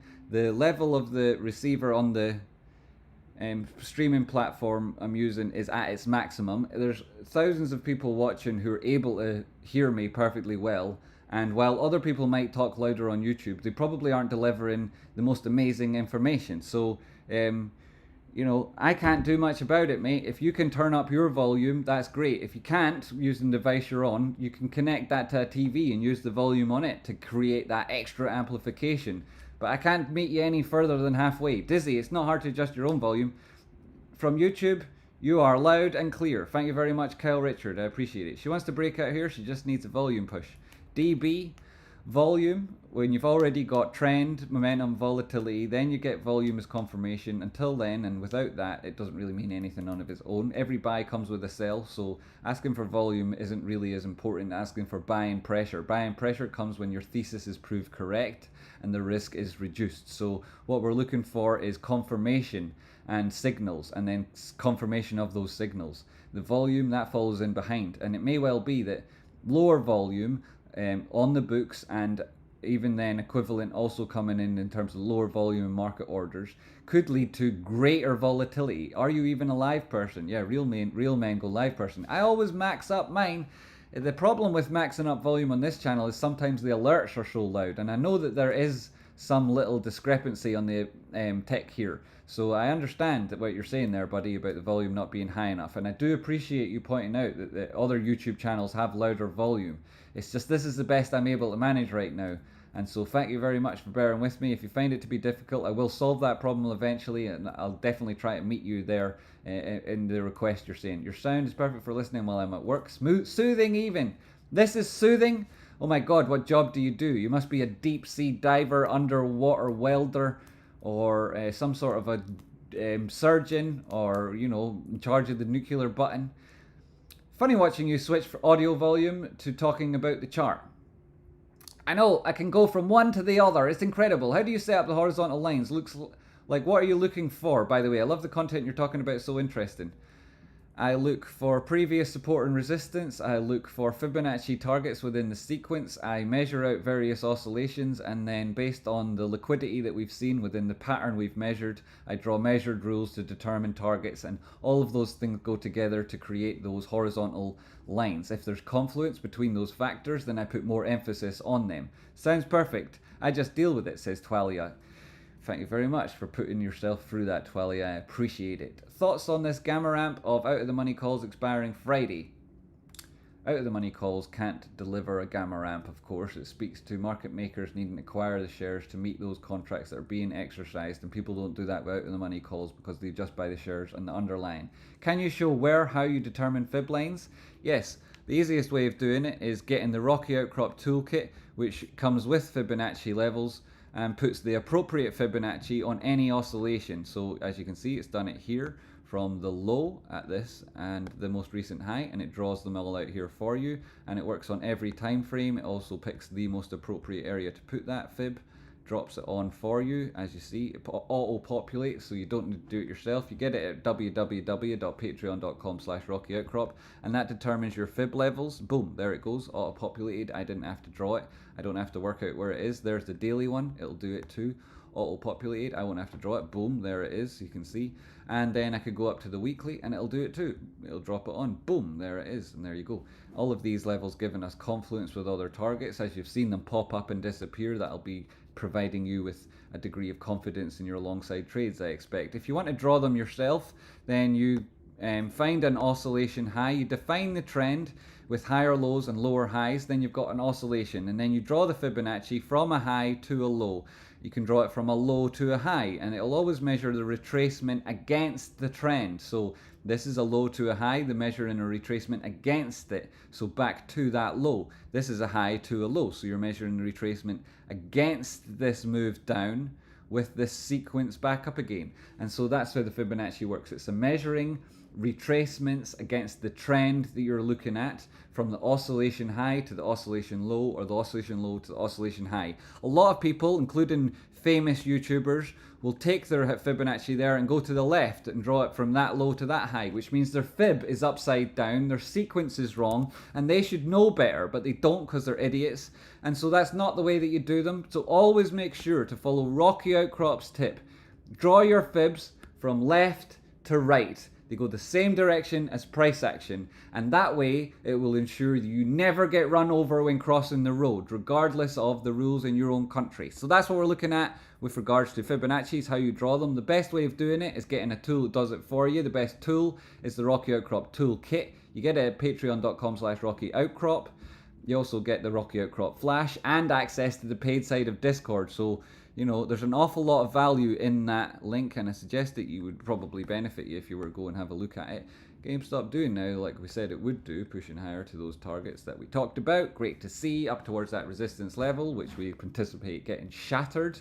Here it is at 8.92%. Who doesn't like this video? If you do like it, share it with Roaring Kitty on his Twitter page. If he gets enough people talking about it there, which I would imagine would be 20 or more, then he'd probably think it would be worth having a little scoot at and a little look at. And I think if I could add my power to his elbow, then all of us would advance in the same direction a little bit further, a little bit faster. Who knows, right? Not trying to do anything that would be above my station or stepping out of line, just saying that I think, you know, we could definitely do stuff, we could definitely make a difference. Not try everybody, it's the power of the individual. That's what this show's all about. I told you it wouldn't fucking hold. Let's go, let's fucking go. Glitch it. There's the volume. You get it at that high, you get it on the confirmation of the trend.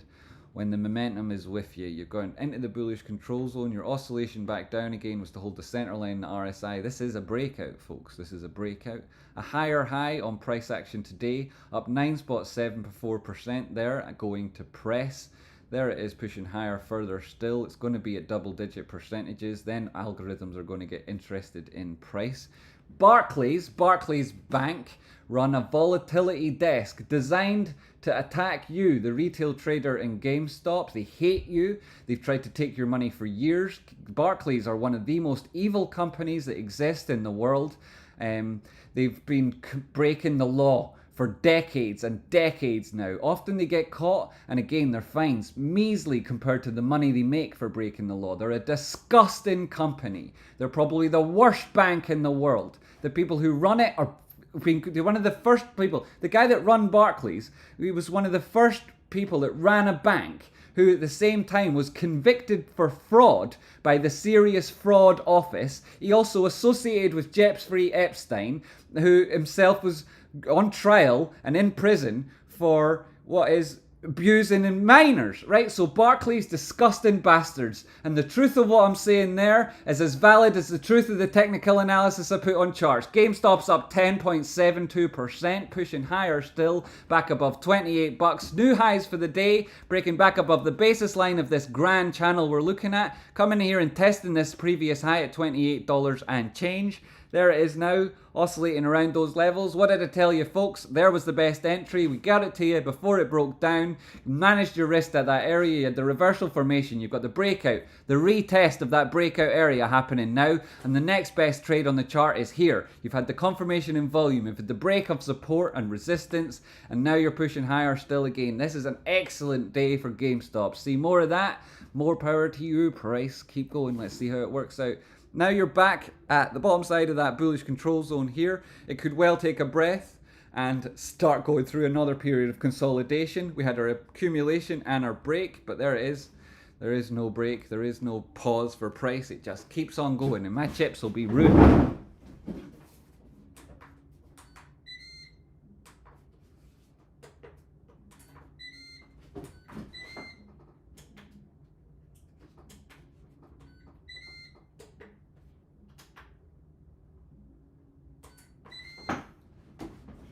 Pardon me?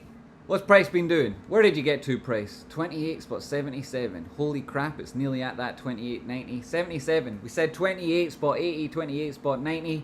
And I'd like to take a bow now. Thank you very much. Appreciate it. That one is testament to Rocky Outcrop and the community that helped me get to where I am at the minute.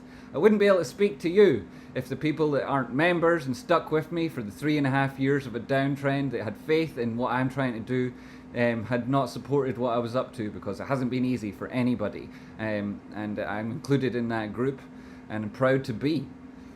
So I wouldn't have been able to be here if it wasn't for the people who supported me previously, and I won't be able to be here in future without their help too. So thanks so much to them, the team we're building, and the people that join it. I appreciate you. I'm part of it just like yous are, and we're really trying to make a difference here. Let's keep it up. Let's keep it up. Just as price is keeping it up now.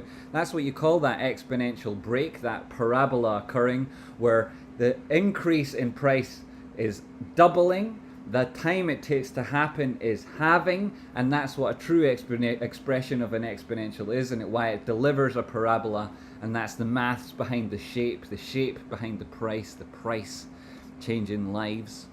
What's going on in that chat box before I starve to death? Let me know. Moonlander, new Roaring Kitty tweet.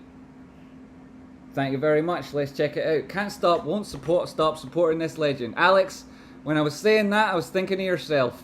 I appreciate you so much. You, Jeff, Chardonnay Flasher, Dashy C, Luke Spears. You guys, you were there, you were pushing, you kept me going. Thank you so much. I appreciate you guys so much. Everybody else who does the same. Hi, Jamie, you never ate your chips. I didn't. No, Kevin, I didn't. I didn't eat my chips. I was afraid somebody was about to piss in them. There's AC Trades. He wins competitions as a trader. He's a total freaking legend. I love him. You love him. Everybody loves AC Trades. There's Price at my target. There's Luke Spears. Legendary charting by King Jamie. Luke Spears, I fucking love you, mate. You're my absolute brother from a different mother. Luke Spears. 20 bucks supporting the stream, and he always does. He's such a legend. He's been a member. He's a capo. There's few like him. There's nobody like him. Thank you so much, Luke. AC Trades just before you. Winning Trading View competitions there or thereabout. You'll win all of them if you could be bothered, I'm sure. And he was taught by us. So there's a message from somebody, you know, in the chat box here, watching along, often, on the daily, regularly paying attention, despite the fact that in any competition he wants, he proves he's one of the best traders going. And among retail, he's one of the best traders around right now. His name's AC Trades, and Rocky and I taught him how to do a lot of the work he does, and we appreciate having him here still. Legend, mate. Absolute legend. So which one of you is Roaring Kitty? You must be watching this. You buy your memberships and you'll see if he's watching. Buy the membership gifts, you get 1,800 of them, you'll get everybody here. And you won't be able to escape it. We'll find you, Mr. Kitties, we'll find you. Let's see this tweet then. Roaring Kitty has put in a tweet. Is it not early in the day for you, Roaring Kitty, to be doing it already? Oh my goodness gracious me. Where is this? There's Rocky Outcrop. I freaking love that guy. How do I click like on his stuff? Easily, by doing that. No, that's a link to a trade that he liked, or a post that he liked. Time conflict. Which of these do you agree with? One or both? Shit, I hit like. Was it on Rocky's tweet? I hope so. Roaring Kitty, there it is. Aye, aye, aye, aye, aye, aye. I love that. 4 minutes ago, I was thinking of using this as a meme. What's he done with it? Aye. I was also on the way to getting that hair. Until yesterday. Right, a thunk, and here comes that. Here comes that. A thunk. Well, I'm sure he uses a similar channel to ourselves. We can't, they're not our channels, unfortunately. We share these channels with some other fantastic investors and maybe some worms. So how do I get this up? Well, I can add it to the thing and we can all see it. I'd urge you to go and like Roaring Kitty's tweet and then hit like on it and retweet it. Because as he showed and demonstrated on his live stream, there's algorithms targeting everything. And you can call one of them a worm if you want it. And he rides it through those seas of sand. Look at price action back at that resistance level, about to smack it again. Right? Smacking it again and again. Yo. We're all on this same path together, you know, and sure, of course, it would be lovely to see you in this, lovely to see him in the stream, be magnificent validation of what I'm doing, but it's not the point. The point is to help you guys, and so that we can advance together. Those people who do choose to watch and who show their support and who shout out in chat box, guys, I appreciate you all so much. Right, let me get this up. Window capture. New window capture. Window capture worm. Window capture worm, go, go, go. Window capture worm, go us. Where's Brave at? I definitely opened Brave. Is it the sunglasses? It is.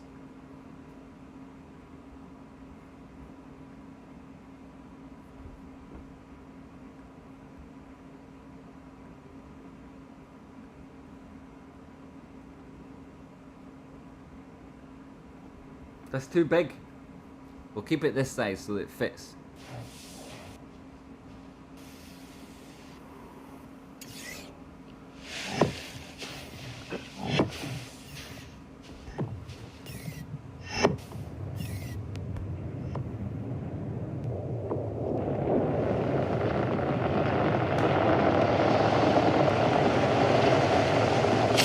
Oh my God! Here we go! Here we go!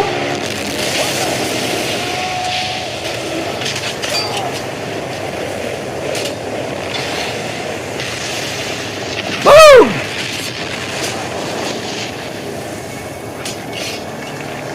We got some purchase. Oh my God, this is it! This is it! Boom! Look at that! Fucking right! There it is! Now we're surfing along! Yes!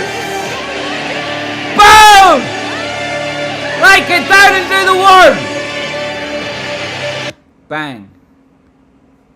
So I think Roaring Kitty's quite bullish on GameStop, and I would share that perspective. It's great to see that tweet. It's a nice one. Awesome. Good work, Mr. Kitties. We appreciate it over here. I'm sure everybody on planet Earth that's got the proper perspective on price and knows what they're doing, they'll be looking to it. And if that's... shout out Roaring Kitties. Brilliant, brilliant, brilliant. Another brother from a different mother. So you're looking at this thing and you're talking about price and you're thinking about how it goes up and you're wondering what happened to Jamie's chips. And so am I, what's happened to Jamie's chips. Oh my God, they've all gone the wrong colour. Chips aren't supposed to be this colour.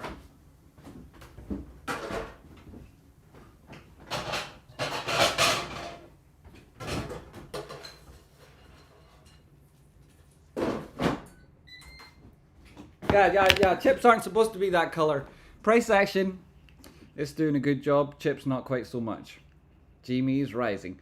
Aha, Jamie, we need you to get your volume up. My volume, I can't get it up anymore, Adele. Don't make me cry now. You mean fries? Something like that. Chips, fries, crisps, you know, what do you call them? Where are you from? Edinburgh, mate. Edinburgh, where are you from, Snud? Meeting postponed. Give him a Steve, he won't mind. Steve would love that. Aye, good point. There's the ones that Kitty said we should keep from Steve. So if Max Payne's the level where we all lose and the MMs wins, what's the price where the MMs has the maximum loss? The market makers themselves shouldn't be taking directional trades. So you never know where they'll lose the most. Where they're Ronaldinho, that's it. I'm sending Hitman on the roaring. You'd have to take him out at this stage. Thank you for the donation. I appreciate Ronaldinho. Appreciate it. Good jokes. The more the merrier. On a Friday, old boy, shorts won't like that. Trace button. You roar through the quitty tweet. Oh right, turning me up there. Of course, Adil. I need to. Yes, I definitely need to be able to get my things up then. What are these people talking about volume? I nearly went dead when you yelled during the kitty video. Did I? Was it? It was loud then. Edinburgh, I thought I recognised the accent. JCC CBD, French fries, cheesy and surrender monkeys. The French are like the Irish. They love GameStop. Oh my god, they're far too hot. Oh my god. They're far too hot. Oh my god. Oh my god. Isn't that weird, that reaction you get? You know, it's too hot, I better swallow it quickly. Because I don't have the same sensitivity inside. Just burn that stuff inside where I can't feel it. What happened, Jamie? You had triple the viewers. I have triple the viewers right now? 1,500... No, I've got less viewers now. I've got less viewers now. What do you mean? We had 8,900 earlier. So we've got a little bit less. We've got a little bit less. It was loud, all right. I'm great to hear it. We lost who? Who did we lose? We'll never lose me. I'll be here forever. 1,934. Right now, that's amazing. Thank you very much, Katie, for the updates and the stats. Fewer viewers, but a distillation. Only the best have survived. Your stream stopped and I had to go find you again. Oh my god. Did that happen to anyone else? I hope not. That would explain why there's less viewers. Crisp spotting. They're too hot, I can't eat them. They're orange because the piri stuff worked. But the ones that aren't are black. And Steve, they're for Steve. Oh, they're still too hot. Oh my god, they're still too hot. Are they still too hot? Oh my god, they're still too hot. Oh my god. They're far too hot. Oh my god. They're too hot. They're still too hot. Tradesman, for fuck's sake, please write in text on the chart, meeting rescheduled tomorrow, market close. But I haven't got a direct oversight if it's coming at tomorrow at market close. People said it would be back on again at 4 p.m. New York time, which is 9 p.m. over here. They didn't say 4 p.m. tomorrow on Friday. If it is 4 p.m. tomorrow on Friday and price keeps moving up towards the end of the week, holy fucking shit, that's like a really bullish rescheduling. Price will go absolutely bonkers. I'll be doing sploshing. Has Roaring Kitty got a stream scheduled for tomorrow? If he did do a stream tomorrow, it would break Kim Kardashian's ass. If you know this scene, he called a grandfather worm. It's one of the biggest ever seen. It is. It's one of the biggest worms ever seen. Whew, those French people, they eat worms. Tracebond computer share now shows meeting June the 14th, 4 p.m. Eastern Standard Time. That's 9 p.m. Universal Time. Shout out to the Tradespotting crew. We'll be back for more of that tomorrow. It doesn't mean we're leaving anywhere now. We're still watching price and it's absolutely brilliant. Is that June or June 2? It's June 2. It's June 2, isn't it? It's June 2, right? He learns to ride the worms in the 2nd June, doesn't he? It's the 1st June he's all like meets the Sahil and he gets out there and... it's June 2 that it happens. Tomorrow will be absolutely huge. It's a sploshing, which means that we all watch along with price. We do extra special calls. We pull out trades that I know are going up hundreds of % to reward those people who watch.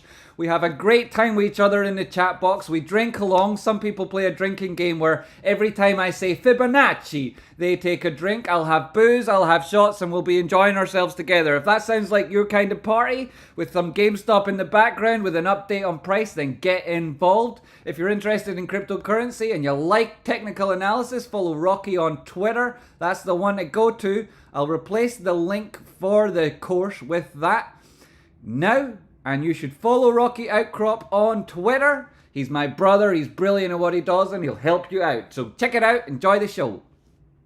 I have an opportunity to take an IT internship. Should I do it? Yeah, you could definitely think about it. You could definitely think about it, sir.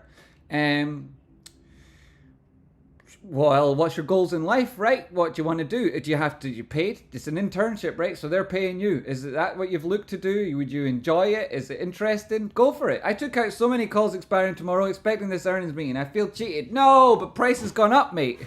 How can you, you were just doing it to enjoy them during the meeting or what? Price has gone up shitloads, Mike, pardon me. Will, I wish I could drink along, but market opened my time zone at 3 a.m. Market opens at 3 a.m. Holy shit, Will.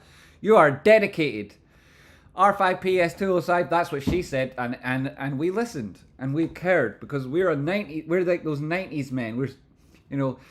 We listened. We at least made it look like we were listening while we used our phone on no volume so that it didn't look like we were actually ignoring them. I mean, we at least pretended to listen, right? We made an effort to look like we cared. I'm just playing with you. Don't play with me. Why'd you buy calls expiring before DFV's calls?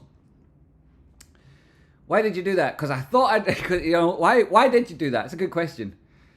2x speed might be the most fun. Holy shit, you can watch this and understand on 2x speed and you deserve a reward. 200 years ago, every town said its own time. And they had to change that so that Bradshaw could produce a timetable. Oh my god, here's the context and the deep, deep knowledge coming from JCCC. PD, he's my dad. Portfolio starting to turn green from trade spotting TA. Oh my goodness me, the green shoots of recovery. That's a real popular phrase after these tough economic times. You've been sharing a great moment in history with myself, Banana Pancakes. Long may it continue. I've missed those fun facts. More of them, the better. These chips are now at a more acceptable volume. The timetable for the trains. Choo choo! We love those trains. I watched it 2x to catch up to present this morning. Oh my god, I'm so hungry. Oh my god, I'm going to mute me. Give me 2 minutes.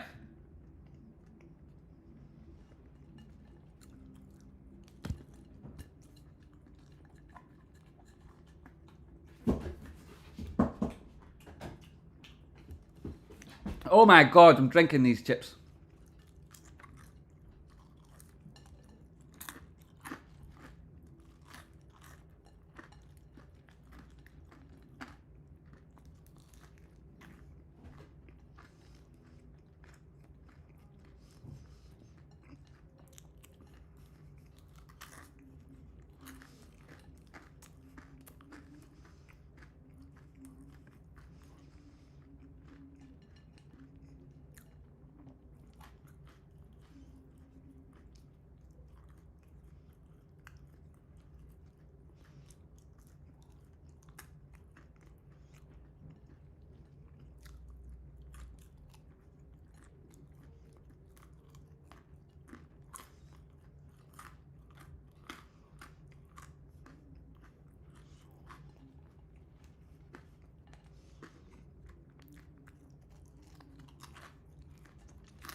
Oh, sorry, I thought I muted it. I was sure I'd muted myself. I was here eating these chips like they're popcorns, watching Robert C's message and the responses coming through to it. Appreciating that very much, everybody that responded to Robert there and helped educate the guy. I don't know what you mean by so many, and if that was ambiguous, you know, you left it open for people to think that you were having a go. And so they responded in a way that, like, it was specifically about me, but I don't know. I don't actually know who is trying to take credit for what Roaring Kitty's done. I'm not sure. And you want to tell us, I'm happy to hear it. This is like the most entertainment I've had from the chat box in all today. So, you know, Robert C, if you've got names and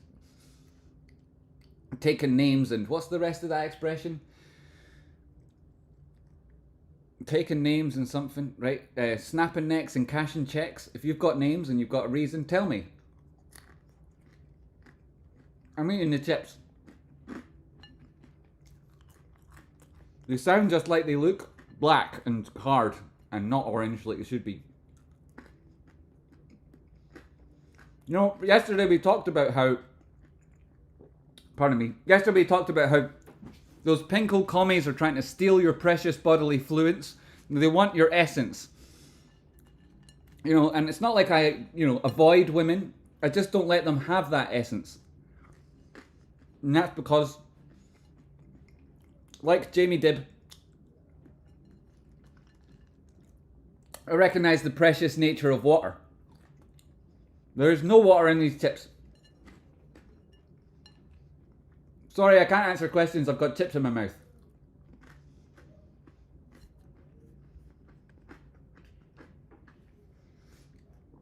Kitty, there would be nobody who's ever said that means it.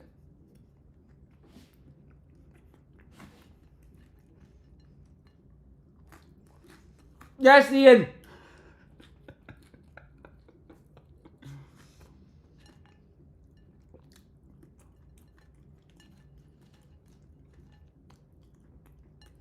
Oh my god, I love these chips. We don't need to draw levels, I've already drawn them.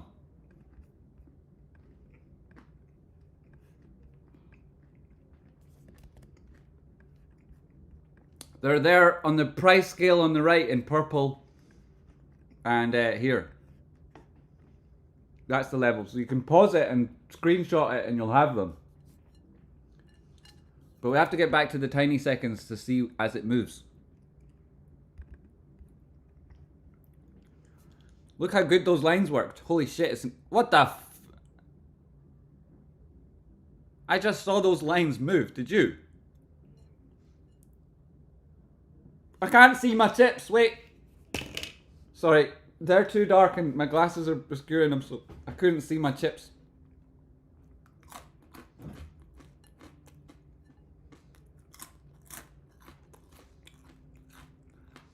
Chips shouldn't sound like that, right?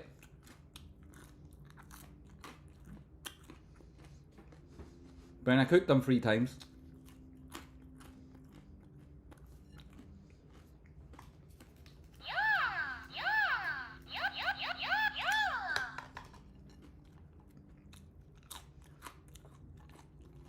Okay. Pardon me.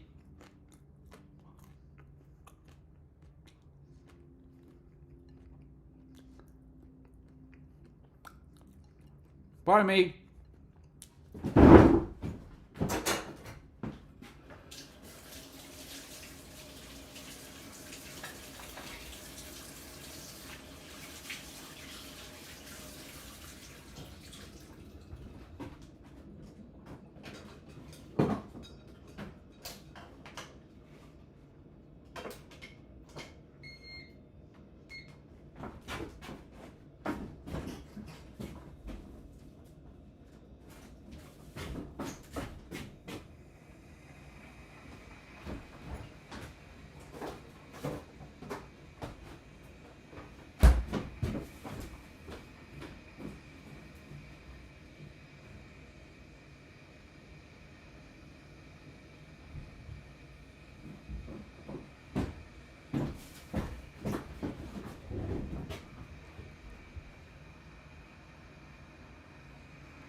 Woo! So you've got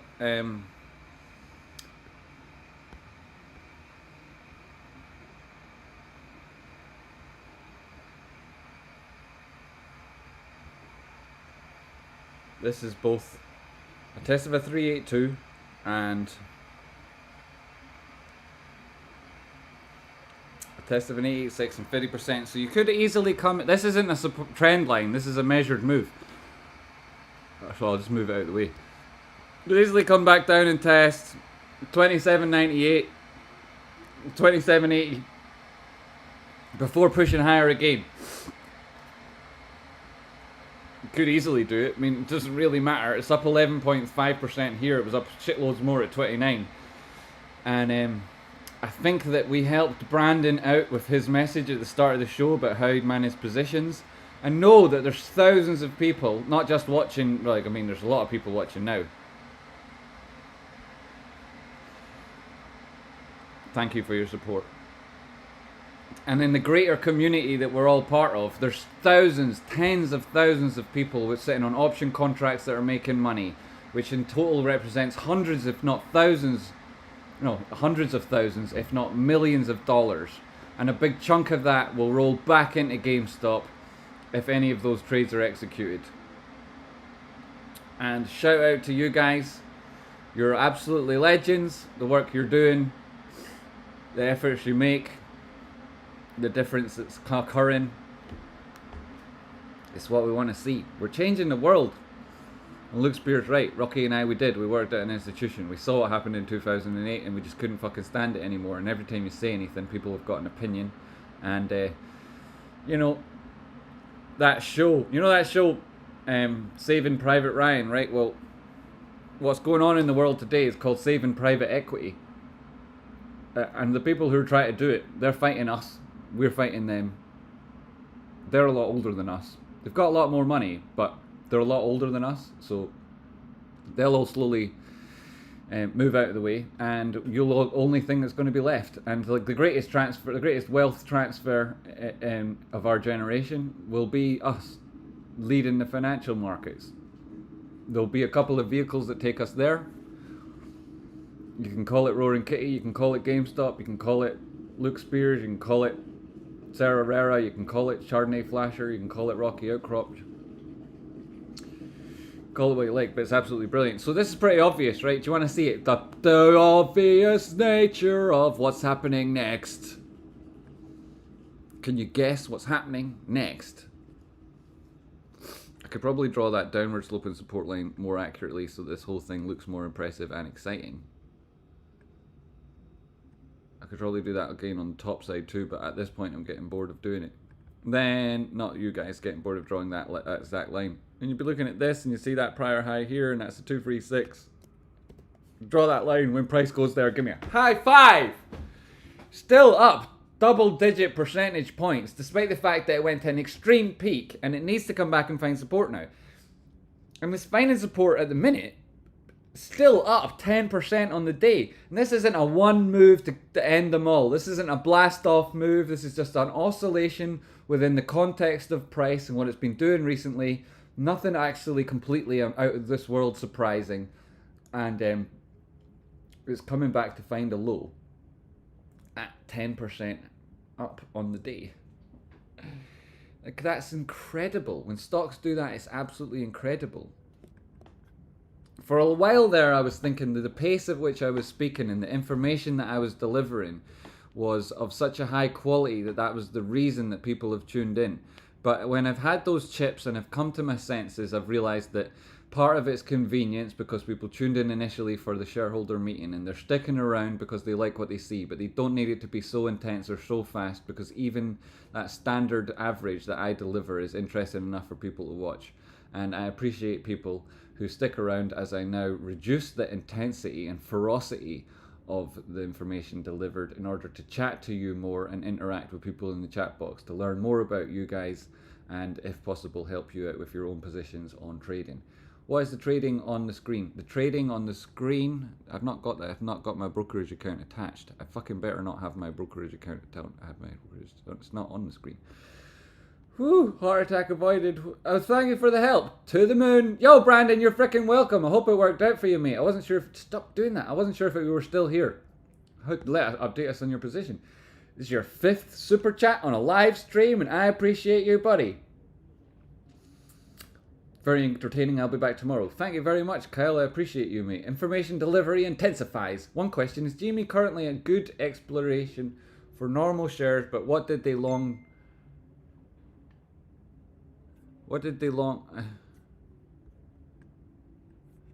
What? And now the message has moved and I couldn't see it. Hey! 5 membership gifts from HD. Welcome. Those people who stayed and are tuned in, I appreciate you guys desperately. Love Stars, good to see you getting that. Robert Arnold, I recognize yourself. Maybe, I think so. Oh, gifted a membership by XD. Congratulations. I definitely have seen that face before. Oh, I've definitely seen that guy's face before.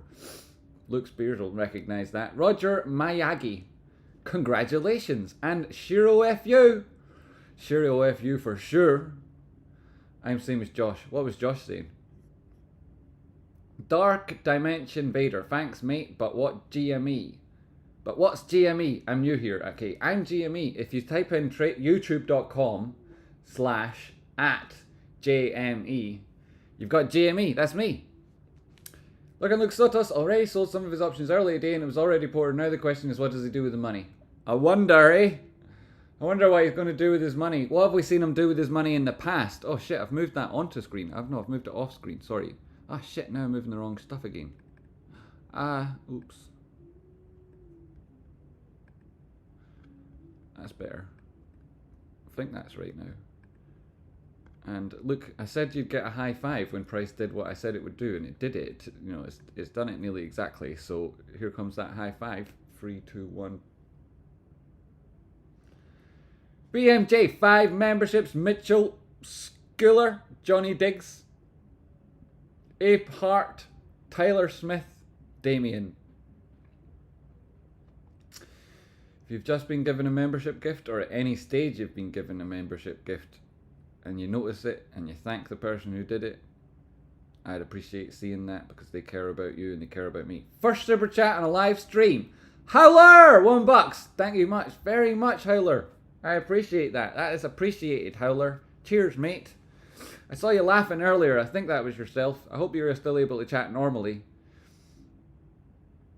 Hey Tresbutton, do you have any thoughts on the macro, the bull flag breakout or the 21-week AMA crossing the 50-week AMA? Do I have thoughts on it? Weekly, turn off the drawings. I care more about a 50-200 period moving average cross than the 21 and, what did you say, the 21 and 50. But they're good too though. You know. I would care more about them. On the weekly time frame here, you come back and you tested that 200 period moving average and still held it as support. Previously, the 50 simple had crossed below that 200 and price followed it down. So, pardon me, I have chips in my lungs. Price action's currently up 12.23%, and that's fantastic. I would care more about this 50 simple 200 period cross on the weekly and that being negative. The fact that price has then come back and exceeded not just the 50, but found support there as it went through it, the 200, and then retested it and again found support. I'd care more about that moving average cross. And that's the exponential in orange and the simple 200 in pink, with the 50 simple in blue. So the splay is negative, the spread is negative, the slope is positive, and price action's orientation with regards to those two moving average is also positive.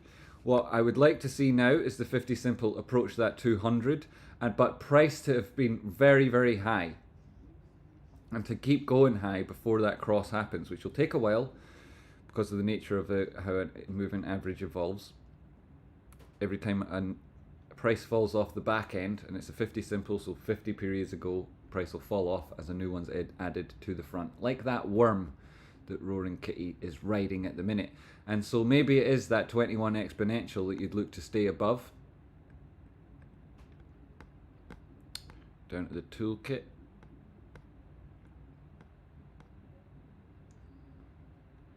Was it the 21 you were talking about? I think it might have been. We'll make it yellow so it's more obvious that that's what we're looking at here. This is the 21 exponential on the weekly. Because we've been such a strong downtrend, you know, you need the trend to evolve. It follows the price action more sensitively, so you've got a huge, massive spike. Did the big chunk of volume just then come in, or am I imagining that? I'm imagining it. So on the weekly time frame, you know, that all of your exponentials, prices so far above all of them, recovered to 200 and holding it. I mean, that's what's the crucial artifact with regards to moving averages. The slope, splay, and orientation of price with regards to the moving averages is positive, whereas the splay isn't, the slope is, and the price's relation to them all is. So, you know, you're looking at that 200 as it persists above it on the weekly time frame. It's just super bullish, and like as this 21 exponential catches up, goes through the 50 simple, prices come down a little bit, tested a 200 and held it. As the 50 goes, the 21 goes through the 200 exponential, price hopefully goes up a bit in advance and could come back down, put in a higher low. I don't know, up at around 35 at that stage could be the higher low, as the 21 goes through the 200 exponential, and then again 21 pushing through the 200 might lead to a cross and a test, but much more focus from my perspective would be on the 50 and the 200. And when you're up at that weekly period, then that's the cross I look to. With regards to individual moving averages, then I'd look at all of them. I mean, maybe on this weekly time frame you'd be interested in where the 9 period exponential is. I can do all of this without adding to my indicator slots because I have the Rocky Outcrop toolkit. So now you've got the 9 period, it's up at 21.44, gone through the 200. At this stage your moving averages are, you get a very low liquidity, low utility from your moving averages. And you can see with this fib drawn in by Rocky auto-populating, that would be natural to have found an oscillation high at that golden pocket and supported that 200 period moving average. So that's the toolkit doing an awful lot of the work for you. Alrighty, price action. Hey, you can't argue with that. That retracement to 28 and kind of back up again. We love that, man. That's brilliant. That's that test. That's that resistance. Hey? Nothing like a trace butter. My kettle's boiled, so I'm going to get a cup of tea now. A cup of tea. I have decaffeinated tea bags. Buying a chip for Steve. Donna Bell, thank you so much. I love that. I appreciate it. Nick Clemenzi, I love your stream. First timer watching. Volume profile and volume kinda thin, unless it comes down from 27.25s, which is a retrace from reaching high 38.2 level. Comments? And then again from Nick. Appreciate that, Nick. Your profile picture, you're a very handsome, laid back, chilled out individual. Good to see you here. Appreciate you watching the stream. Thanks very much for tuning in. All your first timers, you're all welcome here. The volume profile is something that I would put last in my priority of analysis. I'd use it exclusively for confirmation, and I'd have to be very sure of explain the spice bag to America. You can, DB. I'll get... So, what was the question that Nick asked?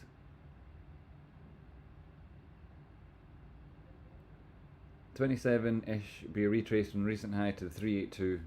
What are your thoughts? Well, I've got so many drawings on the go that I don't want to compromise this analysis with stuff that doesn't completely work out perfectly. You'd be looking at this Fibonacci.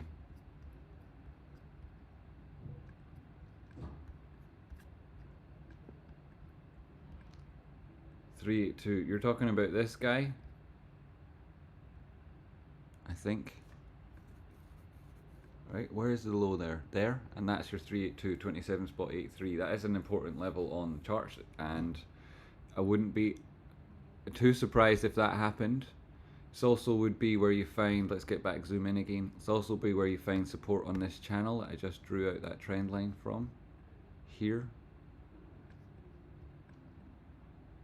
It's the resistance level to the top side of this formation we went through.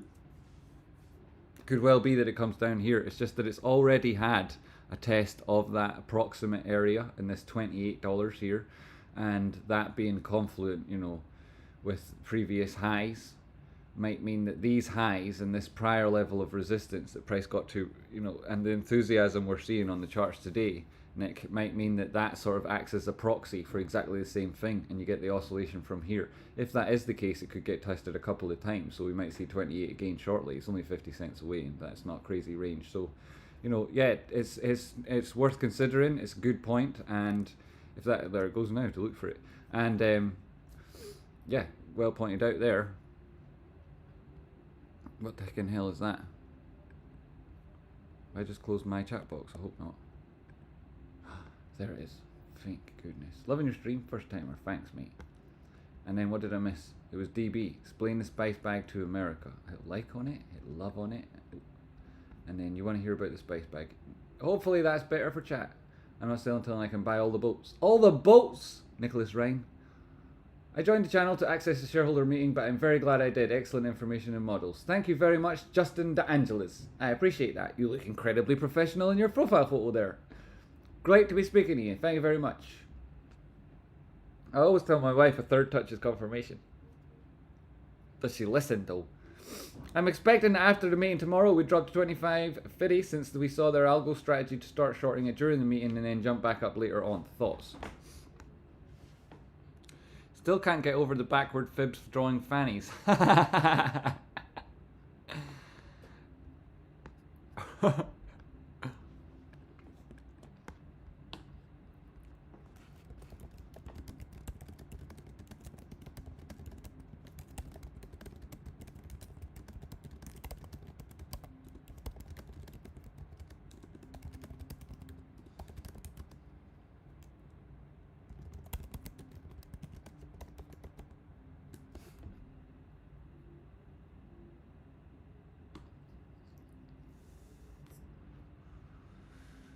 Justin D'Angelis, you're at the sign and start typing TraceBot into tagging. Yes, did you ask me something I didn't get to, Justin? I'll definitely see it if you do the at. If you do the at. My question is why you refer to Fibonacci. How does the historical use of the word apply to your trading markers?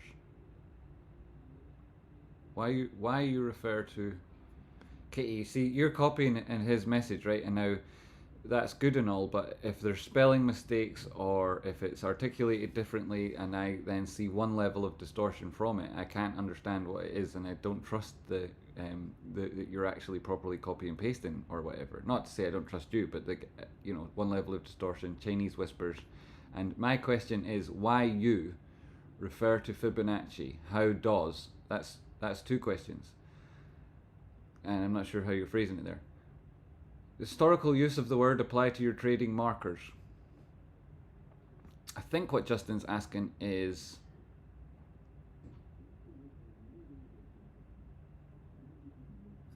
I've got no idea what that means. Justin, if you ask me again, I'll try and figure it out what you mean. Thanks for trying, Katie. I don't understand. Fibonacci's in this sense is just the numbers on the measuring stick. Yes, so this is the Fibonacci tool here. Fibonacci retracement tool. There's lots of different tools. I have a video on it, Justin, right? I have a video on Fibonacci retracements. How to Fibonacci by TraceBotting. It's like my 4th most popular video ever. So as useful and as dedicated as the GME community that watch me are, they're outdone by the number of people trying to learn Fibonacci's who find there to be value in my video explaining it. So the way in which I use Fibonacci's is all explained in a really short, concise, helpful video, packed full of information, which I can get up for a link of. I can get up for a link of that video.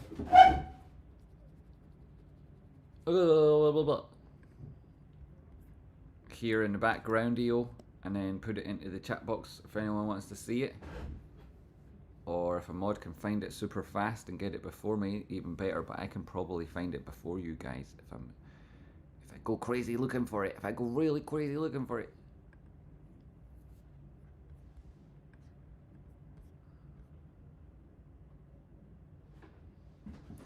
Wow, we got 1,873 likes. That's incredible. That's absolutely incredible. Wow, I'd 1,873. Say if I got 50 likes on a video, I did a video every day, that's 250 a week. In a month, that's 1,000 likes. Today I've got nearly twice as many likes as I'd get on average in a month. That's amazing. That's amazing. I've never expected that before. That's amazing. I'm in shock. Well, I was going to get that video. Yeah, get that video. I'll get that video. Bloody hell, guys. Bloody hell, guys. Bloody hell, guys. Get that video. Remember what you're doing, TracePoint. Get a video. I can just get it dead easy by going sort by views. And then just scroll down to it. There it is. See, it's right at the top. Get the shareable link. Go over here, paste it in. Oh, look, Lisa beat me. You beat me. Aye. You don't need to get the vid and you won't see this anyway, TracePoint, but Mod's got it already, thank God. Hidden Stock James, we love you. Hidden Stock James, I remember you, buddy. Well, BMG beat me to it as well. I got pumped there. More than Price. Did they announce when the new meeting will take place? Yes! Tomorrow at 4 p.m. New York time. Market close Friday, tomorrow, the 14th of June. Fibonacci! Inverted head and shoulders in the 1 minute chart, says Frank. I might be wrong, but I feel like you only know about the Fibonacci sequence in general, but they've applied it to stock charts as to predict the levels it will bounce off. I think the best mirror is talking to somebody else.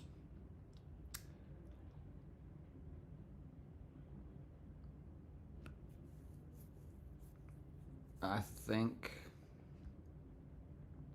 we call them fibs, but they do not lie. Beauty. Thanks, Nick. It is pretty good, isn't it? Yo, can you check the GME short interest, please? Please, please check the GME short interest, please, please, please. Could you check it and just tell me? And then I don't have to go jump in between websites. But I mean, I could do if you want.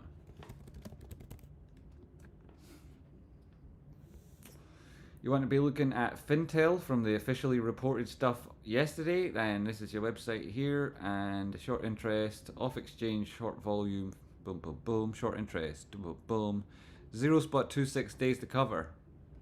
Short interest percentage of the float, 14.8%. That's as we see here, but off exchange short volume ratio of the actual short trades taken, that's all short volume in total. Half of that is done through alternative investment markets, which are dark pools. And typically that'll be done because people are building positions or acquiring blocks of shares to later deploy. So it's not completely clear what the true short interest is when approximately half your trades are off market, which is getting increasingly true of most stocks as these venues grow in popularity and the monetization of the trading flow forces that dynamic to increase. So there's a little bit of obfuscation of that figure from this figure, but it's still true to say that that figure hasn't changed desperately, but this one has gone down a chunk over the last month or so. That's why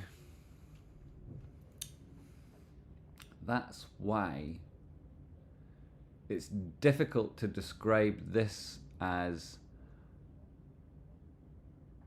move as due to exclusively short interest, because they, the whole conversation around that is that there's so much short that we're going to squeeze it, but of course those people closing those shorts will push price up a little bit, so that's been part of the narrative we've seen. We know a lot of the moves to the top side in the initial 13th of May boost was institutions, so like that would be trades coming in to match those short and would cover them off, and then you wouldn't need to worry too much about short interest implications. So that's all true, but it's also true to say that short interest itself is part of a dynamic calculation, and there's other considerations that go alongside it, such as the days to cover and the short interest ratio, because it's otherwise known. No, I'm not joining your mailing list. And that delivers that percentage of float figure. But the float rapidly disappearing would increase that, and anything above 10% is highly dangerous. So while a lot of people want to see that at like 150%, it's still dangerous, anything above 10. So can you see, am I even on the, can you see, and am I on that and can you see it? I'm on it, but you might not be able to see it because the resolution might not be high enough or something. Price is at 29 again. So I hope that was helpful. How do we look at it for you, mate?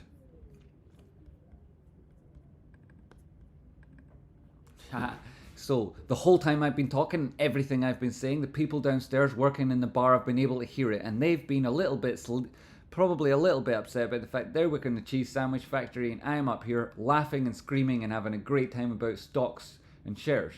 So, you know, they don't have to do that job. They could have clearly made enough money by watching me by now to not be washing dishes in the kitchen like that. But hey, whatever you set your heart on. So price action. I mean, if it touches back above 30, you're laughing your little head off, aren't you? You'll be laughing your little head off all the way to the NYSE. Look at that! Fucking hell, 29.50. Pardon me, but we said that target earlier, and now it's hit it, and it's just like a bit chuffed, you know, wee bit chuffed with that. Quite happy. Roaring Kitty, look. Look what someone sent me. You'll be jealous, Mr. Kitty, and everybody else. Look, Uno, but with the Obey artwork on it. It's absolutely amazing. And when Lisbon starts flying and the short interest has been trapped. Fuck, I can't finish that sentence now. Anyway, you know what I meant.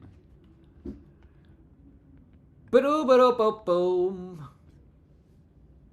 GameStop also testing that topside trend line. You see, the measured move could take it to 30.50, which would be, if you were to extend this guy out, and continuation of the linear trend might mean that you're waiting for that to be after a test of the 27.50 level again. Very possible that happens. This is a lower high on the RSI than that previous high, which could lead to an oscillation back down again, going lower than these previous lows, with the RSI holding higher than its previous lows, perhaps even something that meets this trend line here, or in around the basis line there. As price comes back down to these areas, you know, you could end up with more divergence, another push up, and sideways price action towards this area. Tomorrow open, testing 30 bucks. I mean, that wouldn't be all that much of a surprise. We'd all like that, wouldn't we? It's 17.50, so we've been on since a couple of hours before market open, and as I was saying, it already worked. I'd worked it out. It was 56 hours, and it was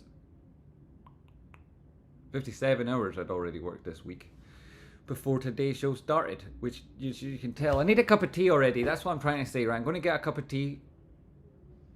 Let me know if you've got any questions via the link in the description. That's the best way to support the show with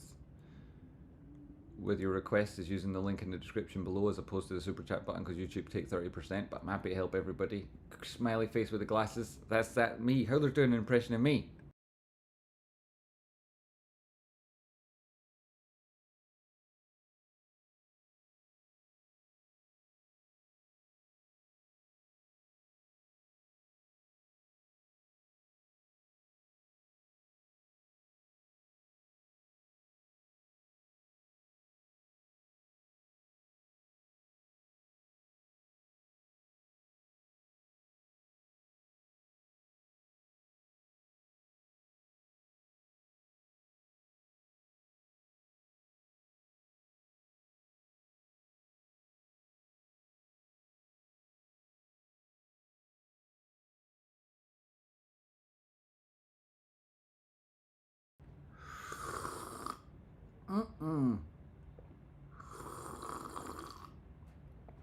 Amazing.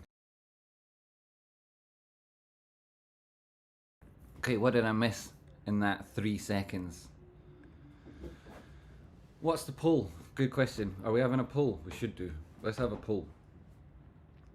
Time decay on the 21st calls has been brutal the last few days. I bet you it has. The trend won't have helped at all in those short periods of times. Was that a snorkel? No, that was a cup of tea. The cup of tea, sir. Black tea or English tea, same stuff that the Americans chucked into the harbour, into Boston Harbour when they had the Boston Tea Party, because they were fed up paying the British 20% taxes. You know, where did that get used? Not that I've got a political comment to make on that, other than the fact that, you know, it got his independence from Britain, thank fucking God. We need that as well, us up here in Scotland. Independence from Britain. What does that even mean? I don't even know anymore. And I don't care either. Actually, don't care. We all drink all day here. Breakfast tea, what I don't care about is to introduce that topic of conversation to an audience themselves who've got other priorities. Whether or not I care about it is up to me, obviously. So, is it tea or coffee? It's tea this time, because the current time is 6 minutes to 8, and I had 16 shots of coffee to start the day. If I have any more, I'll be dead. Did I get a shadow ban or something? No, you're still here, Didic. What happened? Thanks for the info. Your voice keeps me cool as a lettuce. Hey, fresh as a fridge, cool as a lettuce. As an Irish person, independence from Britain is pretty good. True story. I talked about that yesterday, and quite in depth, actually. Blake Belladonna. Yeah, but my particular opinion, you know, it's a mystery. Nobody will ever figure it out. Hey, it's an enigma. In a mystery, in a sausage roll of suspense, all rolled into one.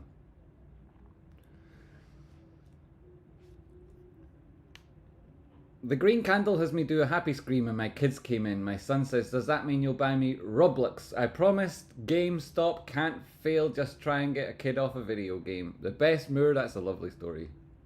Shout out to you and your kid. 34 is cheap. Cheap as chips. I love fireworks. I love lamp. Good to see you, Didic. Heller's got a rocket to the moon. Well, I bought 38, but I bought more at 24, so it brought me down to 34. Nice work. If GME can go 100, I feel 30, 40, 50 is cheap. Certainly would be. It'd be third of the price. Tradespawn, what do you make of the rescheduling being so late tomorrow? I think they're trying to avoid accusations of manipulating the price. A sausage roll of suspense. I want one. I would like it just to go to 65 personally. I'd like that, it would be great. Then race race to 37 and then moon. Well, that'd be very fun to watch that. My average is still 36 after average down as much as I could afford. Good word, Orange Bonk. Good work. 65 coming right up. Shadow of a Lipton. Sir, you ordered a 65 with cheese? You know what they call that in Paris? It's amazing. They don't have the 65 with cheese. You know what they call it in Paris? Kick-ass man, bullish right now. ASM always dumps during trading hours. Goddamn ASM. I'm up TP at 60 to recruit my losses and I'll watch the show. I'll watch the show anyway. I'll keep watching. Don't have the money to get more. That's okay. All sausages suspense. I thought I was... Right, so I don't want to become incoherent reading chat messages everyone else is able to read. So I'll just read them to myself while I think about the future of price action. If you click that link that's pinned to the top of the chat box, you'll get through to Rocky's Twitter. It's a solid follow. You should check it out. He delivers interesting information all day, every day that'll help you if you're trading. So definitely take a wee look at that. Kevin Ha, thanks very much. If I'm selling, if it is 60, that's just me though. Everybody's able to do everything. You're buff, I am. Do you even lift, bro? Yes, all the time. Price. I lift price. Yeah. What got you into trading? The money. Burnt toast. The money. Conor Milligan, I reached 350 shares this morning. Boom. Significant holding there, sir. Congratulations. For any retail trader and trading things that got this level price, that's a big position. Good shit. Good question. My concern is after market drop. What are your thoughts? After an aftermarket price closing when, yeah. Sure, but nowadays you can see that with the different... Yep, there's no nibble pricing. The people on exchanges that are trading them on brokerage accounts are usually trading among each other on that one exchange, and that would be retail traders doing that kind of thing. And when a big institution comes in with a block order and it sucks up everything available through order flow or one of the bigger exchanges that they operate with, then it can cause impacts to price post-market. There's low liquidity, so there's less on the books, there's nobody trading live, so price doesn't recover immediately, and it is the time that you would try and push price if you wanted to do so. It's also true to say that of all the biggest moves of a stock over a year, if you look up when and where they happen, those 10 biggest likely came after market for most stocks, which is why we appreciate it when corporate action is announced during market hours, and that's one of the reasons that retail traders appreciate it when the leaders of their company do these sort of things. And when they do it outside market hours, it's good to have a reason for that behavior, and we could see that to be potentially a positive sign in the recent one from GameStop if you read the tea leaves. Tracebond, are we consolidating the 20 right now in an order bull flag pattern? Well, I think I kind of touched on that before I came off this here. It's a lower high on the RSI and a higher high on price. So you're expecting an oscillation back down again, and that to be meeting this trend line. So that wouldn't be a bull flag as such. It would, you know, and if it is to break this horizontal, this diagonal, which has only had 2 touches, I mean, that third one's dubious, this first one likewise, you would be looking for the horizontal at 2866, and because this is a higher high, and because this is the distinct breakout pattern, it's also the 50% retracement on one fib, 382 on another, as Kyle or DeAngelica or somebody pointed out and asked a question about, was it, or somebody did, and at 2786 level, that could be where you're getting tested. So it's like, also there's this oscillation here at 2832, all of those places, but like none of that's really important, right? Because you've got this overall upward sloping channel, and the test of this support line here at around 2780 or lower could be in around 2740 if it happens here. Wouldn't defeat the trend structure on price action or create any bearish scenario. Getting there would likely be some people taking profit or option contracts and so on, interacting with positions at these levels, because 2950 was a big strike. Being very close or near 30 means that a lot of people were then able to exercise calls that would have previously been dangerous, and like we said, when we look at the open interest, it's a big node on that exact price. So at 2950, those were nearly in the money based on that move and that trend. A lot of contracts will have been sitting on the books waiting to sell when they got back into profit and so on. So it would be natural for this to be up midpoint and in the trend and a high in the short term. You broke through that diagonal on momentum, which preceded a break through the diagonal on price. And now you can look to see if this recovers or if it goes down and targets those lower levels. I mean, I can drop this in, but only just to have the conversation. This is the level you'd be looking to. And if it breaks up again, then you're looking to 29.80. If it breaks down, 27.80. $2 range instead of 50 cents. My God, that was good. Unfortunately, this is not a snorkel machine. This is just the little machine. Does the non-snorkeling. 12.65%. Like that. Oh my God, my head's itchy. Wigsy.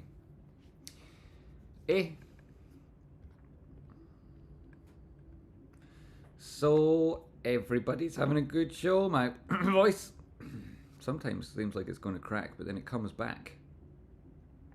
I want to see Jimmy in a mohawk. Mohawk. I nearly got a mohawk about 2 years ago.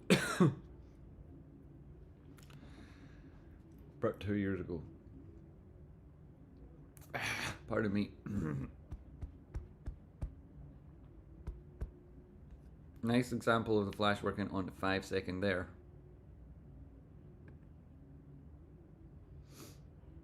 Boop, boop, there it is. Oh no, get back. You're important. You got, yeah, they get a lot of examples of that sort of thing. This, it gives you the direction as well, and having found support, you get the idea to take the trade. You don't even necessarily need to take it all the way to the flash itself. Was that Chris said that?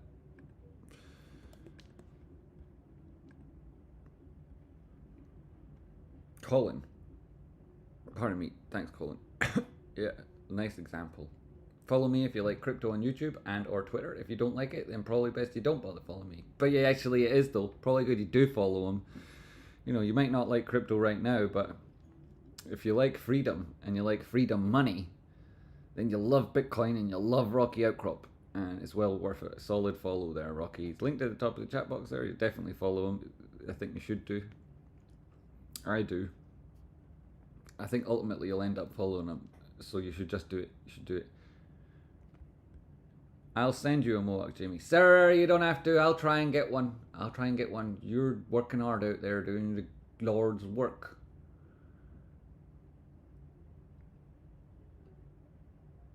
I had my friend shaving a mohawk in our backyard one day. Then my friend took the guard off to shave his leg for the same reason. Continued on me and I was damn near bald. And that is why you now wear a hat. Some kind of ghost. Aye, friends that don't use guards on their shavers and they're having a laugh themselves. The frickin'... He's shaving his legs. What? Sorry, I need to take a quick break from doing your haircut to shave my own legs. Who's that guy? Hey. It's just because he got excited because you guys were in the garden or something and he was like high on the vitamin D. Oh shit, that message moved. You'll probably love cheesy peas. Yes, you probably will. Wish I didn't spend all my Bitcoin on drugs and pizza back in the day when it was under $40.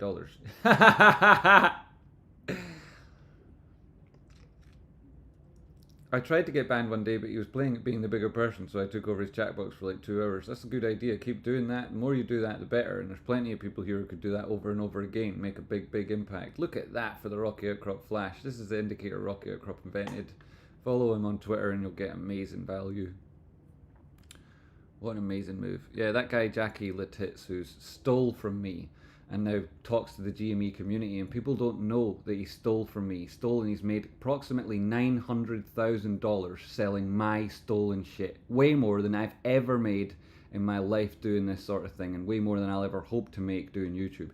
$900,000 he's made from Discord and course sales and selling that indicator. The indicator Rocky Outcrop invented. You know, he stole it.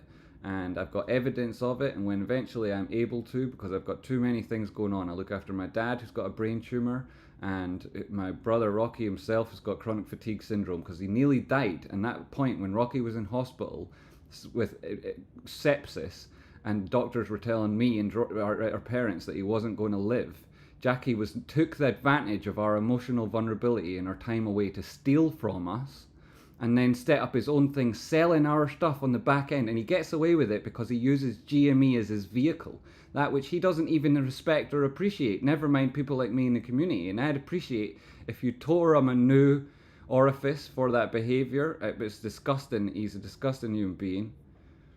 He's a disgusting human being. He's got an extremely disordered personality, so appealing to his understanding or his empathy won't work because he didn't have any. He did it calculatedly. He's a psychopath. The guy's got extremely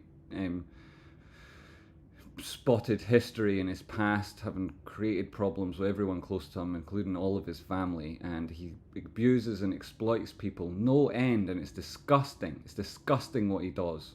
And if you could help me fight back until such times as I can do it in the course, then I'd appreciate it. Wow, GME getting that flash. I love it. Really good to see it. You know, and I can't really talk about that all that often because people say, shut up, it's bad for the community. And that's not bad for the community. It's a positive refreshing of the community to get rid of bad actors and toxic thieves like that.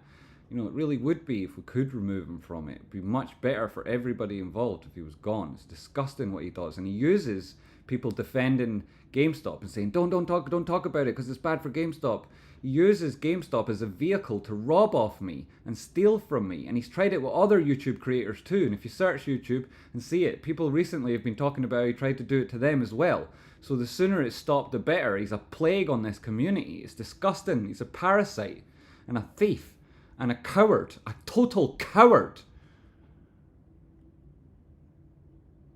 He runs and runs like a little coward. Every time he sees me, he runs away like a little coward, and he blocks everybody who brings up the truth because he doesn't want anyone to know. Yet a lot of people do now, and the word is getting out there. And you'll be supported by other people who recognize that truth if you do voice it. And I appreciate it if you would. It's disgusting. He's disgusting. He's absolutely a disgusting loser. Can you imagine making that much money off someone else's work and abusing them and doing it when he's sick and ill in hospital? Rocky, who's got a clip out about Bitcoin yesterday, and I checked it this morning, after 12 hours it got 34 views. That's all it got, 34 views. And Jackie's out there making 900 grand stealing his work, pretending it's his own, denying he knows us.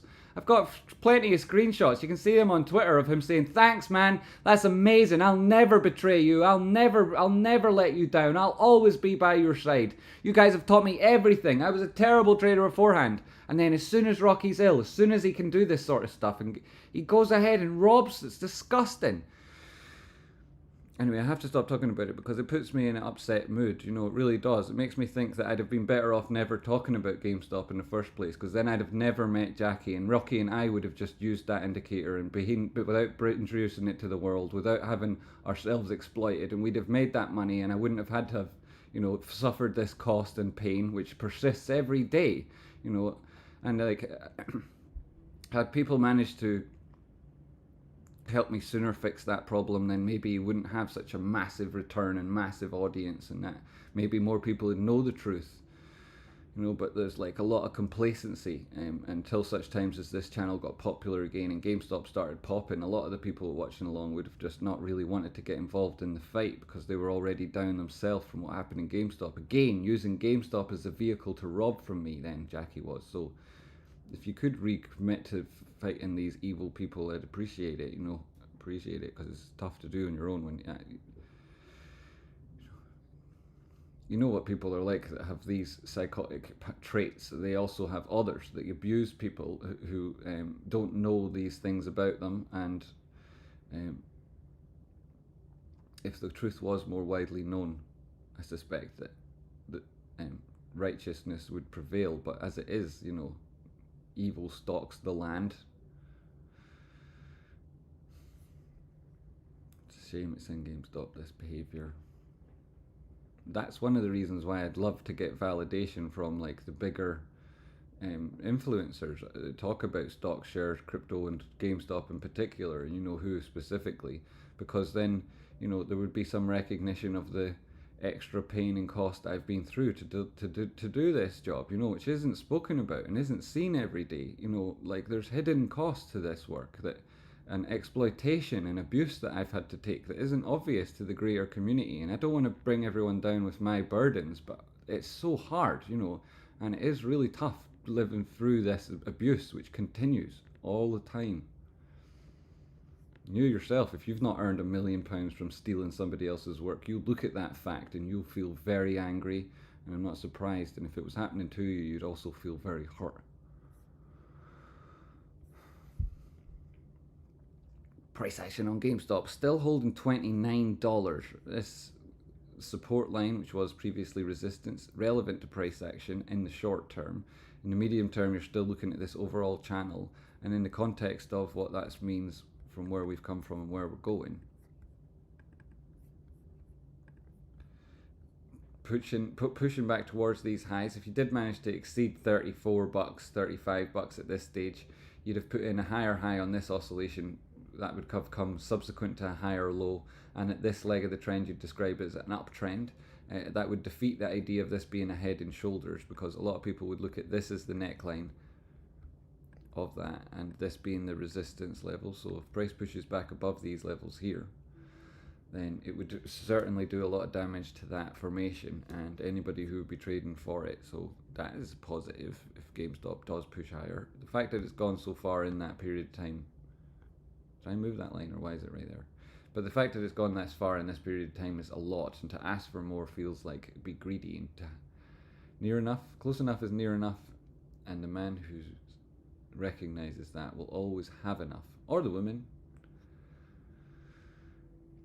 And there's other ways you could draw this formation, again tightening and so on.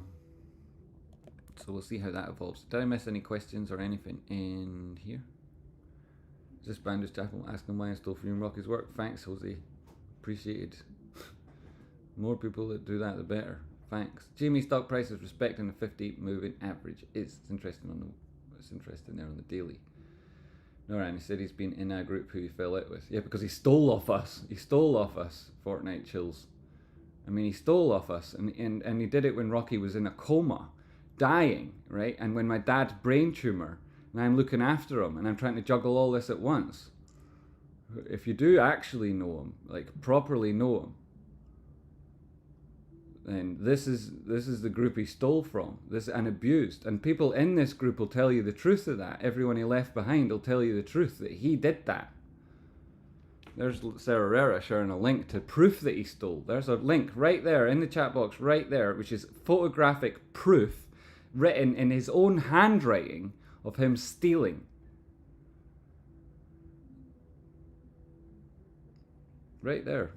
Literal proof.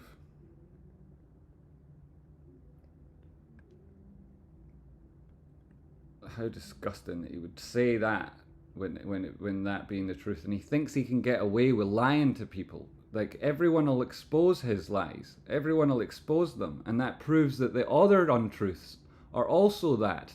You know, so not only did he lie and steal, but but he reveals himself to be a liar and a stealer by telling blatant, obvious lies that nobody will believe when they see the truth. Nobody would at all attach any credibility to anything he says if he comes up with that nonsense afterwards. Connor Milligan, appreciate you, mate. Nice to see you, Rocky. Been following you both since 2021. Yo, John Manalang. Manalang, we love your work, Jamie and Rocky. Spreading knowledge in the community. Thanks, Cappy Choice. Appreciate you. And a number of people from his community have come over here. Jackie's been going to different GM influencers, giving out free memberships and super chats on their channels just to make friends. Yep, he's very manipulative, and the idea there is that he'll marginalize us and push us out of the GameStop community, us who've been in it and taught everybody, and he only made his first video like months ago. Karma gets to people, you just keep going. Kenneth Valentine, karma doesn't get to people. My community stick up for me and get to people. That is complacency, and it gets you fucking nowhere, Kenneth, mate. I appreciate you trying to help me out with a positive comment, but it's complacency, it gets you nowhere. It's got him nearly $1 million in theft. Hey. Karma doesn't get to people. Vengeance gets to people, mate. Karma doesn't do anything. You know, people act upon the world and change it to the way they want. Or they don't. They leave me, abandon me, and make me do it myself. When I'm doing so many other things for so many thousands of people, they let people like that away with it. So know that karma does fuck all, Kenneth. You guys help me out. Or I'm fucking never getting help. I'll be doing it all on my own. So no, karma does fuck all. You do it yourself, you do it with your team, you make a difference or it doesn't happen. Fucking I could just not make these videos and hope karma comes after the shorts. And would it help you guys? No, you'd be watching pricks like Jackie talk shit out of his arse. We're here for you, Jamie, says Trading Beans. I appreciate it. Profit ego setting in is probably what he's doing, leads to all these lies. Major delusions for sure. Thanks, Off-Grid Games. True story. Crazy delusion going on. Karma refers to all systems. Sorry for coming wrong way across there, Kenneth. I appreciate you. It's just it's quite an annoying subject, quite an annoying topic, and you're wrong that karma doesn't fuck all. If he keeps denying he knows Jamie and Rocky, I have PMs with him from when he was in Rocky's Discord. Awesome, yeah. So did I. Tons of them with him say he won't. All Jackie's all bad vibes, dangerous furry animals. Thanks for pointing these truths out. First time viewer, and these are some vibes. Yo Nate, appreciate you. I like this guy. Thanks Timothy Richard Renardus. That's how we roll in Boston. Yo, Boston, the most Irish part of America. What do I make of post and pre-market activity? No, it's not brilliant. I've covered that before in the video earlier. I appreciate you not crying so much as Jackie does. Can't stand for that for hours. What does he cry? I think this shit's about to break down. Volume bar's not looking juicy. Huang! Frank Huang! Breakdown would be, you know, people hear that and they think of breakout and so on. It's more that it's come in to test these levels we've got marked out. This low 28.30 or potentially 28.784. That's what we're looking at, this oscillation low. If it does catch this sort of idea and bounce back up above 28.66, then maybe you'd be positive again in the short term. But because it's made such a big move already today, and this most recent move was a touch of divergence, we could see it come in and find strength at support. What we'd anticipate. Pardon me, I'm getting intense hiccups.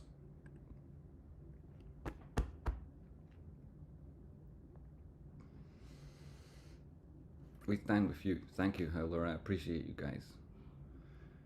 Did Boston win? The Celtics! Boston's the most Irish place in the whole of America. Was able to get my average down to 26.40. That's amazing. Yes, but it isn't necessarily your responsibility. There will be somebody who will eat him alive. You're right, action changes things, but energy is worthwhile elsewhere. I appreciate you, Kenneth Valentin. Thanks for taking my response not personally. Obviously didn't mean it. James Bonding. James, I love your energy or emotion in your kitchen. Sam, my kitchen, it's not the greatest kitchen in the world, you know. I would admit it's not the greatest kitchen in the world. There's bits of it are nice, you know, bits of it. Like the bricks there are nice, you know, that they're not bad, those bricks. I kind of like them. The air fryer's fantastic, you know, I like that. The window's great, got a nice view. Stephen the Seagull comes to visit me. I appreciate that too. but it's not the greatest kitchen in the world ever. I think tomorrow is going to have a better bounce. Then come Monday through next week, we'll bounce back to 40 and 50. Oh my goodness, I say gamer. But you make it great, bro. Boston did win. Yes! Sweet! Steven the Seagal, yeah. Steven the Seagal is top quality martial arts. Look at those lines. Oh my goodness gracious me. We love those lines. 25 average here finally. James Anderson, congratulations. Good to hear it. Observe thyself, total legend. Tennessee Texan, be careful driving. Darn tootin', if you're driving, Tennessee Texan, 15-hour drive, I imagine you do swap responsibility for taking the wheel. Flippin' heck. Shout out to your man driving across the country like that. You and that long, long ride. Where's support? Where it just touched there, 28.25, and if that doesn't hold, 27.84, and I'm talking about the 5-second time frame. Could also be slightly lower and still be positive uptrend. Are you live tomorrow too, Toby Lee? Yes, I am. All day right through till close, and then the shareholder meeting as well. All of these things and moments and times, and we'll be prepared in advance. I think we will hit that 120 next week. Alina J, that would be a huge move. What are we at now? 22,856. 120 next week. You think a 5x on price, 5 or 6 times price currently? It's definitely possible. It's just so far away that we would look to targets in advance first. Welcome a soldier, some kind of ghost. Welcome a soldier. Boom! There's only a few views on that level. That's massive. Fucking hell, amazing. You total legend, mate. Total freaking legend. Thanks so much. Holy shit, man.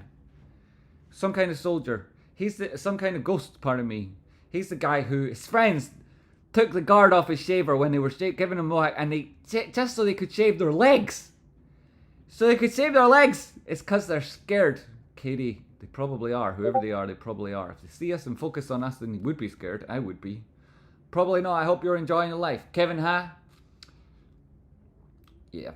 Every day, appreciate it. Every day, count my blessings. It's one of the things I do. A lot of different things. You know, over the years, I have lots of different rules for trading. A lot of them were pragmatic and helping me get into a proper system that was efficient and was aligned with my personality and a strategic approach to trading. You're a wealth of knowledge, man. I'll keep up the join as long as I can. Some kind of ghost. Never stretch to doing it if it's compromising elsewhere. I appreciate you so much for doing that and making that decision. And I'll understand if you're not always able to. And when you are, I appreciate it. Thanks so much to everybody who does that. Thank you. Tell your moms. I'll try and deliver as much help as I can in the meantime so that it's as possible as possible. It's as realistic as possible. It's as achievable as I can make it. Holy shit, I'm trying to get a sentence out that's not stupid. Do you make trades every day? Adam Pierce.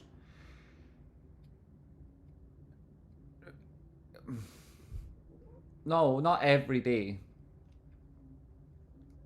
Not every day. You know, sometimes when I'm only trading one asset or two assets, then it might be that I don't trade most days, you know, especially if I'm waiting to get into a position on a stock that's consolidating and I know could go lower, then I might not trade at all for days, maybe even a couple of weeks sometimes. It's just really tough because without talking on about it, you know, like I've got responsibilities to meet, you know, and they're important responsibilities that people other than myself depend on. So I have to make moves to do something, and that's why I've got like various strategic approaches to trading, you know, swing trading, scalping, some people would call it pattern day trading, whatever. And then I've got slightly longer holds, and I've got a strategic approach to building a portfolio, but it's really tough because, you know, I've got quite high outgoings, like a lot of people here watching along here. You know, you just because you've got sometimes you've got a large income, and it's not consistently large, but it is over the piece. Doesn't mean that you're necessarily able to build up a huge portfolio. Like, things are expensive. Like an MRI scan's £1,100. You know, rent's 2,800, and like health insurance doesn't cover like the MRI thing, so you know you're paying that out as well. And well, the MRI is like $790 or something, and then like costs in and around it, and that you got to do stuff all the time. Like, you got to do all these different things, and it ends up eating into like what would be your capital base that you're trying to build up in the first instance, which is why like I appreciate so much people supporting me doing this show, because I wouldn't be able to do it if it wasn't for that. 24,000 subs. Holy shit, if I broke my previous ceiling. 1,900 likes. Holy shit, man. That's my dad there. I love him. Starting to reach the moon. Thanks. Yo, Justin. I know you do, mate. You did well. I know you do, mate. I got an MRI scan and my patella is torn. What is your patella? Let's fucking go, dude. Yo, Nicholas Ryan. Good to see you, buddy. Well done, Jimmy. Thanks, observe thyself. She's brilliant. I have the same thing comment in 2 months, but I'm a live person. But I'm a live person. Love you, brother BMJ. GME expensive, little person, basically free. Proud to be a new subscriber viewer. Proud to have you, mate. Howler, vibes, 199. Good to see you, Howler. Thanks very much, my friend. Real men go live person. You won't get that joke unless you've been on the Discord for a while and seen how that went. It was funny. Nice trade point. You deserve every sub. I appreciate it. I gotta admit it. I got some LPSN too. You crazy, crazy people. Crazy people. All these people are live person. You're all crazy. I got some as well. Thousands and thousands of them. I guess I'm a live person until I'm not. That seems to be the way things sorted, you legend. Kyle Richards still touching the top of the PRV trend line. Bing bong, the price is wrong. Phonetic Duck. Phonetic Duck, that's the best t-shirt going. Stood outside a GameStop. Look at that profile picture. Look at that man. That total legend. That god among men. Phonetic Duck. You legend. Did you change your name? I recognize you, sir. I recognize you. I'd recognize you on the bloody street, mate. How you doing, my friend? Truthbond, can you quickly explain the fundamentals behind LPSN? Thanks. They've got a turnaround junkie. A turnaround junkie's come in, and Jim, the new guy leading the show, he's been installed by an activist hedge fund who believe the technology is incredibly valuable. The company themselves took a poison pill to protect from this takeover. The founder of that company was abusing it and exploiting it to suck every little bit of value out of it for himself, despite the fact that it's there representing its shareholders listed on public markets. He was abusing that position. He's been ousted. There's a new team on board. The new CEO just employed one of the best salespeople in the business. It itself is an AI-focused company. It's got a huge potential to turn around. Its enterprise value is approximately $450 to $500 million, yet it itself is trading for a market cap of about $55 million. The danger to it was the debt position. They've recapitalized and restructured that debt, so there's no immediate danger there anymore. And it's got the cash on hand to start changing its operations. It's also focusing now on customer retention and improving that customer experience. It's got a streamlined pricing model. It's the worst house on the best street. That's the sector AI. It's the worst house because it's that which most run down and offers you the opportunity to get a leg up on that ladder. So the fundamentals is it's a turnaround opportunity. It's a deep fucking value, mate. Deep fucking value. That's my impression of it. But I don't like to talk about it like that. I like to share memes, because when I know something's going to happen and tens of thousands of people later agree with me, and then that price goes up 8,000%, I know that the SEC will come knocking on my door, and I want to be able to tell them in no uncertain terms to go fuck themselves. I saw what they did to Keith Gill, and there's no chance they're getting away doing it to me. Or if they want to, I'll fucking take them to task. So I prefer to talk about it in memes. Did the GME meeting ever actually happen? No, it's tomorrow after close. After close tomorrow. Postponed. If you want to know more about the GME, the live person thesis, this is the playlist. I'll get it up for you. It's pretty good. You can watch these videos. None of them are monetized, right? I don't monetize them on purpose. so that when you watch the playlist, as soon as one video ends, the next one starts without you having to click play, without you being interrupted by an advert, without any of that. But YouTube sticks adverts in anyway, right? Now, I knew it did this, but I never actually saw an example of it until I watched my own playlist to see that they were all in the right order, because there's maybe a story there, I don't know, right? Again, I can't say this sort of thing without getting in trouble later, so there maybe is, there maybe isn't. It's up to you to decide. Anyway, the point is, as it is with all of these trading decisions, the point is, what is the point? Yeah, YouTube are putting adverts on videos that I don't even monetize. It's dead annoying, you know, it's dead annoying. Anyway, here's this playlist. I think there's 17 videos in it. I think the whole thing's so enjoyable. Do you pay for the course to be in the Discord, or is that a different price? No, you pay for the course, and there's a course side to Discord, which is highly educational and focused only on teaching. And you get, along with you get it for free. That's the course side of Discord. The course side of Discord comes free with the course. If you want to join the paid side of Discord, that's a different thing. But the course comes with a big chunk of Discord. Plus you get the free side anyway. And so that's the place to look to. You know, that's the place to look to. You will get also a hat and a scroll beside your name on Discord. So everybody will respect that, interact with you slightly more, help you slightly more, and not at the exclusion of other people, but because they recognize that you share the same serious goals and objective as they do. So, you know, taking the course would be the #1 priority. If I was learning, I would wanted to have known that. It's the God's honest truth. I would have wanted to have known that, and would have focused as that my main priority, and I would have worked towards achieving that goal, been able to take it, been able to afford it, doing it properly, committing to it as I do when I ever learn anything. I commit to knowing it and learning it completely inside out. I'd have loved that opportunity for that to be available for me, instead of having to spend years learning stuff that was stupid and didn't work. Like literally years I spent learning. If you were to add it up, it would be so long that I spent looking for, reading about information, discovering the people who came up with it, who they were, what their background was, why it was they decided on these strategies and tactics, testing them out, putting them in context, and learning that they weren't good enough, that there was other things that were better, that what they were trying to achieve was based on false premises, that like the statistical likelihood of their thesis coming true was crap, and that like they had specific circumstances and context, and it was useless. You know, it took me years and years, and then I had to figure out, like when I was learning new stuff, when they use similar words or concepts, like to get rid of the crappy Gestalt impression from this other shit I'd learned. And that doesn't happen to you if you take this course. You learn the right things in the right order, and you leave at the end of it with the right priority. You also don't leave because you get lifetime access to coaching from myself, the lieutenants there on Discord, and like every week there's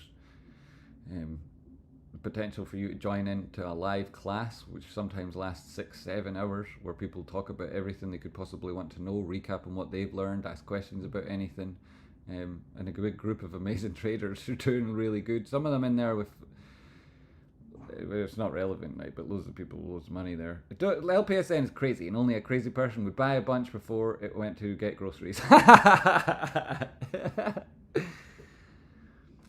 Yo, you should put up a preview chapter of your course so people can get a snip of content before dropping 50 hours worth of GME on it, 50 shares worth of GME on it.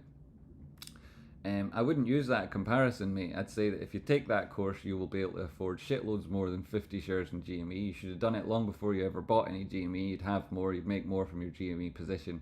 And Mr. Frank Huang, I appreciate the way that you would draw the correlation between the two. And a snippet of the course is what you're seeing here on these shows, what you see live on Rocky shows. That's the benefits rather than the features. That information that's featured in the course is what you're learning. The benefits is what you see me doing here day to day, calling price action to the penny over and over and over. And if you were trading, say, a futures contract on SPY, getting $12.50 a tick, and there's 4 ticks in every dollar, and you've seen me price move up to, bound to, up to, down to, up to, down to, you'd have been making $12.50 per tick times 4 times 2, which is 50, 100, up, down, $100 in every oscillation of price on the futures market, and that's just with one contract. You know, and regularly when I'm trading futures on SPY, I'm taking 35 contracts, right? So that's $3,500. Boom, boom, boom. When I am able to trade during the day instead of doing these sort of shows,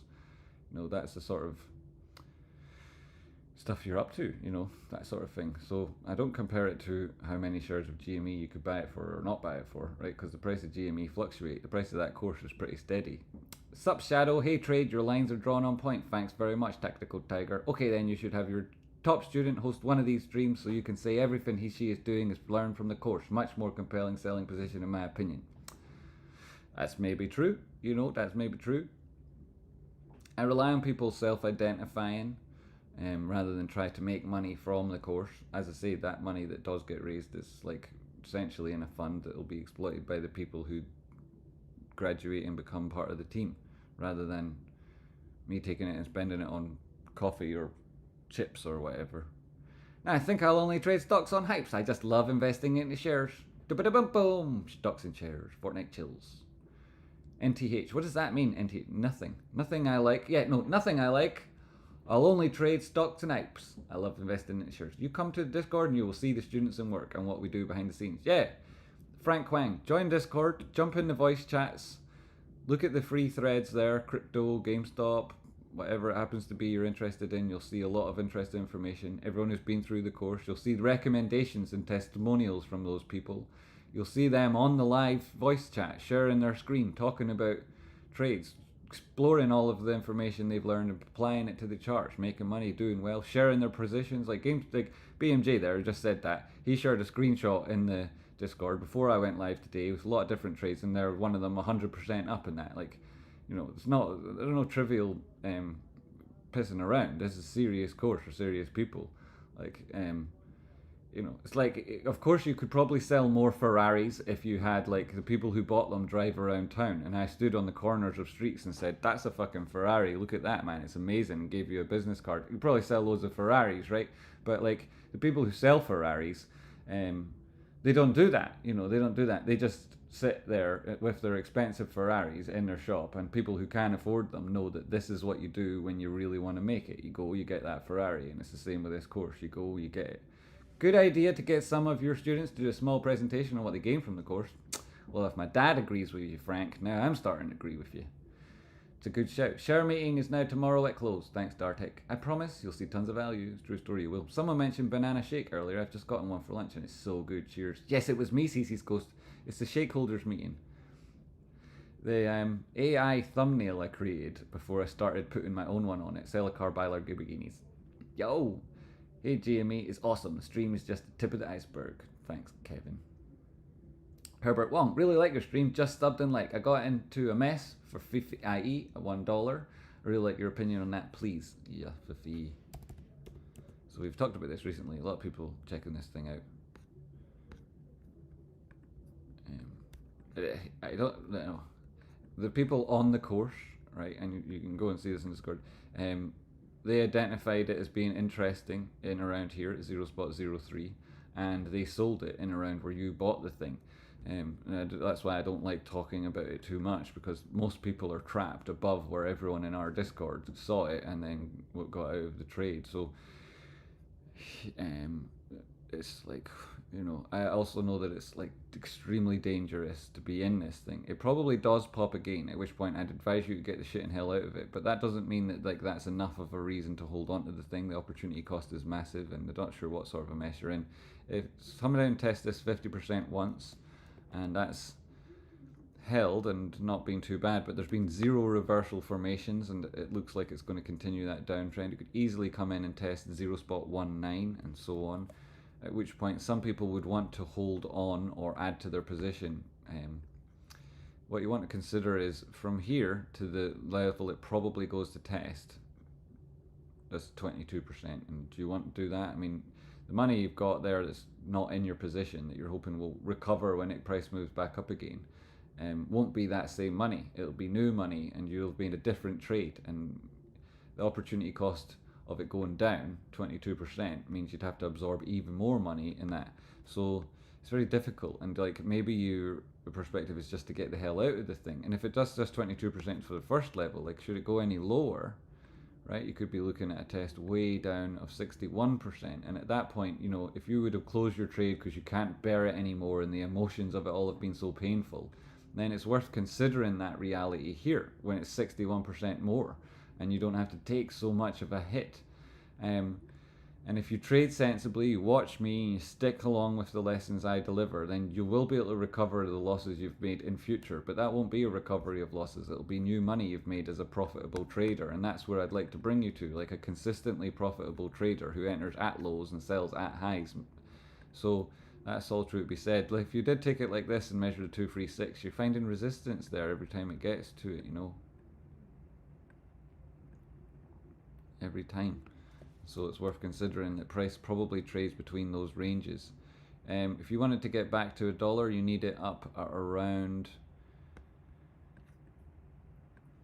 closing that gap. It's very possible it does so. If I was you, mate, I'd put an order in to sell at my entry. At the very least, if not already just ditching anything, I'd put an order in at my entry to sell it and get the shit and hell out of it if price goes back there, because the company's fundamentals are absolutely terrible, and so I'd be very, very weary about it ever reaching back above here.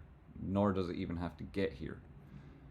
But I would be very, very careful. So that's what I think, mate. GameStop 29.15 down to the 5-second time frame. Feel bad for people in FFIE, really do. That have been trapped at the highs, because I did see the conversation online only actually kicked off after the big move. And that's not to say like, oh, look at us, we're great.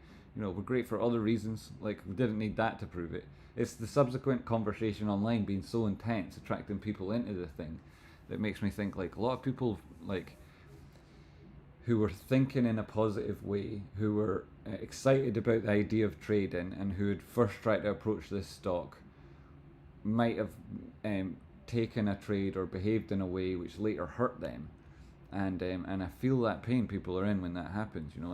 And look at that line, amazing, eh? The way it does that. And I feel like in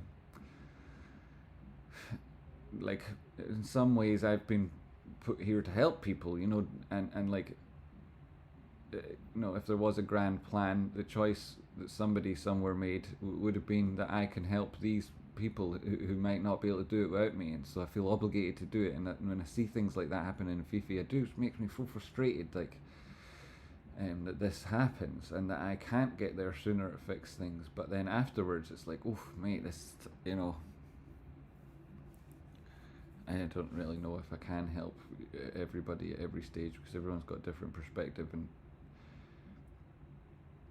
you know, a number of times I've tried helping with these things like in a more direct way, and I've said to people, you know, it's very difficult for me to control your or contribute to your future if you act unilaterally and don't follow through on my advice.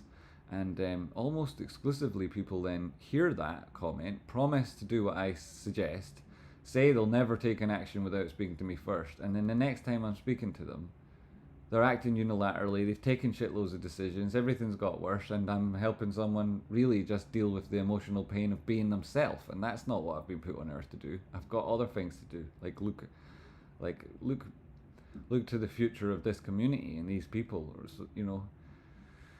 So I don't feel guilty, but I do feel frustrated by the fact that I can't help more of people trapped in those positions, and in that way, you know. Anyway, enough about my sad dads and your sad sads. That Fifi thing, if it goes back to 1, get the fucking hell out of it, mate. Right, so that price action holding that line there. It's interesting it's doing that. Interesting. I gave up smoking, so I know people don't like other people eating on stream. I don't care, but I know that some people talk about it. I just don't know if it's just saying it because they don't like the people and they're just saying it, but sorry if that annoyed you with the chips. And I know other people don't like people seeing people vape on stream, and it might be seen as a bad example to kids or whatever, so you know, that's true too. Don't ever start doing these things. They're hard habits to give up, especially if you start smoking when you're 11. It's tough. The brain, your big stupid brain wants to make stupid decisions that don't help you, so you have to like tell your brain to shut up. Shut up, brain. I have a plan. It's written down in front of me and I'm following the plan. Brain, you idiot brain. Hey, what else is Chatbox saying? What is left? 17 minutes on the day. Price action's up so much and we're coming towards close. It's absolutely brilliant. Just don't want to burden you, Jamie. You have so many responsibilities and you already do so much for us collectively. K's never die. You don't burden me, mate. Is that who are you talking about? I was not a story about you, Kitties. I think you've got a lot of potential. You've gone through the hard way. You've definitely gone through. You've taken the hard road, and you've done a lot of work, and you've paid a lot of prices. You've been really hard. You're hard on yourself, mate. And I wish you weren't so hard sometimes on yourself, because I see the way it comes out in your inflection on certain things, and I see the scars sometimes. And Royce has been treating me really well since I got in at 150. Oh, you fucking legend!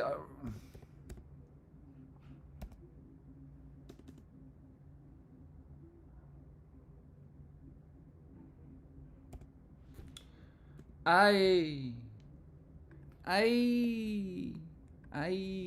sputter. Ah, good. Yeah, so Royce, where did we call this at? Like, here it was. Here, look. You know, this is like, so you Frank Huang, is it yourself or was it No, it wasn't Frank. Maybe it was. I think it wasn't though. Frank talked about like, why would you you got to advertise the course differently because it's worth X amount of GME, right? Well, look at this stage, it was worth shit all. It was worth like shitloads of Royce, and people bought that Royce, and they're in a trade. You bought it at 150, you say, Eric. Well, this was the initial entry here. I mean, there was a number of trades we gave people. Like, so many times people asked, we said, this is the entry. And then they asked, we said, this is the entry. And then they asked, this is the entry. And then I said, this is the entry, right? So, like, since that first entry, it's up 738%, right? So, I mean, it speaks for itself. GameStop, 14.49% on the day. You know, this is a distinction of me talking about GameStop, right? I bought it first at just under $4. I bought it again at $7. The reason I bought it was because it was deep value. There was articles on Seeking Alpha that my uncle, who also is a trader, and he's he's retired now. I mean, he retired when he was like 29 or something. Whatever. Point is, he trades, and he sent me a link to this article, and I was like, fucking Seeking Alpha, no. And then reading it, and the guy's got a point and got some, and then went through an oscillation. It came back to test support. It did a 1618 and came back and held a breakout zone. And then I was like, this is an actual trade anyway. Like, this is a trade I'd take anyway. And that was like at the end of November, start of December 2020 when I went in heavier. And then it popped massively to the top side, and that's why I've been talking about it since, you know, not because Roaring Kitty talks about it. That's why I started doing daily live streams to help his cause. You know, I thought that the way he was being attacked by Congress wasn't cool, but I'd already talked about it loads before then. Loads, you know. And so, like, I'm not like all the other GME YouTubers who jumped on the bandwagon after seeing Roaring Kitty get some success. The truth is that many of the larger GameStop channels are only even monetized because when I started talking, I had 45,000 people watch a video, or 50,000 and all that. That's what it's like, my early GameStop videos, because there wasn't anyone else talking about it apart from Roaring Kitty. And even back then, he was getting like 7,500. And when it really kicked off, he stopped making videos. So everyone was watching me. And I would have pointed to other people that started talking about it to build up the community and get them going. Unfortunately, loads of them turned on me afterwards because they're like, oh, I can make money talking about GameStop. But like, that's what happens when they're not making money trading it. And they first started their channel in like July 2021 or some, like, you know, I mean, that's ages ago now, and seems like they were back at the beginning, but really they weren't, right? That was not the beginning. That was way after. It was only lower and lower since. So, yo, thanks. So, what am I talking about? Yeah, I talked about GameStop ages ago, and I had a channel on YouTube trying to help people up. Look at skills there. Took 16% on the day, putting in new highs. Yes. So you can imagine how excited I am about these moves in price. You can imagine how much I'm enthusiastic about the community and the team that's really coming together here after so long, and how hurt I'd be about betrayals like that come from others, but You know, what really far outweighs any of that is that, you know, a long time ago, I had a vision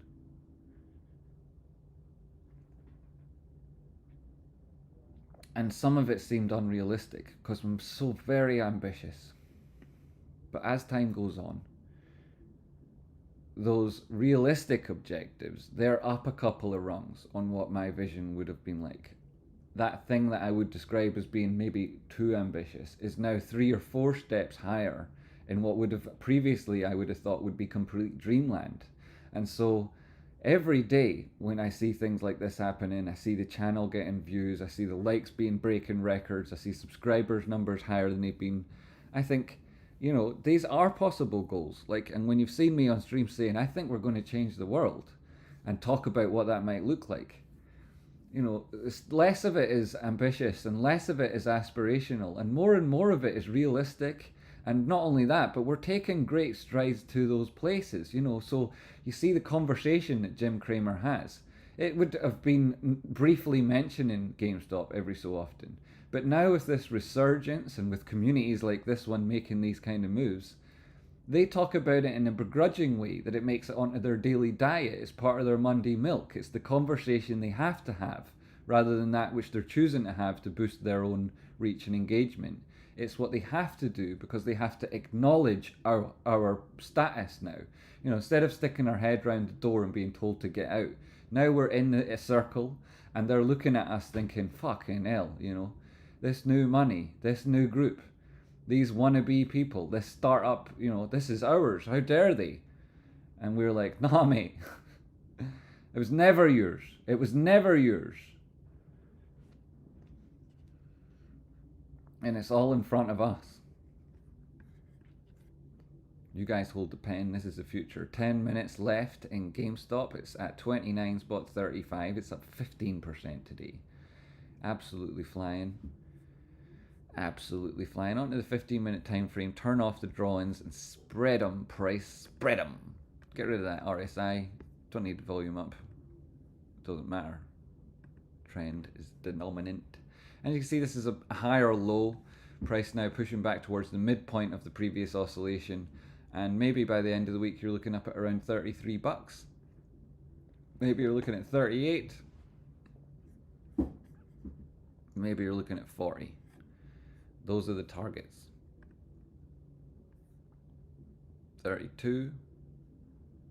This oscillation. We put that in because not only is that 886 relevant, but also, where's my other fib? I have to get them this way. Not only is that fib relevant, but you look left, it's a 382 on this other Fibonacci, so it's relevant, confluent with other areas, and significant is the 886 over here. So if you do make it to that area, I wouldn't put the stock on the previous candle high only. I'd put it on that 3250. So I suppose some people, myself included, and I say some people, I don't mean anyone else, I mean me, sometimes, would say instead of a straight horizontal line, it's more of a zone to target there. Breaking that is extremely significant at this stage, extremely significant. You've just put in a higher low, so that'd be a higher high. The previous low, which people would have said is a lower low, because it's lower than this guy, was just filling a gap, catching the trend line and moving on again. And that clarity would return to all market participants if you put in a higher high. So this is an extremely significant zone to break above, and if you did it this week, that would have a big impact ahead of next week, where you've got expiries and lots of information on the option chain. Plus, you'd be back above $30 and change, which would mean that shitloads of that open interest that we keep checking it here, but you know, that's a huge amount. It's 29,000 times 100. It's so much money. So much money. Also, it means every one of these short side trades loses liquidity, so the people who stand against you are defeated in more ways than one. So back now to the 5-second time frame with 7 minutes left on price. 29. Why is that moving? Stop moving. Give me my price. Where are you, price? You're invisible now. There it is.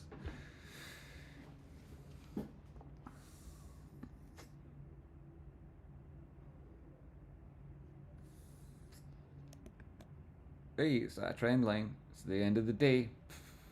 Will SSR turn off tomorrow? L. Baker Matthews, only 132 shares, but I'm living that profit percentage. I might just get a couple of shares though, to be honest. Gonna I see. Yeah.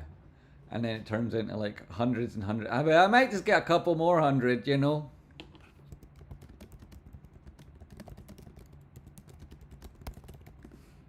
It's 7:41.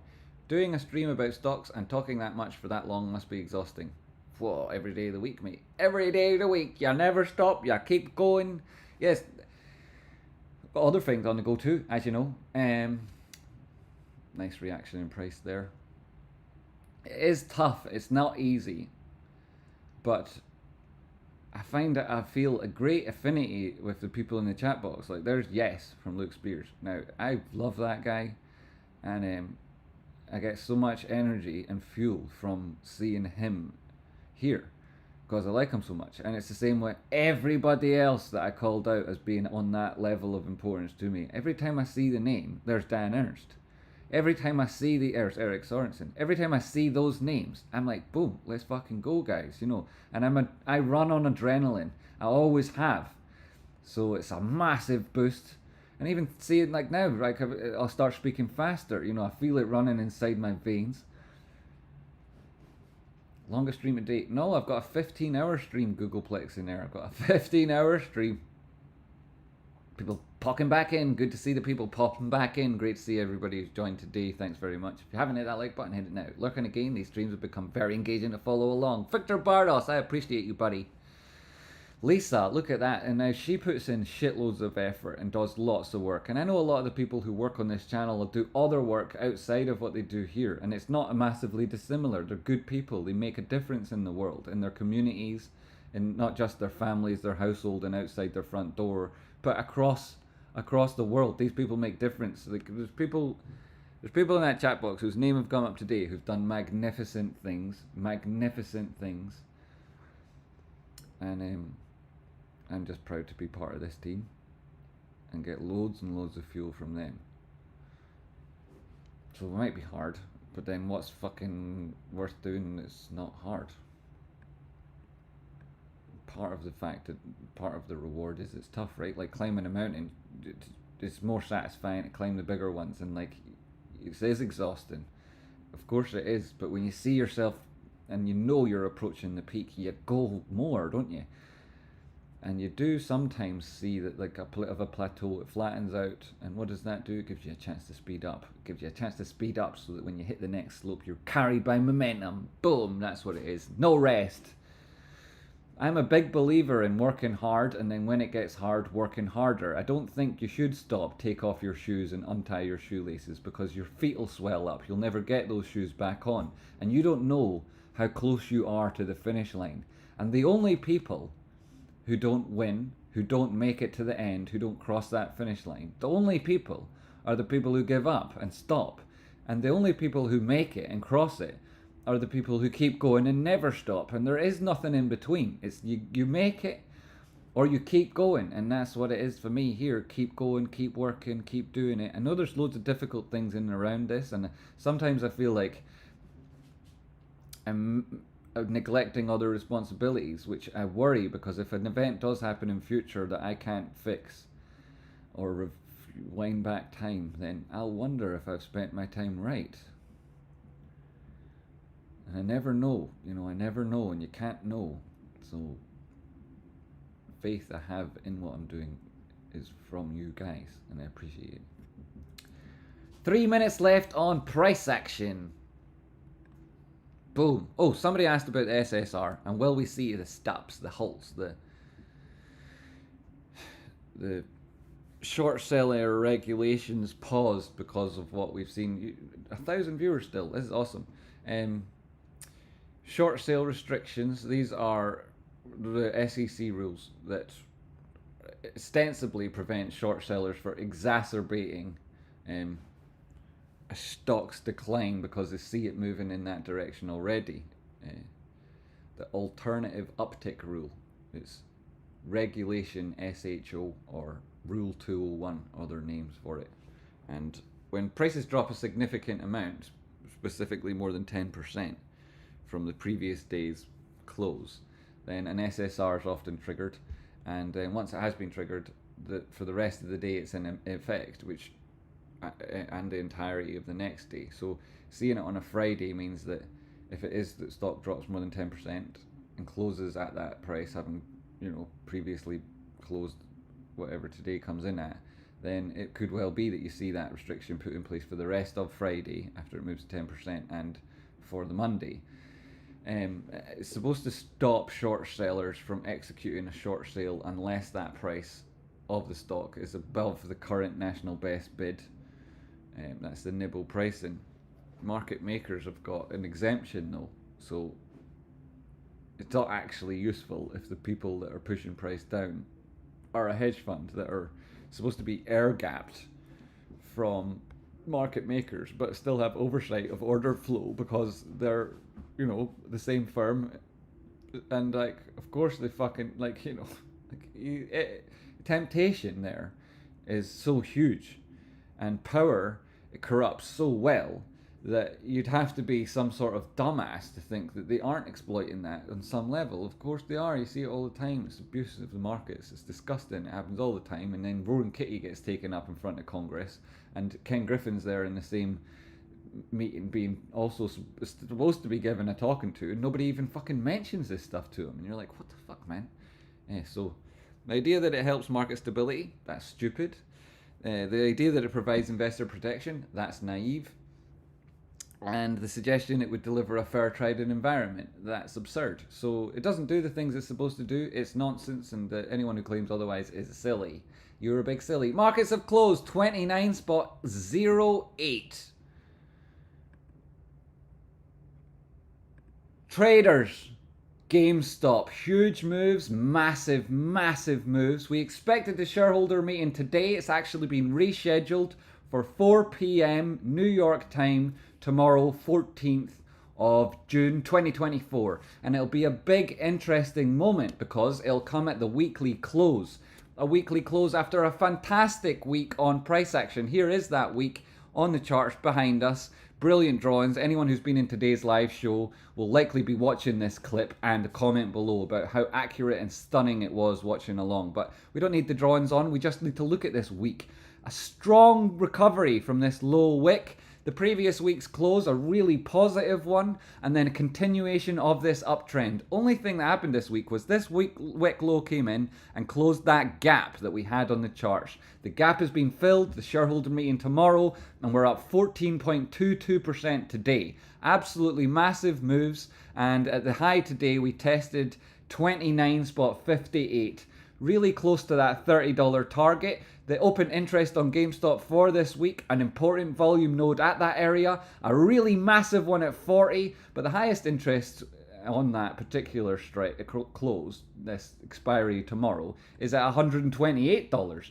Now, those contracts were never bought when they were in the money. They were always bought in advance. So this rapid progress towards those levels would be interesting to those holders, but the time decay in that contract is now so intense, and the chance of making it such a large distance is so unlikely that they're worthless and irrelevant. And really that has an impact on Max Payne, which is currently at 27.50. Prices above that, and the true story is 27.50 doesn't properly reflect everybody's position in the market, because like I say, these are now irrelevant. And if price action pushes up towards 40 by the end of close tomorrow with another massive percentage move, that's going to be such a huge win for the bulls. It doesn't even have to get there, it has to get close, so that the people who bought those contracts are making shitloads of money. Now onto the charts and down to the daily time frame, and put this move in context. We came back to that previous open, which was yesterday's open, which led to a really desperately long, strong move down. That's all been undone already. That's amazing recovery. The previous candle to that was a bullish engulfing one. So if this price breaks back above 30.50, you would likely see it go all the way to 33.50. And then above that, you're talking crazy targets. Here's the drawings back on to make those clear. There's this zone at 32 to 37 and at 33.77. It's not a straight line. It's not a definitive area. It's a bit of an ambiguous zone. where you've got a lack of liquidity at either side and then a huge break if price gets above that. The extension targets, the 1618, the next area to look for is that $40.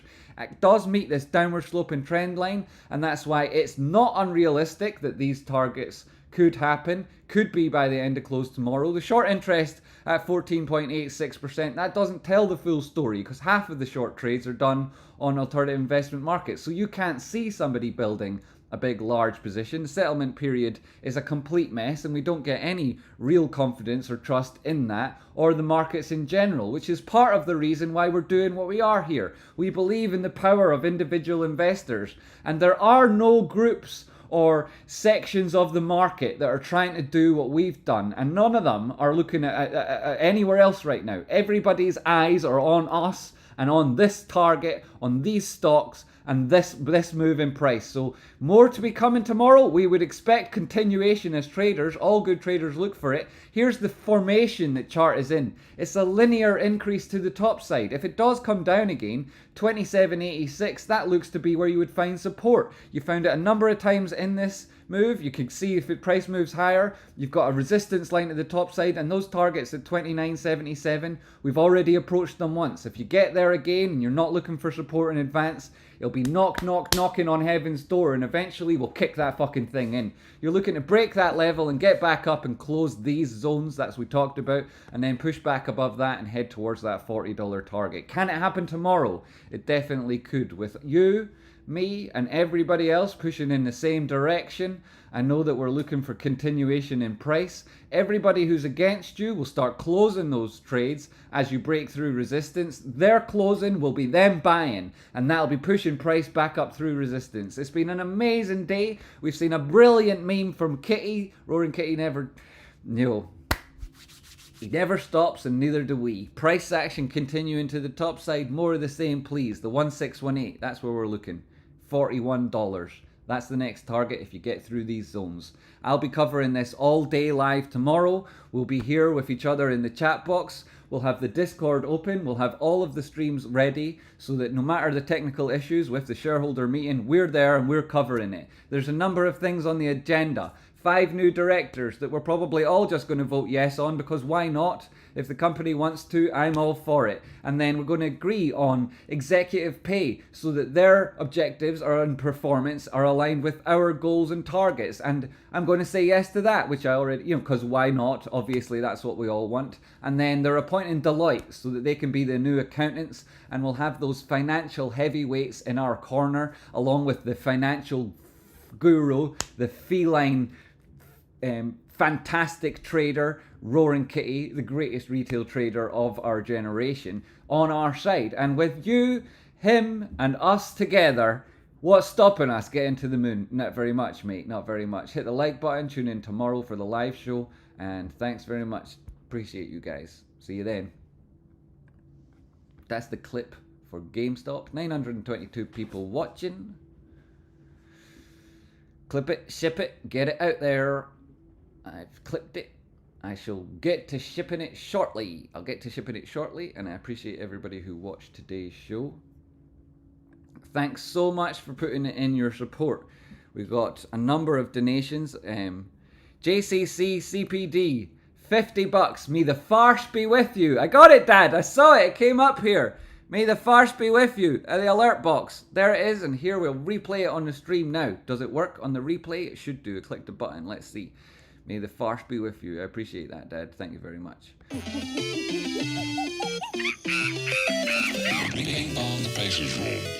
Hey, that's those hedge funds that are getting spanked on stream. Thank you very much, Dad. We'd love to see it. We also had support from Need to Burn. Thank you very much, buddy. Ron McGill, V. Riffiant. Thank you. Good idea you had there, pal. Charles Darnall. Great to see you, Charles. BMJ Shadow. Total legend. Cheers, brother. Weezer became a member. Well, it was a 32-month celebration. Thank you very much. Citron. Focused on short and Lipson, so they're about to go bankrupt with the remaining capital. Great to see you, Weezer. Awesome. We had Luke MS3, new member. Madrigea, $25. Thank you. Google Plexinaire. Boy, 24 months a member. BMJ chucked 20 bucks in. We had Sam Hawkins. Thank you very much for joining, Sam. Appreciate you, mate. Googleplex in there with a 20 spot. Luke Spears, 36 months in the chair. World-class charting and analysis from King GME. Hit the like, Doomslayers. Please do that like button. I've got a record number of likes today. Shocking, really. Cheers, brother Luke. I appreciate you. You total legend. And then BMJ Shadow with another $5. The legend he is. Brandon C, who's looking for position management over his option contracts, not financial advice, but we put ourselves in his shoes. We walked those 100 miles and we kicked Brandon's shoes and we ran off with him. No, we gave him good advice on his positions and he looks to have done well from them. Tomorrow being expiry and price much closer to those strikes. It's great to see. Happy for you, Brandon. I don't know how you managed it in the end, but I suspect it'll be a lot easier for you now. Degree of flexibility. Merrick, 25 months. He is one of my students. He is fantastic, and later you will see him strutting his stuff as one of the world's best traders. I absolutely guarantee it and know it for a fact. Brandon, again with another tenner. Ghost of Cookie, 4.99, and Chris, 36 months, Katie, 35 months, and Kieran, 32 months. Some of my members, some of my fam. Thanks so much, everybody. Those are the people who support the show who came up on the screen. There was also XD and BMJ and Googleplex in there and Sarah Rera and other people out here buying membership gifts for people and making this community and family grow and the bonds that tie us strengthen. And, you know, those are important to do that because there are bumps and humps along the road. And those ups and downs, they're what teach you who's with you. While everything's easy, while the sun is shining, you're getting the vitamin D on your face and everybody's in profit, well, we can all be friendly to each other. But when things get tough, and they often do, it's the ties that bind us that keep us going. And we never leave anyone behind here on this show. And despite the fact that I'm leaving now, I'm not leaving you behind. We're picking each other up tomorrow morning and we're going again. Because here, we never stop.